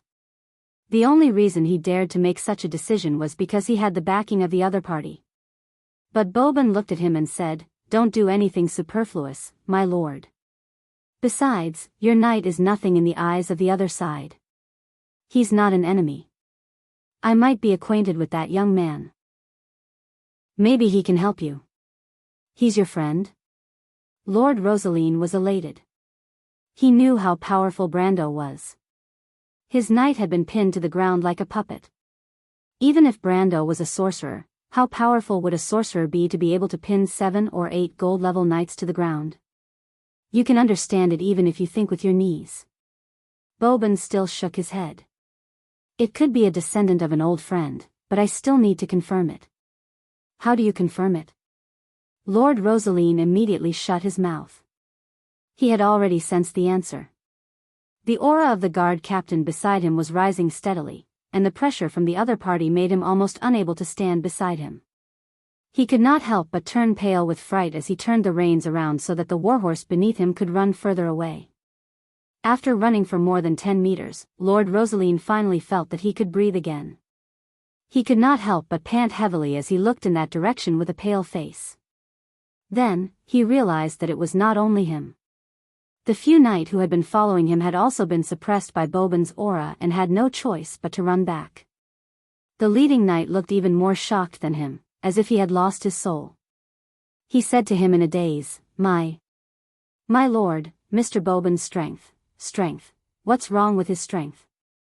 "Extreme strength." Lord Rosaline suddenly felt the world spin. Even though he was not strong and could not tell how terrifying Boban's strength was, it did not prevent him from understanding who was at the peak of the 9 phoenixes and who the Rosaline family could not afford to offend. The most important thing was that all the families and lords who lived in the Swift Plains had to understand. There was a group of people who stood above the clouds in this world. Their name was the Extreme. The Extreme. The Extreme Plains. In this era, in this world, the peak of power for mortals. Brando had been on high alert for a long time. Regardless of whether it was the extreme or half a step to the extreme, they were all on the same level as him. He was actually a little careless, because he never expected that a mere Rosaline would have an extreme existence. It was no wonder that Xian and the scavengers had different tones when they talked about the guard captain. He thought that even if it was the extreme strength of an extreme elemental, the suppression of a gold-ranked expert would not be as severe as he had imagined. He might have an absolute advantage in a one-on-one fight, but it would be very difficult for him to fight one-on-one. At that time, he only thought that this middle-aged man called Boban was in existence on the same level as Mr. Liu. If that was the case, a late elemental truth expert who was half a step to the peak of the law would be able to dominate a place like Rosaline. Even so, he felt that it was a little too abrupt. Lord Rosaline did not look like someone who could gain the favor of an elemental truth expert or above. He never expected the guard captain to be an extreme-level expert who was on the same level as him. He saw that the middle-aged man had a short conversation with the Lord of Rosaline. He saw that the other party could not help but look at him with a slightly fearful gaze. It seemed that the other party was confirming something. As for what he was confirming, it was obvious that he was confirming Phoenix was identity. Otherwise, the other party would not have mobilized so many people just because he had caused a ruckus in Storm Shadow. Even the Lord himself had appeared here personally, not to mention an extreme-level expert. Previously, when he had destroyed the Silver Queen's plan in the Empire had only mobilized an extreme-level expert. It was clear that extreme-level experts were not as common as cabbages in the fields. As expected, the middle-aged man raised his head after a short while. Then, Brando felt that he had been locked onto by the other party's mental probing. An inexplicable feeling swept across his body. Brando's heart skipped a beat, and he quickly retracted his aura. He vaguely felt that something was wrong. The other party had obviously used an ability similar to his in-depth analysis. It was a technique to probe the other party's level of strength. However, he actually felt that he had recognized the ability that the other party had used for a moment. That was the secret of the Erewhon royal family, the rarest move of the White Raven sword arts, Mirror Still Water. Black Tea had this ability, and Brando had experienced it more than once when he had practiced with her. Moreover, other than Black Tea, Brando knew that there was another person who had often experimented with this technique on him. That was his grandfather, the sacred swordsman Daoist, who had also received special permission to learn the Erewhon royal family's White Raven sword arts in depth. Brando instantly became alert. He placed his hand on the hilt of Flaming Blade Odorfice. In a battle between two extreme-level experts, probing was often the first step. After probing, it would be a fierce attack. He could acutely sense that the other party was trying to capture the elemental information contained in his extreme planes. Fortunately, he was the most vigilant about this, so before the other party could react, he had completely retracted the line of precepts into his body. However, before Brando could feel satisfied with his performance, he suddenly felt a strong sense of danger. This sense of danger came out of nowhere, and it had nothing to do with his current thoughts and judgment. It was as if it was an instinct that came from decades of battle experience in his previous life. Not good. Brando suddenly realized that he had made a mistake. The other party did not use the Mirror of Tranquility to probe his extreme planes. To be precise, the other party deliberately let him feel that he wanted to do so. This was because he had already seen the light blue eyes of the middle-aged man named Boban flash with an incomparably dangerous glint. He was very familiar with that glint. It was like the cold glint in the eyes of a hunter when he was hunting his prey. He wanted to trick him into retracting the line of precepts into his body. He wanted to attack. Brando felt his scalp tingle. He thought that he had been cautious enough, but he did not expect to teach the other party a lesson. Taking the initiative to withdraw the line of precepts meant that the other party could not detect the composition of his extreme planes. But at the same time, it meant that he had taken the initiative to give up the advantage of using the extreme planes. In a battle between two extreme sword saints, very few people would take the initiative to use the extreme planes to pull the other party into their own domain. This was because for an opponent of the same level, it was not only time-consuming, but also not very effective. It was also full of unpredictable dangers. This was because one could not know if the other party could attack one's extreme planes. The last person who had made such a low-level mistake was Williams, whom Brando had met before. After that, there was no after. A dignified extreme sword saint had died so sullenly at the hands of an ant whose strength was who knew how many streets below him. At least, that was how Williams saw Brando's strength at that time. And at that time, Williams was still bullying Brando, and it was impossible for him to be a threat. But now, this middle-aged man named Boban was simply lawless. Brando almost instantly had the subconscious thought of taking out the god-slaying magic-breaking all. But he stopped himself from doing so. It was not because it would be too wasteful. When dealing with a Supreme Realm powerhouse, no matter what method he used, it would not be wasteful. Any master of this level absolutely required him to go all out. But it was because the warning signs in his heart told him that if he did so, he would definitely die. Fortunately, his rich experience allowed him to escape this disaster. Brando chose to follow his battle instincts because he knew that he was still a warrior, a good warrior with a beast-like intuition. As soon as the flames appeared, the flaming blade Odorfice had already appeared in Brando's hand. Then, he saw a long and narrow bright light. At that moment, Brando was so scared that he almost bit off his tongue. Flash strike sword art, his heart was filled with shock. If a moment ago, he still did not think much of it, but at this moment, he already understood that the middle-aged man in front of him was definitely not an ordinary person. He even guessed that the other party's strength was definitely not at the peak of the half-step. At least, it was not at this level in the past. It was very likely that for some reason, he had regressed to this level. At his peak, the other party was definitely a peak Supreme Realm powerhouse who was comparable to him. It was not just the level of strength. It was also the experience. At least at that moment, he felt that he had met an opponent who was at the same level as he was in his previous life. The feeling of danger when the sword was drawn was definitely an ability that only a top-level warrior could have. But why did the other party also know the Flame King's flash strike sword art? Clang! The two swords clashed. It was clearly dusk, but Brando clearly saw a spark extending in the darkness. P.S. I just noticed that the tweets were blocked. I really didn't expect it. Speaking of which, it's already the 21st. I don't know if there will be double votes around the 1st of October. Let's ask for next month's votes first. Chapter 1233. Flash Strike Sword Art. In terms of familiarity with Flash Strike Sword Art in this world, Brando wouldn't dare to say that he was one of the best, but he was definitely one of the best. His Flash Strike Sword Art was not complete, but the Cruz people had lost even more. The Cruz royal family had not produced a sword saint for many generations, and this sword art was only passed down in the Flame Family Knight Regiment. Just like their pursuit of power, the dragons always like to reach the extreme in one direction, and as part of the dragon inheritance, the Flame King's Flash Strike Sword Art also had the characteristics of unparalleled destructive power and extreme speed. So in this world, the best way to deal with Flash Strike Sword Art was to use Flash Strike Sword Art to attack. Using speed to fight speed was the only way, and other sword arts were slightly inferior. Of course, this didn't mean that Flash Strike Sword Art was the strongest sword art in the world, but because of its own characteristics, once the opponent used Flash Strike Sword Art first, the best countermeasure was still Flash Strike Sword Art. Brendel's hand was almost at the position of the Flash Strike Sword Art, but his mind was like lightning, and in the end, he suppressed his almost instinctive thoughts.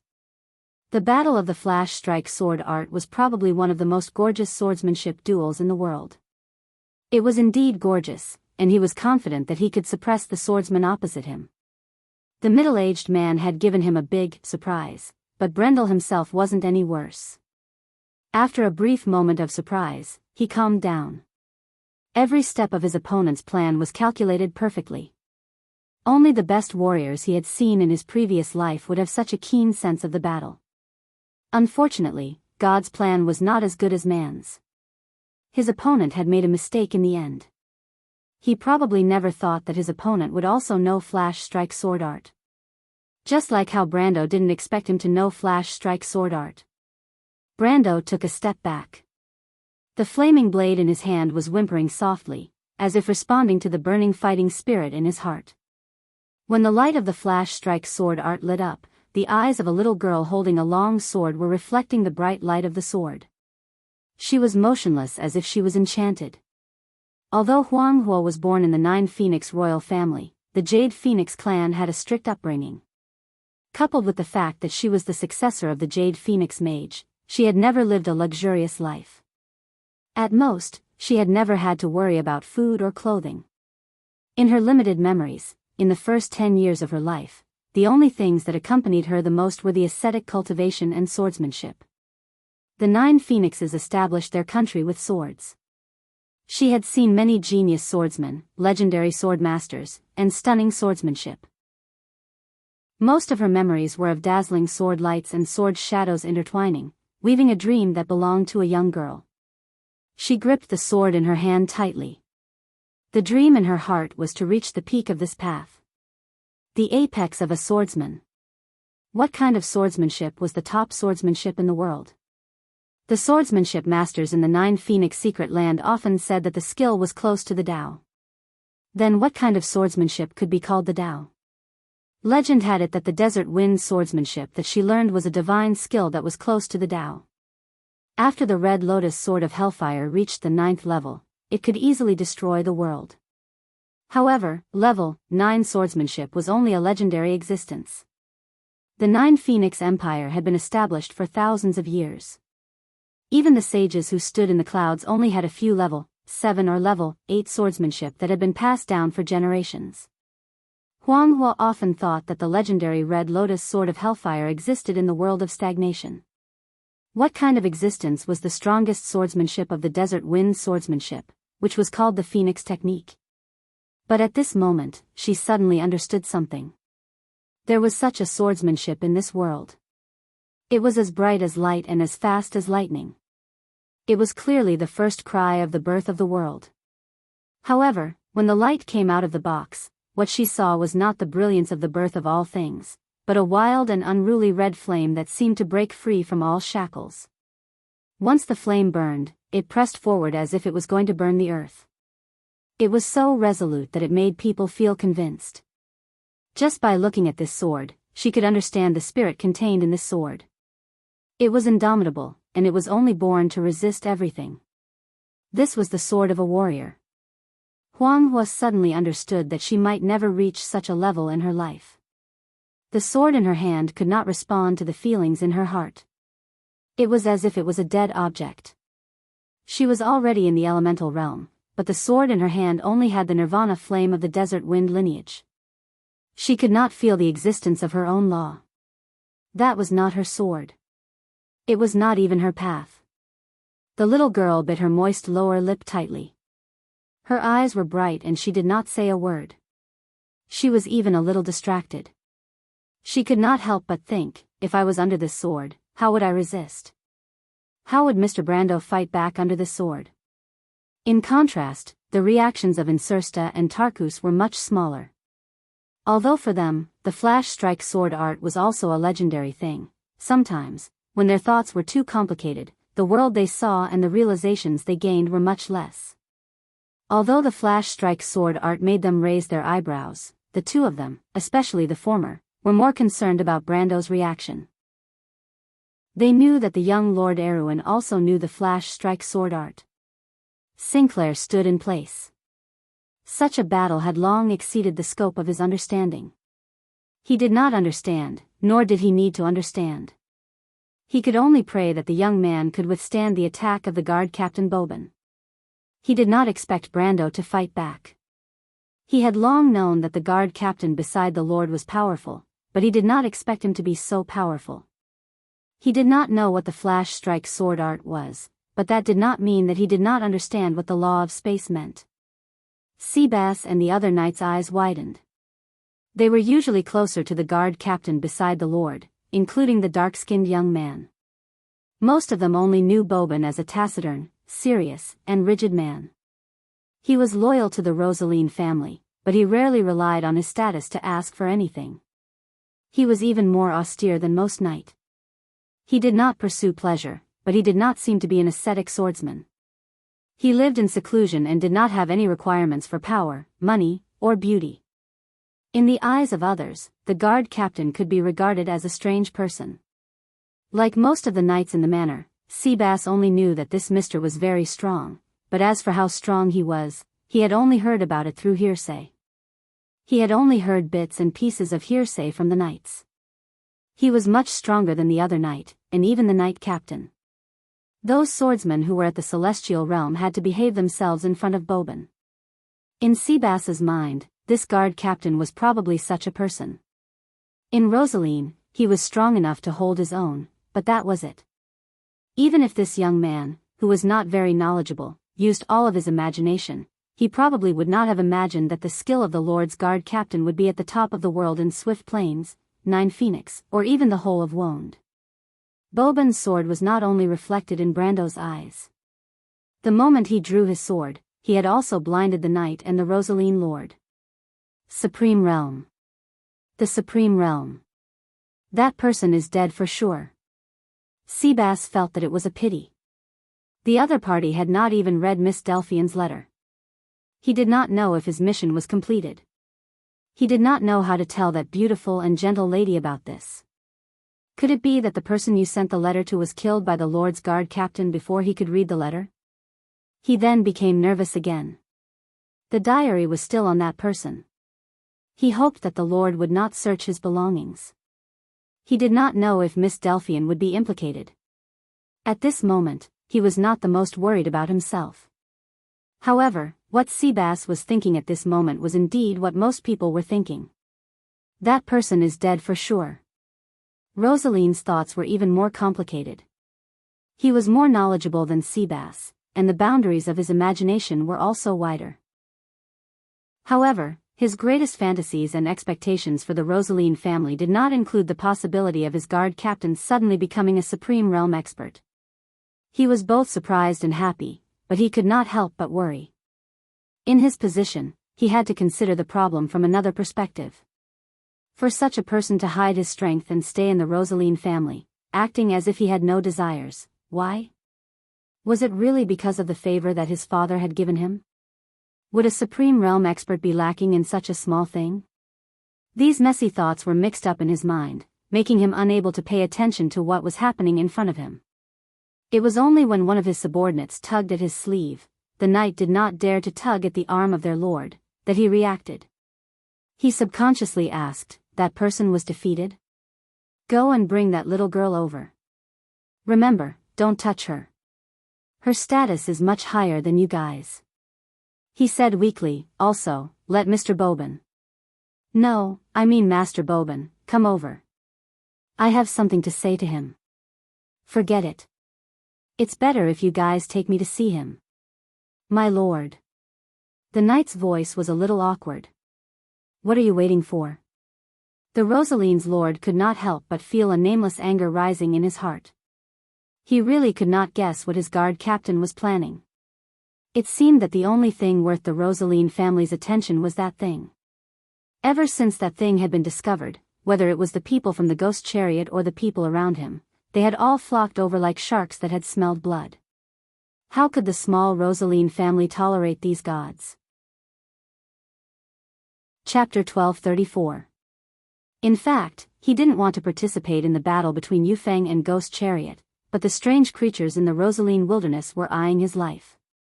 Those people seemed to have realized this as well.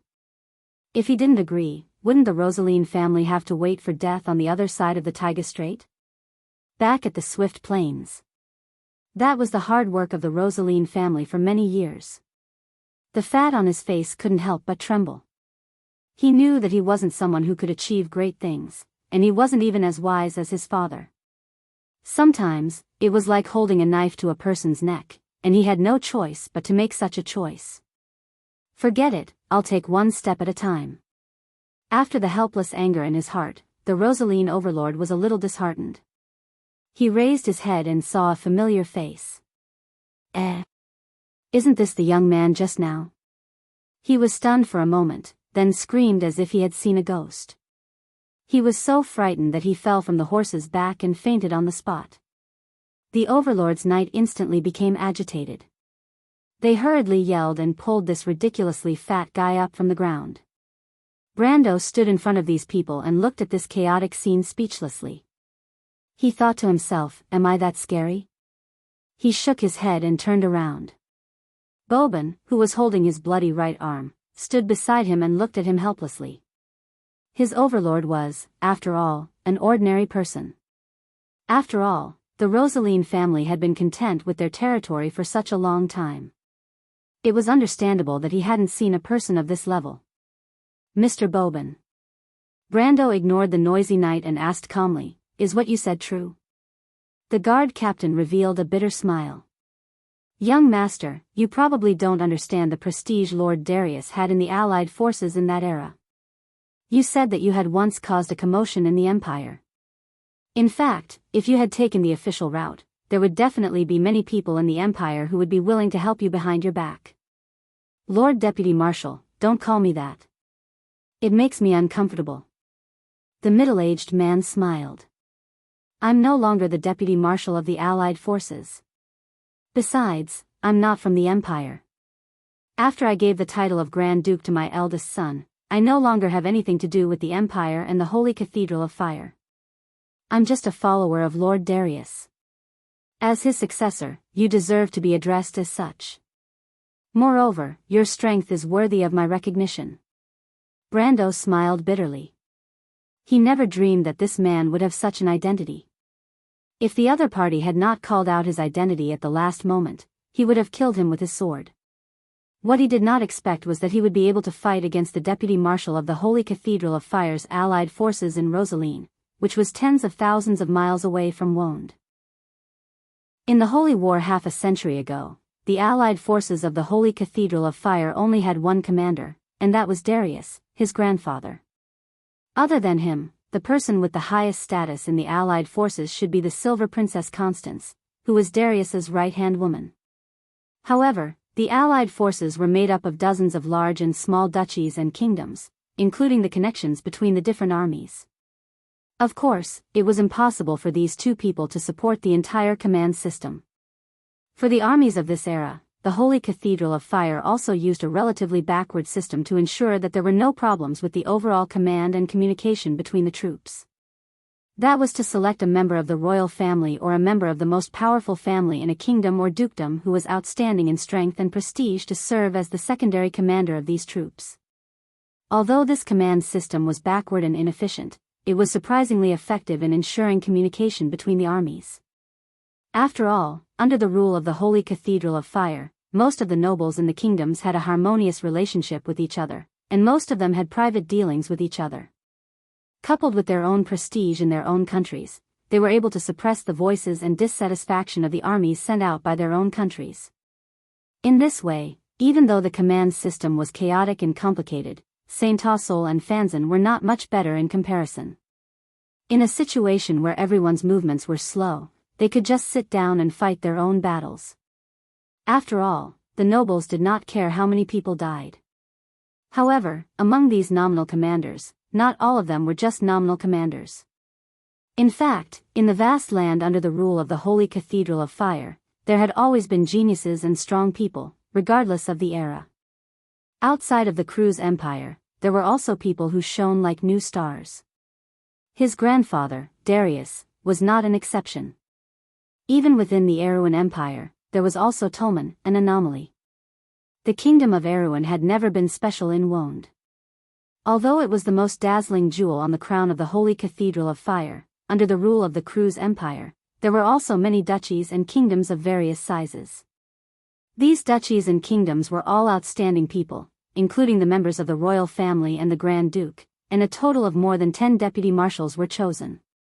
And Boban was one of them. In fact, Brando was not unfamiliar with his original identity and name.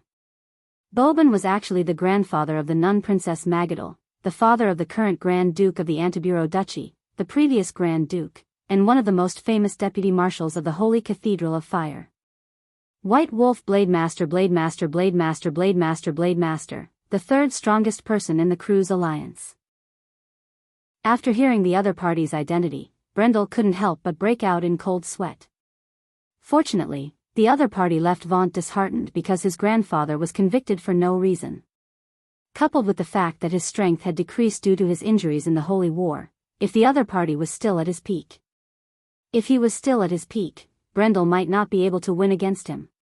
His current strength was much higher than the peak of the Supreme Realm, but on the basis of his understanding of the law of the Sage Domain, if it was just based on swordsmanship, Blademaster's flash strike sword art might have really made him suffer. Obviously, this old sword saint also saw this point. First, he used the mirror of still water to deceive Brendel into subconsciously withdrawing his law, and then used the flash strike sword art to force Brendel to only use his swordsmanship. If not for his strong foundation and the fact that Blademaster's strength was not at his peak, the outcome of the battle would have been hard to predict. Fortunately, everything had been decided. Thinking of this, Brandos suddenly vaguely felt something. He followed the gaze that fell on his face and saw the little girl named Huanghua staring at him. Her black eyes were full of admiration. He was slightly stunned, as if he saw the battle between him and Blademaster from her eyes.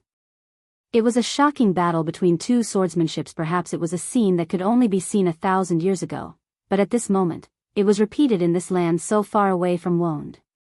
When Boban's flash strike sword art was unsheathed, there was only a moment left for him to react. His choice was to retreat.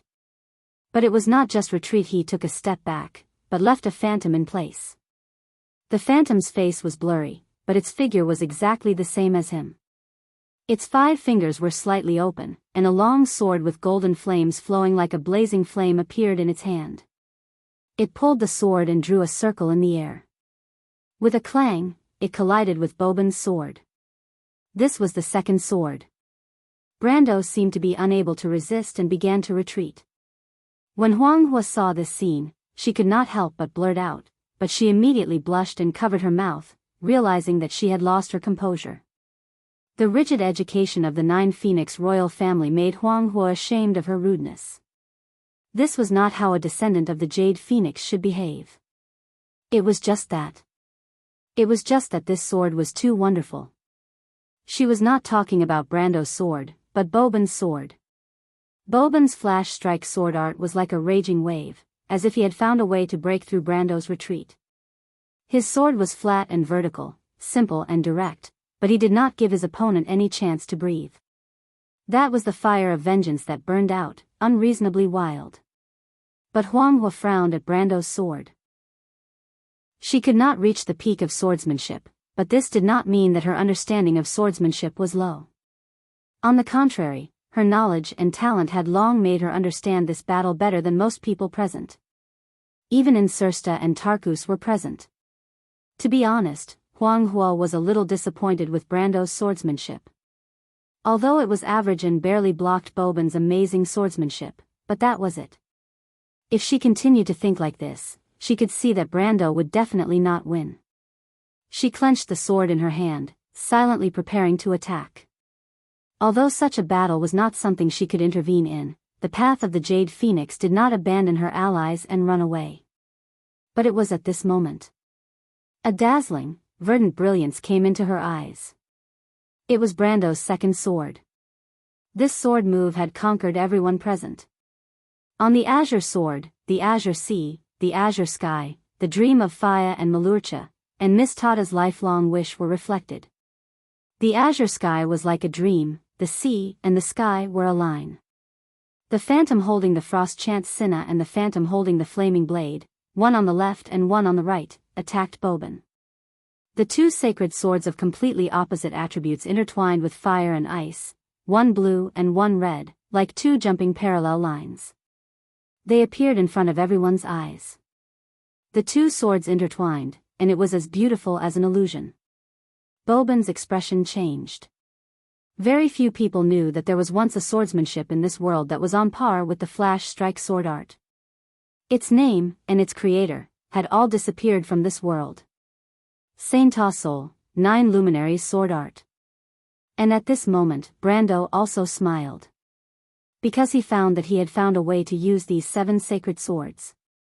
Lord Wind Empress, thank you. P.S. Ambush may need to be written until 13, and continue to ask for monthly votes.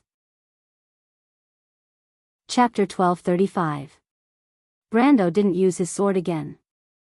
After blocking Boban's sword with flaming edge, he used Frost Xianxia's phantom to quickly counter with Cruz's short sword technique. He was very familiar with the swordsmanship passed down by Cruz and Erwin. Although these swordsmanship couldn't be said to be amazing, after the precipitation of history, they became more concise and clear. They were truly practical swordsmanship. With his understanding of swordsmanship and the 9 luminary sword technique as a footnote, it was enough to turn something rotten into something magical. After 7 consecutive strikes, Boban had no choice but to give up on using flash strike sword technique because there was still flaming edge eyeing him. At this time, Boban's heart sank as he understood that he had lost his last chance. Clang, clang, clang, clang, clang. After 7 consecutive strikes, the two swords would cross 7 or 8 steps in the direction that Boban had retreated. By the 7th strike, there was a complete difference between offense and defense. At this time, Phoenix Fire could no longer see the exquisiteness of the swordsmanship. She only felt that Mr. Brando's swordsmanship was just right. Because it was indeed just right. Boban's heart was filled with joy. Looking at Brando's sword, his eyes shone with a strange light. Of course, he could recognize that this was the fast sword technique of the Anzaruta region. It was one of the swordsmanship that the locals used in duels. Only people who were familiar with these two countries, and only people who truly understood swordsmanship, could display this plain and simple swordsmanship to such a level. It wasn't as grand as flash strike sword technique or 9 luminaries sword technique, but it was just right to be used here. There was no need to use anything more magnificent. Swordsmanship was the art of battle. A real battle didn't have any extra burdens. He had retreated to the limit, and the Phantom's fast sword technique had also reached the limit. This was the limit of human strength, but there were still some things in this world that couldn't be guessed by human strength, and that was the 9 luminaries sword technique. A miracle witnessed by the moon of magic. A swordsmanship that used magic as its basis. When Boban finished the last step of the fast sword technique, he saw a bright golden line flash in the darkness. It was a long and narrow sword blade. It was so bright that it seemed to be brighter than his entire life. His mind was intoxicated, as if he had seen all the truths of the world. If it wasn't for the resolute will of an old soldier that made him wake up at the last moment and shout out that name, he would have died. This sword not only drew a trail of blood on his shoulder, but also pierced through his neck. Because it was flash strike sword art. It fanatically pursued offensive swordsmanship. Its blade was like a raging inferno, shouting to break free from all the shackles of this world, to pursue blood and victory. After a long while, Brando opened his eyes again. The eyeballs wrapped under his eyelids trembled slightly, as if he had just recovered from the dream of the previous battle. His eyes met Huang Hua's. The little girl bowed to him respectfully, not because of the complicated etiquette of the 9 Phoenix imperial family, but because of the respect of a senior. He looked at Huang Hua's dark hair and realized that not everyone in this world was lucky enough to witness an extreme sword. Huang Hua could be considered lucky, as this battle would bring her many things. However, her luck did not lie in the fact that she had witnessed 2 Lemeters fight without holding back. Instead, it lay in the fact that she had enough talent to understand all of this, even though it might take some time. However, to the knight, the guards, and Lord Rosaline who had also witnessed this battle was indeed exciting, but other than that, it was meaningless. This was undoubtedly a pity. These people might never understand what they had missed out on in their entire lives. He was also lucky. When he saw Huang Hua's eyes just now and recalled the battle, he realized that there was something more in his heart. Some things on the path of swordsmanship seemed to have suddenly faded to him. The desire for victory and defeat was no longer something that he had originally calculated in his heart. It had become a pure pursuit and desire. Brando suddenly realized that his fighting talent had begun to evolve from acquired to innate, into something more pure and intuitive. That kind of thing was not to calculate the gains and losses of each strike, but to know that he wanted to win and how to win. It could not be quantified, nor could it be described with words, but it was an understanding in his heart. If he were to rehearse the previous battle again at this moment, when Boban used the mirror of still water to suppress him, his first choice might be to strike directly with his sword, instead of cautiously putting away his lines of law first. The former was intuition, the latter was experience. He relied on his own experience, which was the most valuable asset to him, whether it was his understanding of swordsmanship, his understanding of combat, his understanding of the past history, and his understanding of everything in the Amber Sword game. They had been his greatest reliance, and also his pride in the world. He was once afraid that if he lost all of this, or if all of this no longer worked, what would he do? Now he had the answer. When Brando opened his eyes, it was as if he saw a smooth path in front of him. The inspiration he gained from the battle with Boban was almost second only to the gains he gained from the battle with his grandfather in the dream. The former gave him the answer to Brando's life, and the latter gave Brando the answer to his future. Only victory, but he was not too surprised in his heart. He was even pleasantly surprised, because he knew that his battle with the deputy marshal was not the result of all of this. It should be said that it was just a trigger. Ever since he had left the elemental barrier, or rather, ever since he had battled the Silver Queen and the many leaders of the Empire, the constant battles and the constant increase in his knowledge had finally allowed him to surpass his past self. Perhaps his strength was still not enough. But he understood that it was just an illusion formed by the power of the slate. One day when he had a perfect body again, he would get more than that power. When he understood this point, he suddenly felt the holy sword Oderfice in his hand tremble slightly, as if it was responding to the feelings in his heart. Then, under his astonished gaze, he felt golden lines that spread like flames appear in his mind, and then lines of words appeared on them. Brando suddenly understood. That was the flash strike sword technique. The complete inheritance of the Flame King Gretel. It was displayed in front of his eyes. Insursta and Tarkus stood silently on the messy street. After the Lord of Rosaline was unconscious, the noisy scene did not affect these two spirits at all. After witnessing the battle between Boban and Brando, the knight would not continue to attack the latter even if they used their knees instead of their brains to think. Thus, even though the street was noisy, the chaos mainly revolved around the Lord of Rosaline. Brando was followed by the captain of the guards, and under the watchful eyes of the two, the others behaved in an orderly manner. The guy who had cursed out loud earlier had already run off to some unknown place. It seemed that he wanted to shed the skin of a knight and would never dare to return to this place again. Insursta felt that the Earl of Tonagel might not be so petty as to argue with such a guy, but he also understood his thoughts. After all, there were not many people in this world who dared to gamble with their lives. But among these people who could be called desperados, he felt that he should be considered one of the best. Not only did he dare to joke about his existence, to the spirits, life was meaningless, only existence had value, he even dared to joke about the head of the supreme ruler of the empire. If he failed, he would not be the only one to lose his head. His close friend Tarkus' family would be uprooted, and even the kingdom in the darkness that he thought highly of might not be able to recover from this setback. But there were always lunatics in this world. He was one, Tarkus was one, and he believed that Her Majesty was the same. He could see the insanity in the depths of her beautiful eyes. She did not come to this world with the Mercury staff to save Madara, but to satisfy the uncontrollable desire to rule over everything in her heart. He believed that the Mercury staff's favor towards him originated from the same madness. Because we are dull and monotonous existences, and we know it very well.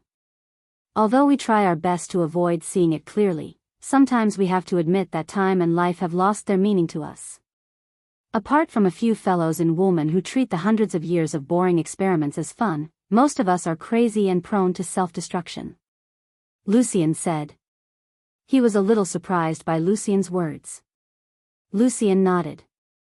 It's just that this kind of destruction is rather special, obscure and difficult to be discovered by others.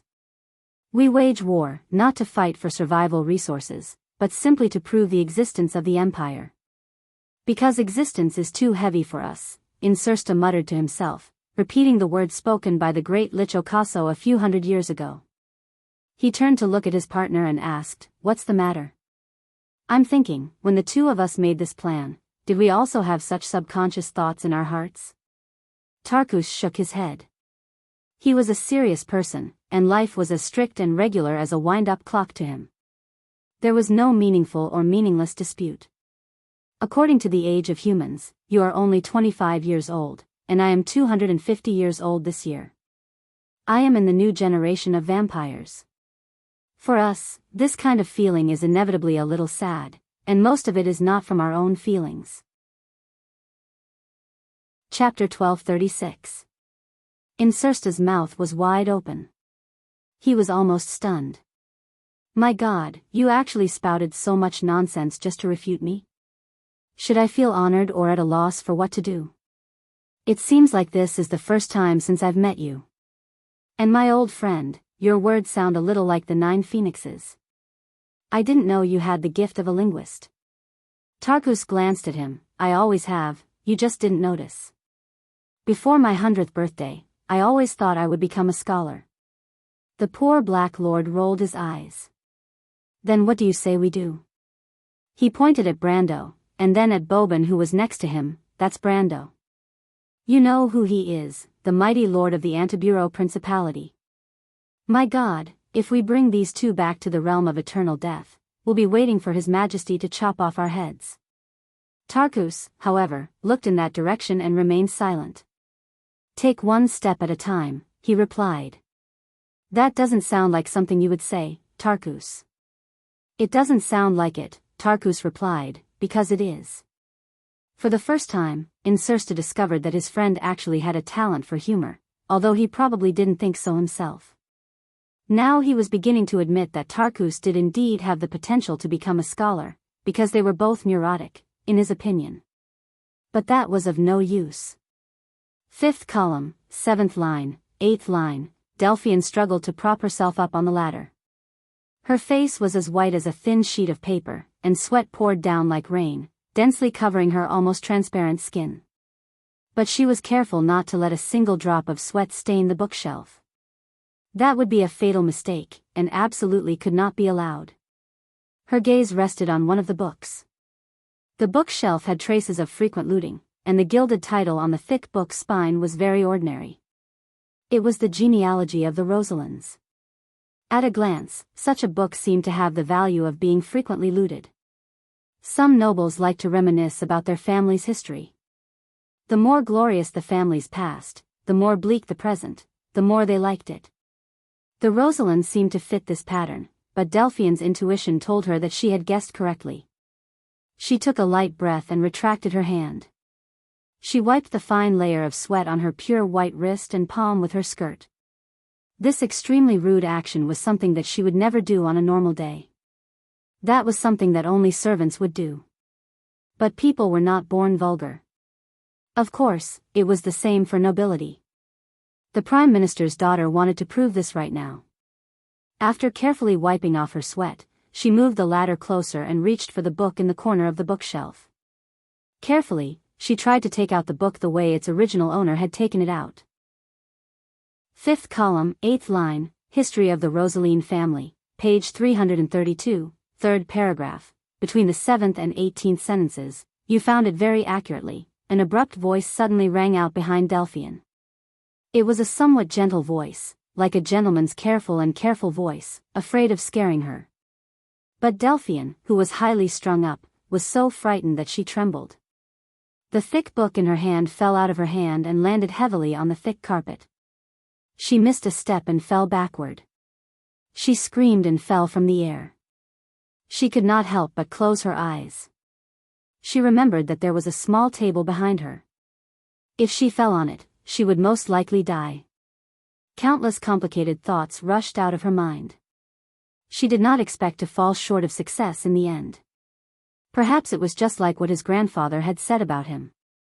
He was still too simple-minded and paranoid about this world. Martha had taught him this answer one by one, but in the end, he still ignored all of it. What she thought of was not hatred, nor was it the empire burning in flames and the dying Silver Queen. In the chaotic illusion before her eyes, she saw the bright afternoon sun. She saw her grandfather's carriage slowly driving along the rose path into the green courtyard. Under the huge willow tree of the Nidevan family, the old man's figure became more and more crooked. The era of the giants had finally come to an end. After the Supreme of the Empire had obtained everything he needed, his daughter began to strip away the glory of this ancient family. She wanted revenge. For her grandfather, for her father, she wanted to take back the glory of the Nidevan family. She suddenly remembered the question Elman had asked her on a warm summer night when she and Elman were hugging by the side of the Lovers' River in the imperial capital. Delphian, tell me. Do you care about my identity and the family behind me, or do you care about me? She remembered laughing at the time because that question was laughable. She remembered looking at that silly fellow with a teasing gaze. Elman, how can you be so naive? Are there any other things besides politics in the imperial capital's noble circle? I love you, and I care about your family and your identity. If you were just a lowly person, I wouldn't be with you. Elman did not say anything at that time, as if he had silently agreed. Delphian suddenly felt a little disappointed. She suddenly realized that her love and hate were mixed with something that should not have been there. But when she came back to her senses, she found that she was not in Elman's warm embrace, but in the embrace of a stranger. The man looked at her with a smile. His hands wrapped around her ankles and shoulders and held her from behind. Before she could react, he placed her on the ground politely. She was barefoot, and she could feel the thick handmade carpet tickling her soles. It's too abrupt, but I can't help but like to show off. Bad habits are hard to change. The man looked at her. His black eyes were like two bright black gems. His long hair was draped over his shoulders. His appearance was somewhat feminine, but it definitely wouldn't make people think that he was feminine. He smiled at Delphian and said, "If I scared Miss Delphian, please forgive me." Feng Qi, Delphian leaned against the bookshelf, her face pale. She trembled slightly as she asked, "When did you come in?" She immediately realized that she had asked a stupid question. Her face darkened as she changed the topic. "Were you the one behind the voice at that time as well?" It only took a moment for her to realize what was going on. The voice she heard in her dreams when she was unconscious was this man's voice. It was completely different from his usual voice when he talked to Lord Rosaline, but now it was obvious. She was not stupid. She knew that she had been tricked. Lord Rosaline is too wary of us. I just needed someone who was less wary of him to explore his secrets. But the price of buying someone is too high. The people around him are either too mediocre, or too difficult to make a move on. Feng Qi did not hide from Delphian's accusation. He crossed his arms and shrugged. "Only Miss Delphian has an interesting experience." I believe I didn't force you to do anything." Delphian's expression changed. She said angrily, "You peeped into my memories. I know it's not a good habit, but I just can't help it. I'm sorry, I hope you can forgive me." Feng Qi scratched his head awkwardly. "But you're a clean girl, and I didn't see anything unnecessary. You have to believe me. And the details of your life don't exist on the surface of your consciousness. You should understand what I mean." Delphian's face was ashen. She gritted her teeth and glared at him. Just as she was about to explode, the man seemed to realize that he had gone too far. He quickly shut his mouth and changed his words. I'm sorry, but I have to explain myself. After all, this is related to my reputation." "Shut up," the Prime Minister's daughter squeezed out the two words from between her teeth. Okay, Miss Delphian. Please calm down. I'll listen to your orders." The man immediately raised his hands and said, "But I believe we still have a common topic. Since you've seen those things, I can roughly guess what you want to do.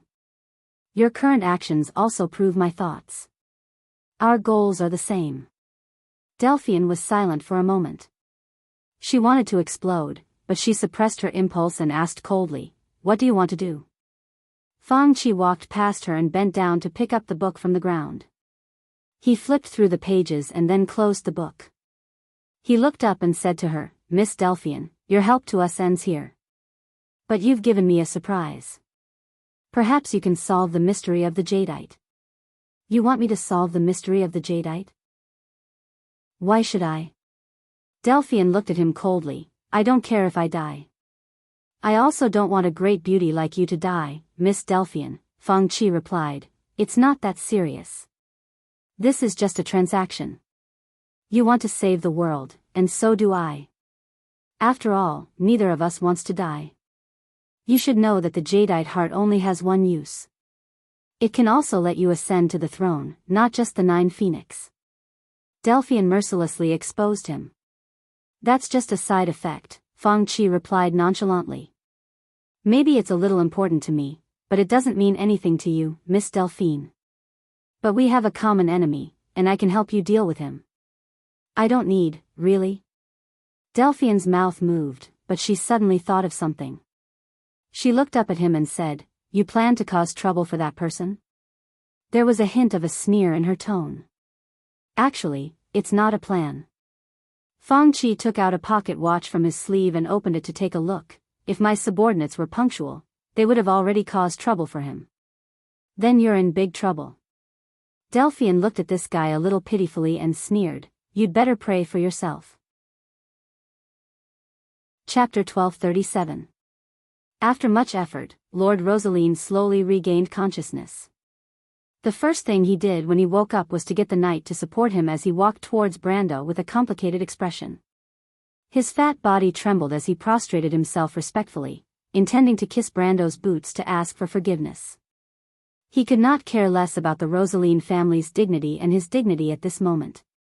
Of course, the Lord thought that this was nothing in front of the young man in front of him. He was not the most outstanding of the Rosaline family masters, but at least he was not stupid.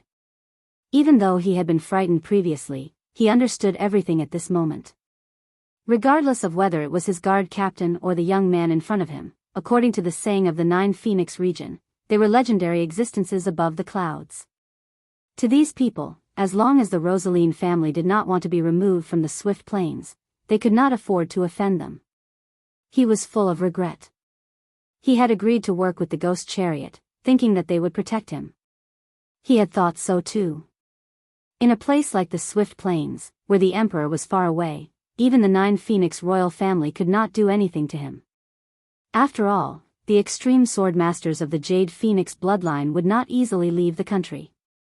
Those people still had to guard against the ghost chariot sword masters from ambushing them outside the country's borders. Gaining the favor of the ghost chariot on this piece of land was a great thing for the Rosaline family.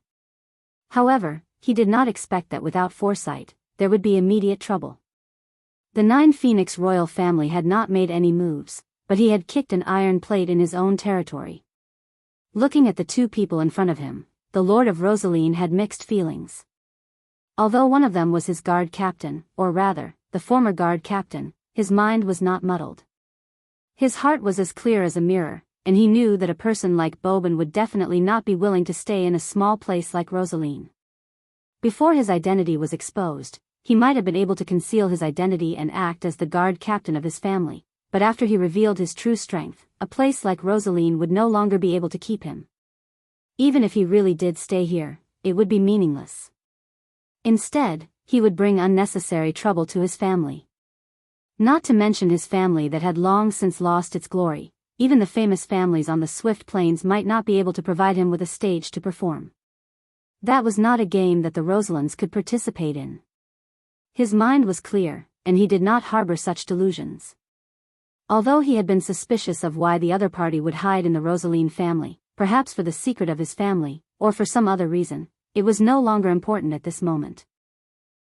The most important thing was that as a smart person, he had to understand his current situation at all times. This was what the previous head of Rosaline's family, who was also his father, had taught him. Even though he was already over 50 years old, he still remembered this lesson with trepidation. He remembered that his father was the most outstanding patriarch of the Rosaline family in the past few generations. He was far from his father's level, but at least his father had one good point, which was that he knew his place. At this moment, he could no longer care about Ghost Chariot's favor. If he did not do so, there would be no future for him. This Rosaline leader did not understand Brando, and neither did Blanche. He watched as the leader that he had brought up trembled as he knelt down and lowered his head to kiss the dust on Brando's boots. His expression did not change. He was not a cold-blooded person, but he was once the ruler of a country, and he no longer had such naive thoughts. He understood that if the other party wanted to survive in a chaotic place like Swift Plains, this was the attitude that the weaker party had to take. This had nothing to do with dignity, because when one lacked the necessary strength, it was actually superfluous and might even be harmful. Just like what the Rosaline leader had thought, since he had already revealed the power of an ultimate grade Grand Sword Master, he could no longer stay in this place. He had to leave eventually and could no longer protect this broken family left behind by the previous leader. After he left, the other party would have to rely on his own power to survive in Swift Plains. The Nine Phoenix might not be a world where the strong were respected, but in Swift Plains, this kind of thinking was very popular. Blanche had been immersed in this culture for decades, so he was more or less influenced by this kind of thinking. However, Brando did not necessarily agree, especially when he saw this fat fellow like a ball crawling down in front of him and kissing his boots. Whether it was mentally or physically, he could not take it. With a lift of his hand, 3 silver lines appeared out of thin air and held the leader up. "No need, I am not that petty." Brando looked at the other party and replied.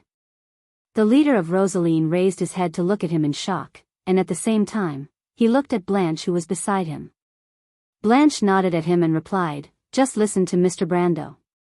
He is the descendant of an old friend of mine, so he will not make things difficult for you." The leader of Rosaline's expression changed before he finally heaved a sigh of relief. He looked at Brando, then at his guard captain, and his heart was filled with regret. When he thought about how he had led a group of ants to provoke the other party, he could not help but feel his molars ache. At the same time, he cursed his bad luck in his heart. However, who would have thought that a young man who looked like he was in his early 20s would have such power? The so-called 1 in 1,000 years genius of the ghost chariot lineage, Feng Qi, had been praised by the ghost chariot as if he was the best in the world. Before he had seen a higher level of power, he had indeed been fooled for a period of time, and was amazed by the young man's power. However, he could not help but curse in his heart, what 1 in 1,000 years genius? He has really lived his life like a dog. He had already pushed the responsibility of his misjudgment of Brando's power to the most outstanding genius of the ghost chariot lineage in the past 1,000 years. Unfortunately, what he didn't know was that Phantom Chariot's talent aside, Brando's strength was obtained through cheating, and there probably wouldn't be a second person in the world who could match him. However, he was not the only one who had such thoughts. He was also amazed by Brando's power. However, he was not amazed by Brando's absolute power. He was not as ignorant as the former. He knew that there were some ancient inheritances in Wone that could rapidly increase a person's power. These inheritances were hard to come by for ordinary people, but they were not as rare as one would imagine for a descendant of a marshal of the Empire's allied forces. At least he knew that Sir Darius and Her Majesty should have obtained some inheritances related to the Dark Dragon during the last battle. However, what really amazed him was the state of Brando's swordsmanship.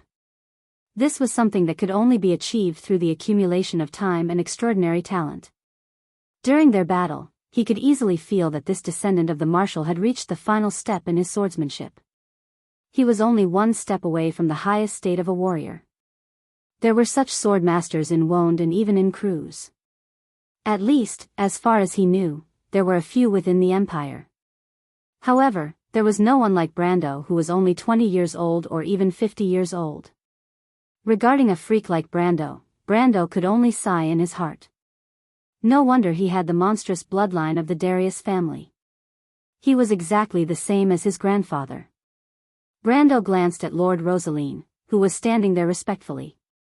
He knew that he had convinced Lord Rosaline. Of course, he also knew that Deputy Marshal Brando had contributed to this. Even though he wasn't sure what Lord Rosaline's attitude was, at least for now, he should be considered friendly. He turned back to look at Huang Hua.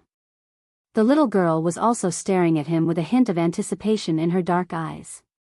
Brando knew what the princess of the 9 Phoenix royal family wanted him to ask, so he nodded. He turned back again and said to Lord Rosaline, "Even though I know that there is only a misunderstanding between us, Lord Rosaline, I also know that this misunderstanding didn't happen by chance, right?" Lord Rosaline's heart skipped a beat. He knew that Brendel wasn't stupid. Even though he had expected this question, he still couldn't help but be stuck at this moment. He knew that no matter how he answered, he would definitely offend either party. He hoped that Brando wouldn't ask this question, but he also knew that just like how he knew about Brendel's existence, this young man definitely knew about their existence too. To be honest, he was more unwilling to offend Ghost Chariot because the Rosaline family had to establish themselves in the Swift Plains. Even if this young man agreed to protect him, he couldn't possibly stay here all the time. However, Ghost Chariot's lineage had been rooted here for many years, and its sphere of influence had long been deeply rooted. Anyone who wanted to make a living on this land would never choose to offend Ghost Chariot. More realistically, if he dared to say no, he felt that the Rosaline family would disappear even further. That young man seemed to be easy to talk to, but who knew if his sword was just as easy to talk to? He might still have the compassion and benevolence of a young man, but that didn't mean that he was a fool. He said dryly, then he saw something in the eyes of his former guard captain and stammered, yes. Yes, in other words, you and your knight are looking for trouble with me not because I caused trouble in Yurin this afternoon, but because of another reason, right? This. Chapter 1238. Brando could have asked Blanche, but he didn't choose to do so. Although he didn't know why the vice-marshal was here, he could tell from his attitude towards the Lord that he had some feelings for this place. He felt that if he were to ask, the other party might give him the real answer.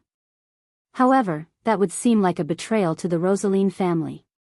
Perhaps the other party would not be calculative on account of his grandfather, but Linley did not want to owe the other party a favor. Besides, he didn't think that he wouldn't be able to convince the Lord, who didn't seem like a tough nut to crack. I heard what you said just now, Lord, Brendel reminded him. What? What did I say? You intend to let your knight attack Phoenix Hua. As a lord, you won't be calculative with a little girl over such a small matter, right? All right, Lord, I want to hear the truth. You don't have to worry about anyone finding trouble for you. With me here, no one will dare to attack you. Indeed, it's here. The Rosaline lord couldn't help but laugh bitterly. If possible, he was willing to believe that this young man had the ability, but he obviously couldn't stay in the Swift Plains forever.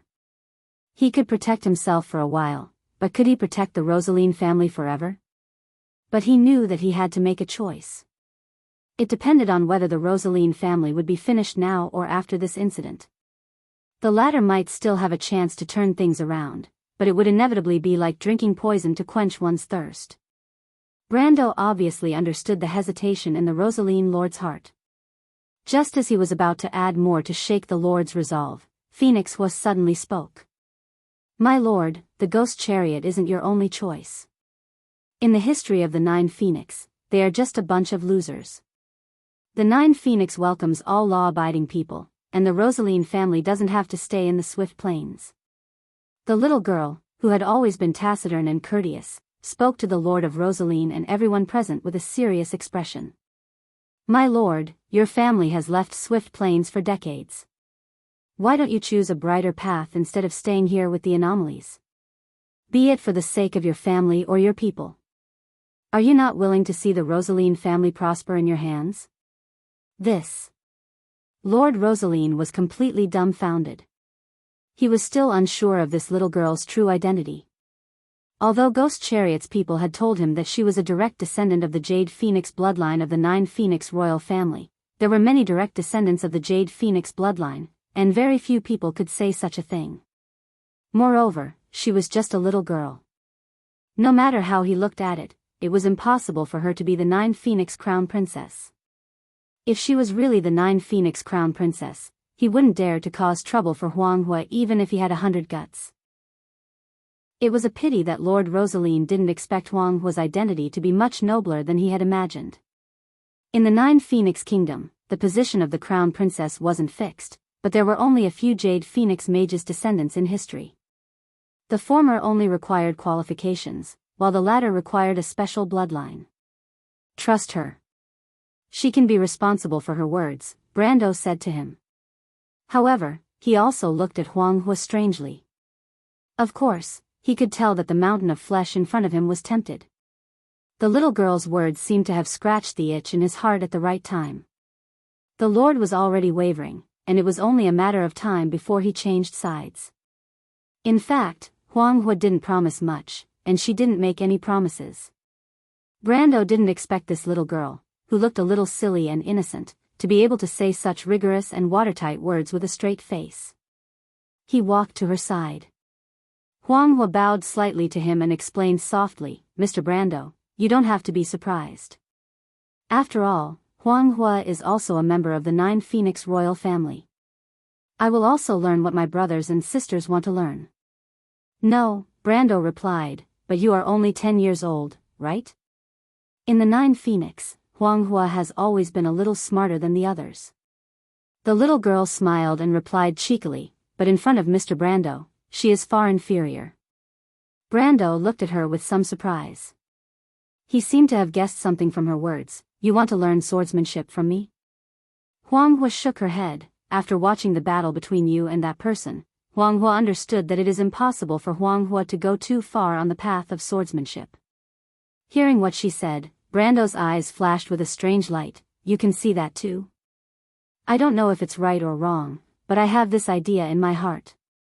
Brando couldn't help but gasp. This little girl's talent was too terrifying. She could even sense such things with her intuition. It was simply incredible. He once thought that it was ridiculous enough that he had the system, but compared to this little girl, it seemed to be nothing. After all, the system could only help him in terms of absolute strength. After reaching the supreme state, the only thing left to help him was to digitize this world. However, Huanghua's talent could help her continue on this path. She might be slower than him at the beginning, but after reaching a certain level, she would be well prepared. She might even break through all the way to the true perfect body. Why is there such a person in this world? Brando couldn't help but feel a throbbing in his heart. Huanghua didn't belong to this era. Her era obviously wouldn't come until she fully grew up.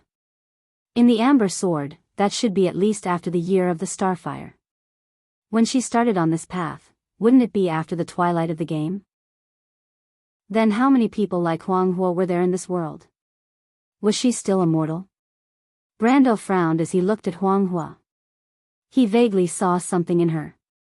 If her potential represented the future of the Iron Folk, then perhaps Martha's plan was not impossible. At this moment, he suddenly understood why he was thrown into this place after passing through the space-time rift, and why he suddenly met these people and a somewhat strange little girl like Huanghua. Perhaps this was not a coincidence. Actually, I'm not a swordsman, Huanghua. Just when Huanghua was a little uncomfortable under his gaze, Brando suddenly let out a long breath and said, I'm a warrior. Mr. Brando is not a swordsman? Huanghua asked with some surprise, but Mr. Brando's sword is obviously the ultimate sword? It's not that a warrior can't use a sword, but it's not only the sword saint who uses a sword, Brendel replied. Swordsmen always rely on their swords, but as a warrior, you can only rely on your own heart that has experienced hundreds of battles. That is a path that is carved out from the slaughter of beasts. Without experiencing hundreds of deaths, you will never understand it. Teacher, Huanghua is willing to learn the way of the warrior. Huanghua's eyes lit up slightly. Nirvana after 100 deaths, isn't this the way of the Jade Phoenix? She had a faint premonition in her heart, as if this was the path that belonged to her. Brando did not answer her directly. He just smiled and patted her on the head. I can't always stay in Nine Phoenix. Huanghua, as the successor of the Jade Phoenix, you can't go to Erewhon with me. On the way to Green Jade Hill, let's see how much you can learn. Huanghua shook her head and respectfully bowed to him as a disciple. She said, once a teacher, always a father. I don't dare to go against this principle. Everyone liked obedient students, and Brando was naturally the same. He was very satisfied with Huanghua's attitude. At this moment, he could not help but think of Haruz, who was far away in Erewhon. Both of his students could be said to be excellent, but it was a pity that he was not a wizard. He and the little prince were teacher and student in name, but they were not teachers and students. In fact, when he returned to Erewhon, he planned to let Senior teach the little prince. In terms of familiarity with black magic, Senior was one of the best in the whole of Erewhon, even though she was only an elementalist in her previous life. While Brando and Huanghua were talking, Lord Rosaline, who was standing in the middle of the street, made up his mind. Just like what Brando had seen, he was indeed moved at the first moment. Even though he was not excellent enough, he was like the ancestors of the Rosaline family. There was not a moment when he did not want to restore the glory of his family. Why did he want to cooperate with the ghost chariot? He had no choice but to go to Swift Plains to seek refuge. Otherwise, he could have just handed over the mystery of the jade to the ghost chariot, but he did not. In fact, in the depths of his heart, he might have wanted to restore the glory of the Rosaline family to its most glorious era. Even though he did not have the ability, he coincidentally knew a secret that the previous masters of the family had never discovered. The Rosaline family only lacked an opportunity, and now, this opportunity had appeared in front of him. What was Swift Plains? What was the Ghost Chariot? Although the overlords of the Swift Plains claimed that they didn't care about the Nine Phoenix, everyone knew that it was because they knew that the Nine Phoenix wouldn't come to such a desolate place. If there was an opportunity, who would not want to develop in the Nine Phoenix? It was the same for the Rosaline family. The only thing that he was hesitant about was whether the little girl's words were trustworthy, but he got the answer from Brando's eyes. In the end, this guard captain did not abandon the Rosaline family. He could not help but feel touched. Perhaps Brando was really staying here because of his father's kindness, but it was not the first time that he had doubts about him. It was a pity that this kind of repayment ended here. He could not help but feel that it was a pity. Thinking of this, the Lord lifted his head and said to Brando, who was not far away, "My lord, it's the Ghost Chariot. It's the people from the Ghost Chariot who are manipulating everything behind the scenes. Their target is Miss Huanghua." Brando smiled and turned his head back from his conversation with Huanghua. He had no experience with this, as he had already expected it. He looked at the Lord and said, "I'm not familiar with the Ghost Chariot. But I'm sure you've had dealings with them before.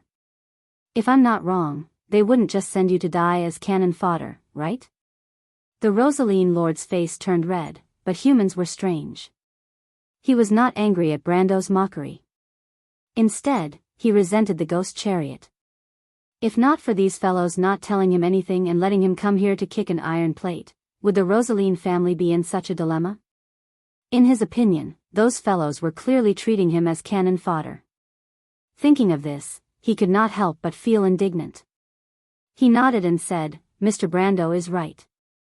The people from the Ghost Chariot asked me to delay you. Their people seem to have gone to the dock.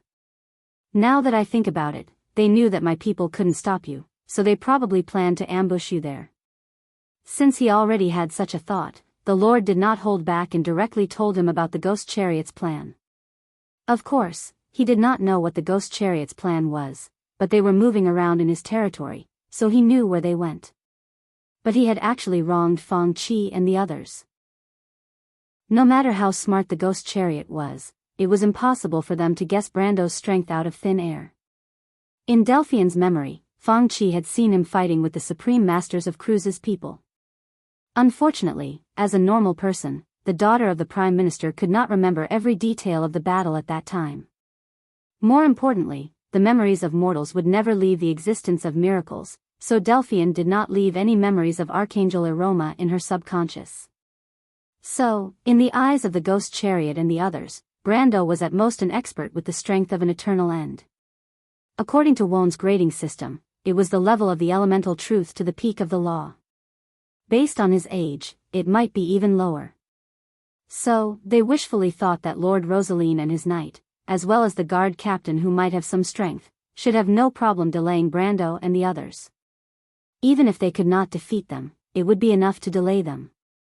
Their real target was actually Mr. Liu, who was heading to the port area. This guard of the Nine Phoenix royal family naturally made them extremely wary. After hearing the Lord of Rosaline's description, Brendel instantly understood the other party's thoughts. He did not know how strong the Ghost Chariot was in Rosaline, but since the guy named Feng Qi was also here, it should not be too bad. He immediately frowned, feeling that Mr. Liu's current situation might not be too good. However, the people from the Ghost Chariot should have set off for some time. Even if Mr. Liu was in trouble, it would have been a while. Even if he and Huanghua rushed over, it would be useless. Maybe the other party would even ambush them there. "My lord, do you have a topographic map of the port area in your castle?" Brendel's eyes brightened when he thought about the ambush. "My lord, do you have a map of the port area in your castle?" The latter immediately understood what he meant and quickly said, "Of course there is. In fact, there is a secret passage in the city that leads to the port area without being noticed by everyone." At this point, he added a little embarrassedly, "That was the escape route left behind by our ancestors when they built the castle." "Very good. Now it's our turn to ambush them. Brando replied with satisfaction. Although he had taken Huang Hua as his student, he could not always play hide-and-seek with the people from the ghost chariot. If he could get rid of these guys once and for all, he did not mind helping Huang Hua and Mr. Lu. Moreover, adding some trouble to Madara's plan in the east was also beneficial to his physical and mental health. Chapter 1239. After completely siding with the Nine Phoenix royal family, Rosaline no longer held back. He immediately ordered his subordinates to return to the castle to retrieve the distribution map of Rosaline's establishment. To be on the safe side, he also ordered Kasaf, the captain of the night team that Brando had met earlier at the Qiuzhang's river. He was one of the last knights to arrive. At that moment, he was overjoyed that he had avoided a disaster. He was no longer as arrogant as before towards Brando and Phoenix Fire. He was careful and respectful to lead his subordinates to follow them and guard against Ghost Chariot's interference. However, he also understood that the probability of Ghost Chariot going to such great lengths to intercept such a distribution map was close to zero. He was only doing this to show that he was willing to cooperate with them. Brando was quite satisfied with his attitude. This Rosaline lord did not seem to be very capable, but at least he was sensible enough. That was enough. In times like these, he always preferred sensible people. Kasaf and his subordinates quickly left, leaving only the others to accompany Brando and Insursta in the cold wind. After September, even the sea breeze at Rosaline Harbor was somewhat dry.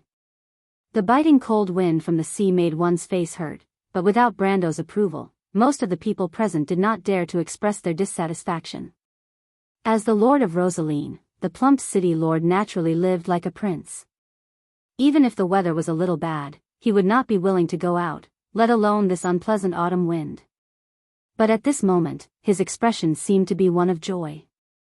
To be able to chat with Brendel, or rather, to be able to answer Brendel's questions, was enough to make him feel extremely honored.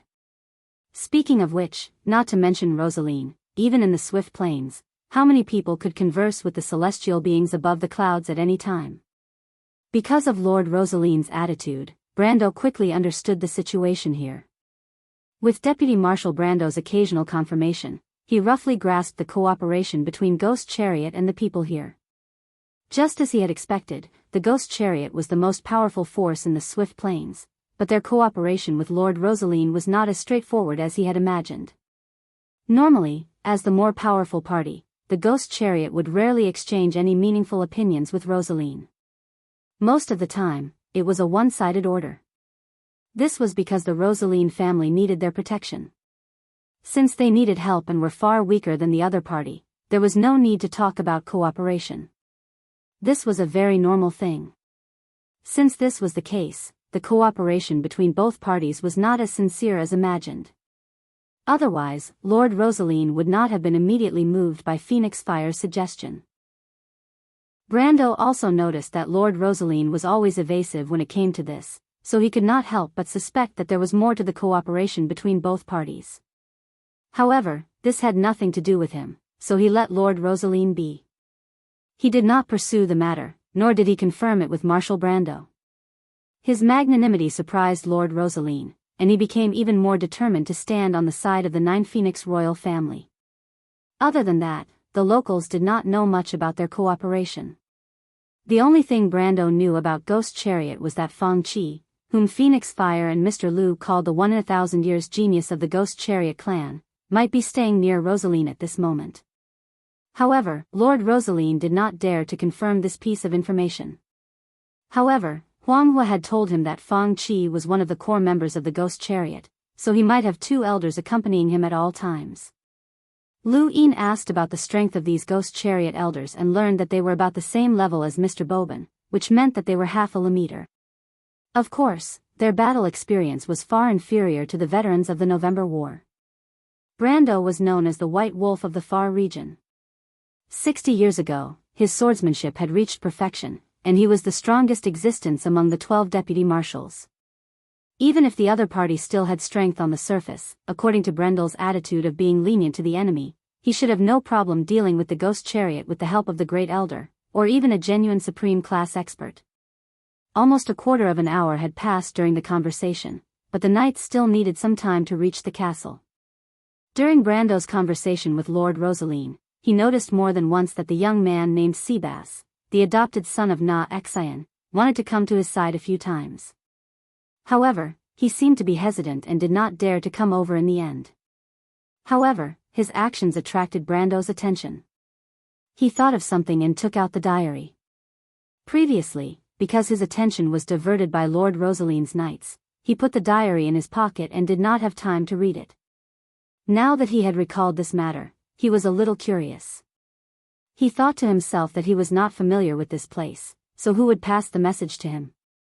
Now, it seemed that it was impossible for Mr. Liu to do so. Could it be this fellow's secret enemy?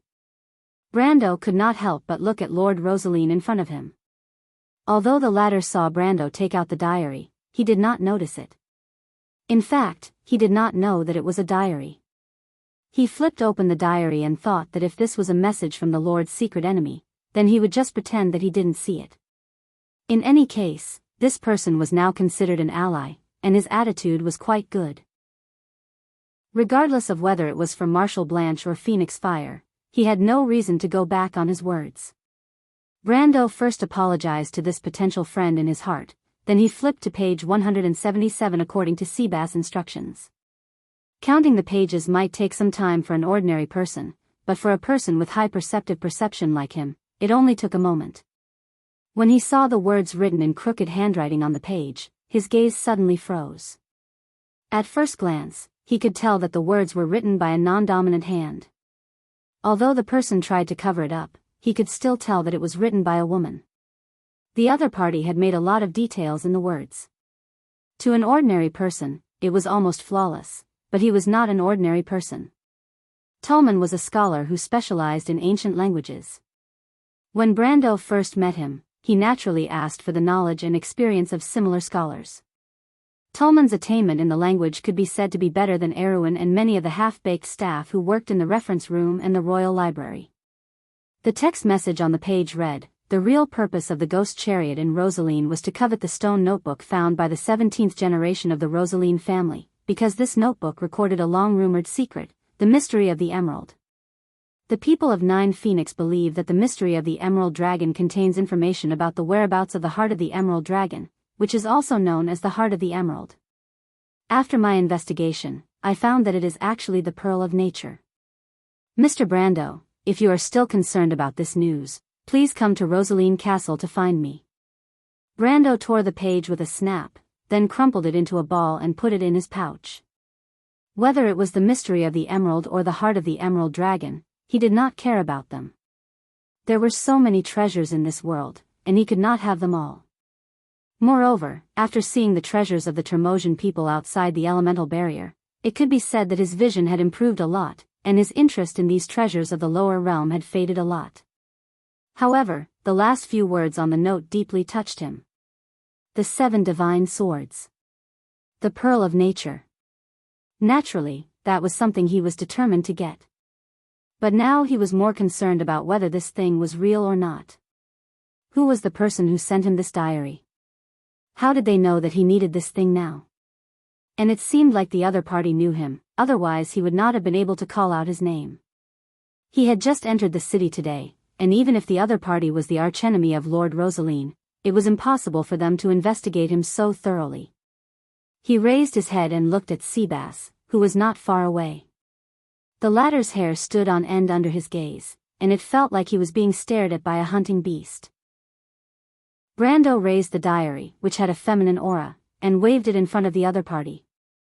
"Who asked you to deliver it?" The youth was stunned, then shook his head vigorously. "Sir, I can't say." "But didn't you say that as long as I read this diary, I can tell you?" "This." Seabass glanced at Lord Rosaline, who was not far away. He thought to himself, that was then, this is now. If I were to mention Miss Delphine's name in front of Lord Rosaline, wouldn't I be betraying her?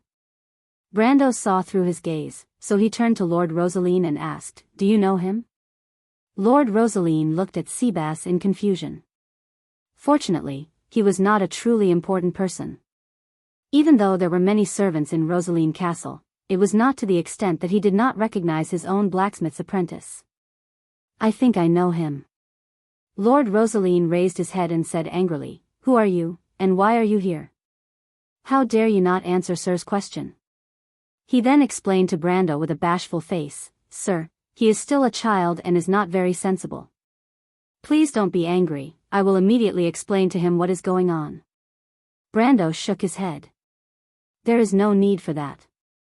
This is a clever lad, and he is a good person." Seabass was still a little uneasy at first. After all, he did not know the consequences of going against the will of an important person. His uncle, Xianxia, who was behind him, kept winking at him, but for Miss Delphian, he was ready to go all out. P.S. As usual, the progress did not follow my expectations. Clack clack clack, the world is indeed peaceful, and everything is normal. Silently vomiting blood. Chapter 1240. However, he did not expect Brando to say such a thing, and the dark-skinned youth was overjoyed. He knew that this young man's position in his lord's heart was very important, and Brando's words were a great help to him.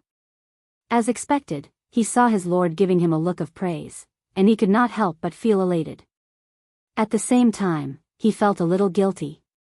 No matter what, he still could not answer Brendel's question. He did not know that Brendel actually did not need to get any information from him. From Lord Rosaline's reply, Brendel knew that this letter should be from within Rosaline Castle. Then this person's identity was somewhat interesting. The other party seemed to be a female. Brando could not help but turn around and ask, "My lord, do you have any spies in the castle? If you send someone to retrieve the blueprint, will they threaten your family?" Rosaline shook his head, "Don't worry, my lord. I am usually alone. Even though I have 2 sons, they are not in Rosaline right now." But when he said this, he suddenly paused and revealed a somewhat hesitant expression. Brando thought to himself that he did not even have a daughter. That was strange. Other than that, what other women would have a higher status in the castle? Could it be that the butler was a woman? Other than Ondina and Flofa, he had not seen any other nobles using female butlers. Hence, Makarov and the rest looked at him strangely. In fact, Tonajul and Radner had said that he was a lecherous man. It was not that he did not know about such rumors. Brando did not notice Rosaline's expression immediately, and asked casually, "My lord, do you have any guests in the castle?" He did not expect that his casual question would cause such a huge reaction from the other party. Rosaline immediately stuttered, as though he had suddenly thought of something, but could not say it out loud. If he had not noticed the flash of hesitation in Lord Rosaline's eyes before, he could not help but notice the huge change now. He wondered if he had hit the nail on the head. He subconsciously asked, "What is it, my lord?" Rosaline opened his mouth and was about to answer, but at this moment, a group of people riding on wingless dragons rushed over in a panic, causing the stones on the ground to jump up. Brando turned around and saw that those people were Kasaf and his men that he had sent out earlier. Before they even got close, they saw Brando and his lord and shouted, "Bad news! My lord, Miss Delphian has been taken away by Ghost Chariot's men." "What?" Rosaline's expression immediately changed, as though his worries had come true. He swayed on his horse, and if it was not for Brando's quick reflexes, he would have fallen off his horse again. At the same time, Brando heard another shout from behind him. "What?" He heard it clearly, it was the voice of the young man called Seabass. Brando's heart was suddenly clear, as he had heard it clearly. Miss Delphian has been taken away by Ghost Chariot's men. There might be many people in this world named Delphian, but he did not doubt that Miss Delphian was the daughter of the Prime Minister. Although he was not sure how she came here, or how she knew that he was looking for the nature pearl, the contents of the letter in his hand had proven everything. No wonder he felt that the writing style was familiar. Back at Fathom Port, this Prime Minister's daughter had been doing paperwork for him, and he had seen many of her reports on the front line and supplies. When he heard this name, Brando could not help but frown. Back at Fathom Port, he had forgiven this woman, and after that, she seemed to have let go of her hatred. However, later on in Rushta, when the Roman's aunt went to the Cat and Beard Inn to save the waitress, she discovered something. Later on, she had privately mentioned this matter to him in the White Rose Garden. Although he was not completely sure, when the Roman was plotted against by the tree herders, this prime minister's daughter might have played a part in it. Brando actually believed this at that time. Later on, he had carefully thought about Delphine's motives. She had meticulously planned to help him fight against the Empire, and on the surface, it was for the Nidevan family. However, this statement was a little abrupt, and not only him, but Medisha and Amandina had also reminded him more than once. Even the little princess, who was usually aloof from worldly affairs, had a conflict with her. In fact, he knew in his heart that her intentions were not that simple, but when this woman was caught in the dragon flames, she was indeed a little pitiful. For the sake of the silver dragon lady, he had agreed to let go of his hatred. But later on, he realized that Delphine had done this to create an irreconcilable hatred between him and the Silver Queen. Because the Empire could not be overturned, the hatred would continue.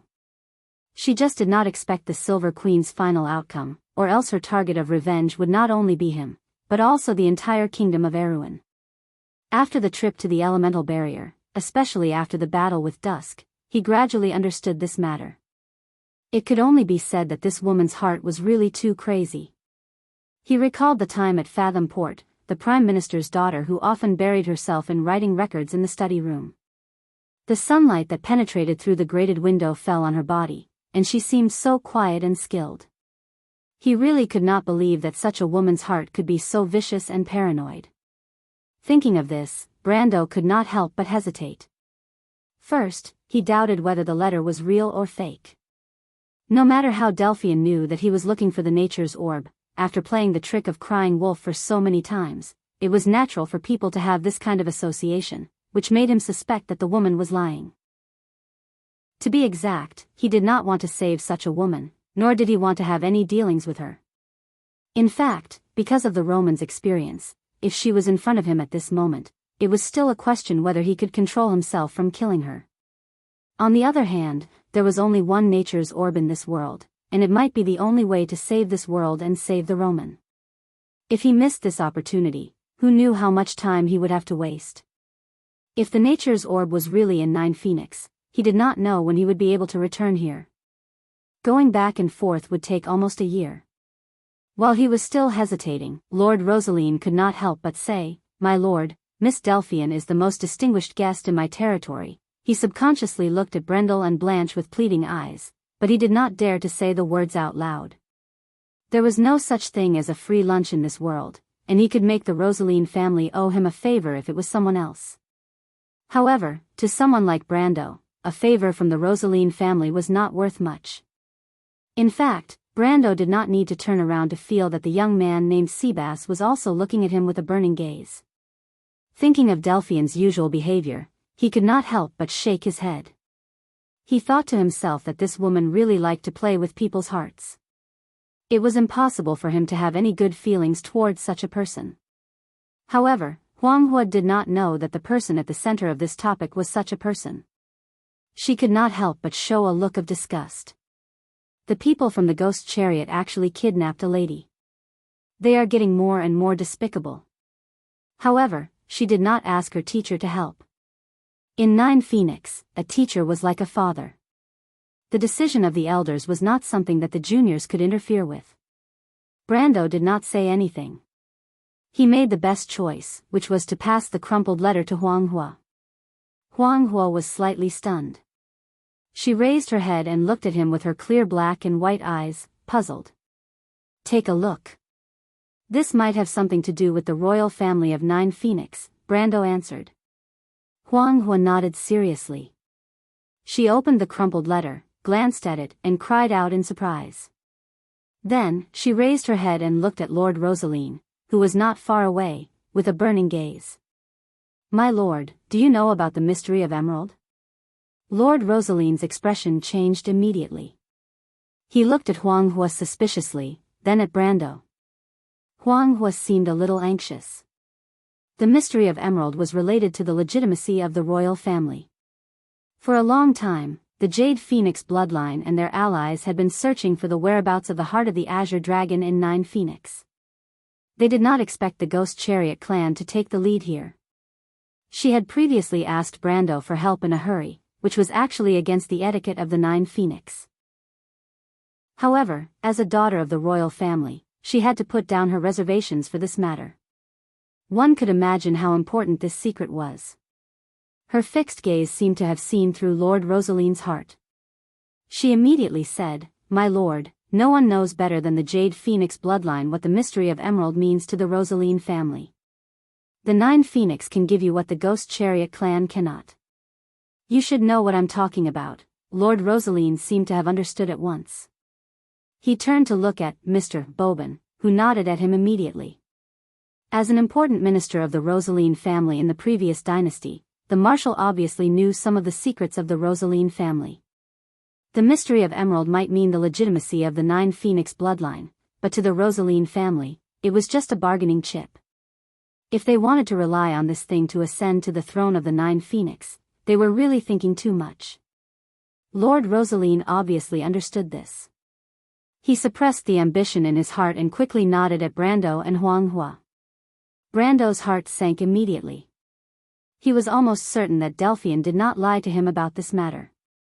The mystery of Emerald was indeed in the hands of the Rosaline family, and that thing was very likely related to the whereabouts of the Nature Pearl. Then, he had no choice but to take action. Chapter 1241. He had made up his mind. Even though Lord Rosaline had said that there was a secret passage in the castle that led to the port, Brando did not need any secret passage at all. He took the map of the port from the knight and glanced at it casually. He memorized the terrain of the main entrances and exits, then returned the map. After rejecting Lord Rosaline's request for assistance, he entrusted Phoenix's fire to the former Grand Duke of Antiburo, Blanche, to take care of her. That young lady was quiet and did not express any opinion, but her expression showed that she was not satisfied. "Mr. Tarkus," he thought for a moment, then turned to the vampire and said, "Now I need you to do me a favor. Go to the Pirates' Bay now and let your ship sail out to sea. Seal off the waters near Rosaline. Since you usually pretend to be pirates, you shouldn't lack weapons on board, right?" Tarkus glanced at Insursta and knew that he had to help. He nodded. Relying on two fast-sailing ships to seal off Rosaline's port was almost an impossible task. Even though the port was remote in Taiga Strait, it could handle at least dozens of ships, including fishing boats. But now, thanks to Lord Rosaline's order to seal off the port, it was not impossible to give it a try. Besides, Brando did not expect Madara's two two-masted sailing ships to block the chariot ghost's men. It would be enough as long as they could hold them off at sea. At that moment, he had already memorized the layout of the port area. He remembered the main entrances and exits, but he was still worried that the other party would have an escape route that he did not know about. After all, even Madara had left an escape route nearby. How could the chariot ghost, whose forces were more deeply rooted in this area, not have a backup plan? After making all the preparations, he came to Insursta's side. The latter was shocked. Of course, he knew what Brando was going to do. Since he had let Tarkus leave alone, he would definitely keep him as a hostage. But that was not what he was concerned about. "Don't stop. I have flying boots." Insursta's face changed drastically. He quickly raised his hand to stop Brando from approaching. "That's too slow." Brando shook his head regretfully. He grabbed the guy by the collar and said, "Excuse me, Mr. Insursta. No, I don't need your apology. Put me down. Damn it, you can't embarrass a dark noble like this." Tarkus raised his head and silently watched his colleague and Brando disappear into the air. Then, he turned around and bowed to Brando, Phoenixhua, and the others before leaving without saying a word. "So it's a big bat." Seeing Tarkus's movements, Blank curled his lips. "What makes you say that, Mr. Bobin?" Phoenix Fire retracted her gaze from the southeast. That was the direction of the port in Rosaline City. Only these fellows would be so courteous to their enemies. They have the longest history among the dark nobles. Their attitude is probably due to their sense of superiority, Blank replied. He then turned to Huang Hua and said, Call me Blank, young lady. How do you do, Mr. Blank? That afternoon, many Rosaline residents heard a terrifying scream in the air, but the Insursta dragon eventually shut its mouth when it was close to the port area. It was not because he cared about the big picture, but because he knew that if he did not shut up, the bastard who carried him in circles in the air above Rosaline would shut up for him. Once was enough for him to be embarrassed. The Black Lord did not want his reputation to be known in Madara's history in such a way. Brando was indeed satisfied with this guy's understanding of the situation. He landed near the port and among the sheds outside the port. It was not that he did not have an invisibility spell. There were many similar camouflage spells among the low circle spells of the elementalists, but he did not think that his poor magic ability could deceive the existence of the supreme class in the ghost chariot, so he landed in advance. Anyway, with his current ability, moving on the ground was not much more troublesome than moving in the air. He just wanted to save some trouble. He first dropped the future star of Madara in his hand. The latter screamed and expressed great dissatisfaction with his behavior of forcibly dropping a guest. However, Brando ignored him. If the Black Lord of Madara, who had elemental awakening strength, could fall to his death from a height of less than 3 meters, then the kingdom of the dead moon would be doomed. Seeing that Brando ignored him, the latter got up, patted the dust off his body, and complained in a low voice. Then he began to complain that his clothes were wrinkled, his hair was messed up, and the makeup on his face was ruined. This was intolerable for a dark noble. Brando was looking around the place where he landed and found that the sheds here should be where the workers on the dock lived. It was now evening, the time when the workers went home after a busy day, but there were not many adult men in the sheds. Only some women and children in ragged clothes looked at the 2 uninvited guests who fell from the sky with some fear. A few children who were chasing saw them and stopped with some vigilance. Immediately, women ran out from the nearby sheds and dragged them back. Insursta looked at this scene and stopped. It doesn't look good, my lord. What do you think? Brando looked back. He knew how smart this guy was. History had proven him to be a genius more than once. Well. Insursta lowered his head and looked at his wrinkled shirt with some regret. This shirt was given to me by His Majesty the Emperor. I haven't worn it for long. Brando was suddenly speechless. I didn't know that your Supreme had such a hobby. His Majesty always sympathizes with his subjects. He probably felt that his excuse was a little unreliable and added, My lord, you should know that the dark nobles have always been very concerned about their appearance. Is that so? Why didn't I know about this? The liches of Rover never seem to wear clothes, so much so that some scholars think that they are somewhat immoral. Ahem, that's an exception, my lord. Look at Tarkus. Mr. Tarkus is a vampire nobleman. Well, actually I also yearn for the style of those old nobles. Insursta's 2 black holes, the soul fire dancing in his 2 soulless eyes could not help but be a little resentful. Of course, Brando knew that this guy was actually indirectly expressing his dissatisfaction with his previous actions. Although his relationship with Insursta and Tarkus was a little delicate, and both sides could not be considered allies. It might be more appropriate to say that they were rivals. It was just that he had the absolute advantage, and the other party did not dare to act rashly. But he also understood that he could not force these 2 guys into a desperate situation. The old-fashioned and stubborn Tarkus was better off, especially the guy in front of him. Who knew what kind of schemes he had in his mind? He hoped that this Dark Lord would leave his thoughts to scheme against him in the realm of eternal death, and not cause trouble for him here. Thus, he glanced at the other party and replied, Only this time. There won't be a next time. Ha, that's great. You mean it? If we don't encounter such a situation next time. In the name of Martha, what's the difference between that and not saying anything? As long as you can keep up with my speed. I can't. Then I won't discuss this with you. Next time, I'll bring Mr. Tarkus. Deal. Insursta decisively betrayed his colleague. Tarkus, who was far away in the Pirate's Cove, sneezed a few times, but the latter rubbed his nose and looked up expressionlessly, completely ignoring someone's scheme. He was used to it anyway. Insursta then looked around at the surrounding shanty area, and replied to Brando, "It seems that the people of the Phantom Chariot have sealed off the harbor. This means that they have been prepared, Mr. Earl." "You think so too?" Brando asked. "They obviously don't trust that Lord Rosaline as much as you think. Judging from their cooperation, that's indeed the case. Even if they didn't expect that Lord Rosaline would betray them at the last minute, they probably calculated that he and his lousy knight wouldn't be able to stop you. It's easy for you to get something out of those people. They're obviously not tough guys," Brando thought for a while, and felt that there was nothing wrong with Insursta's analysis. He nodded and said, "They already expected us to come to the harbor. I can only say that it's fortunate that we didn't use that secret passage. I think that Lord Rosaline's so-called secret passage is only a secret from his knight subordinates. Poor guy," Insursta commented while shaking his head. "Then they sealed off the harbor area, and even the people inside are not allowed to come out. Are they afraid that we will know what's going on inside?"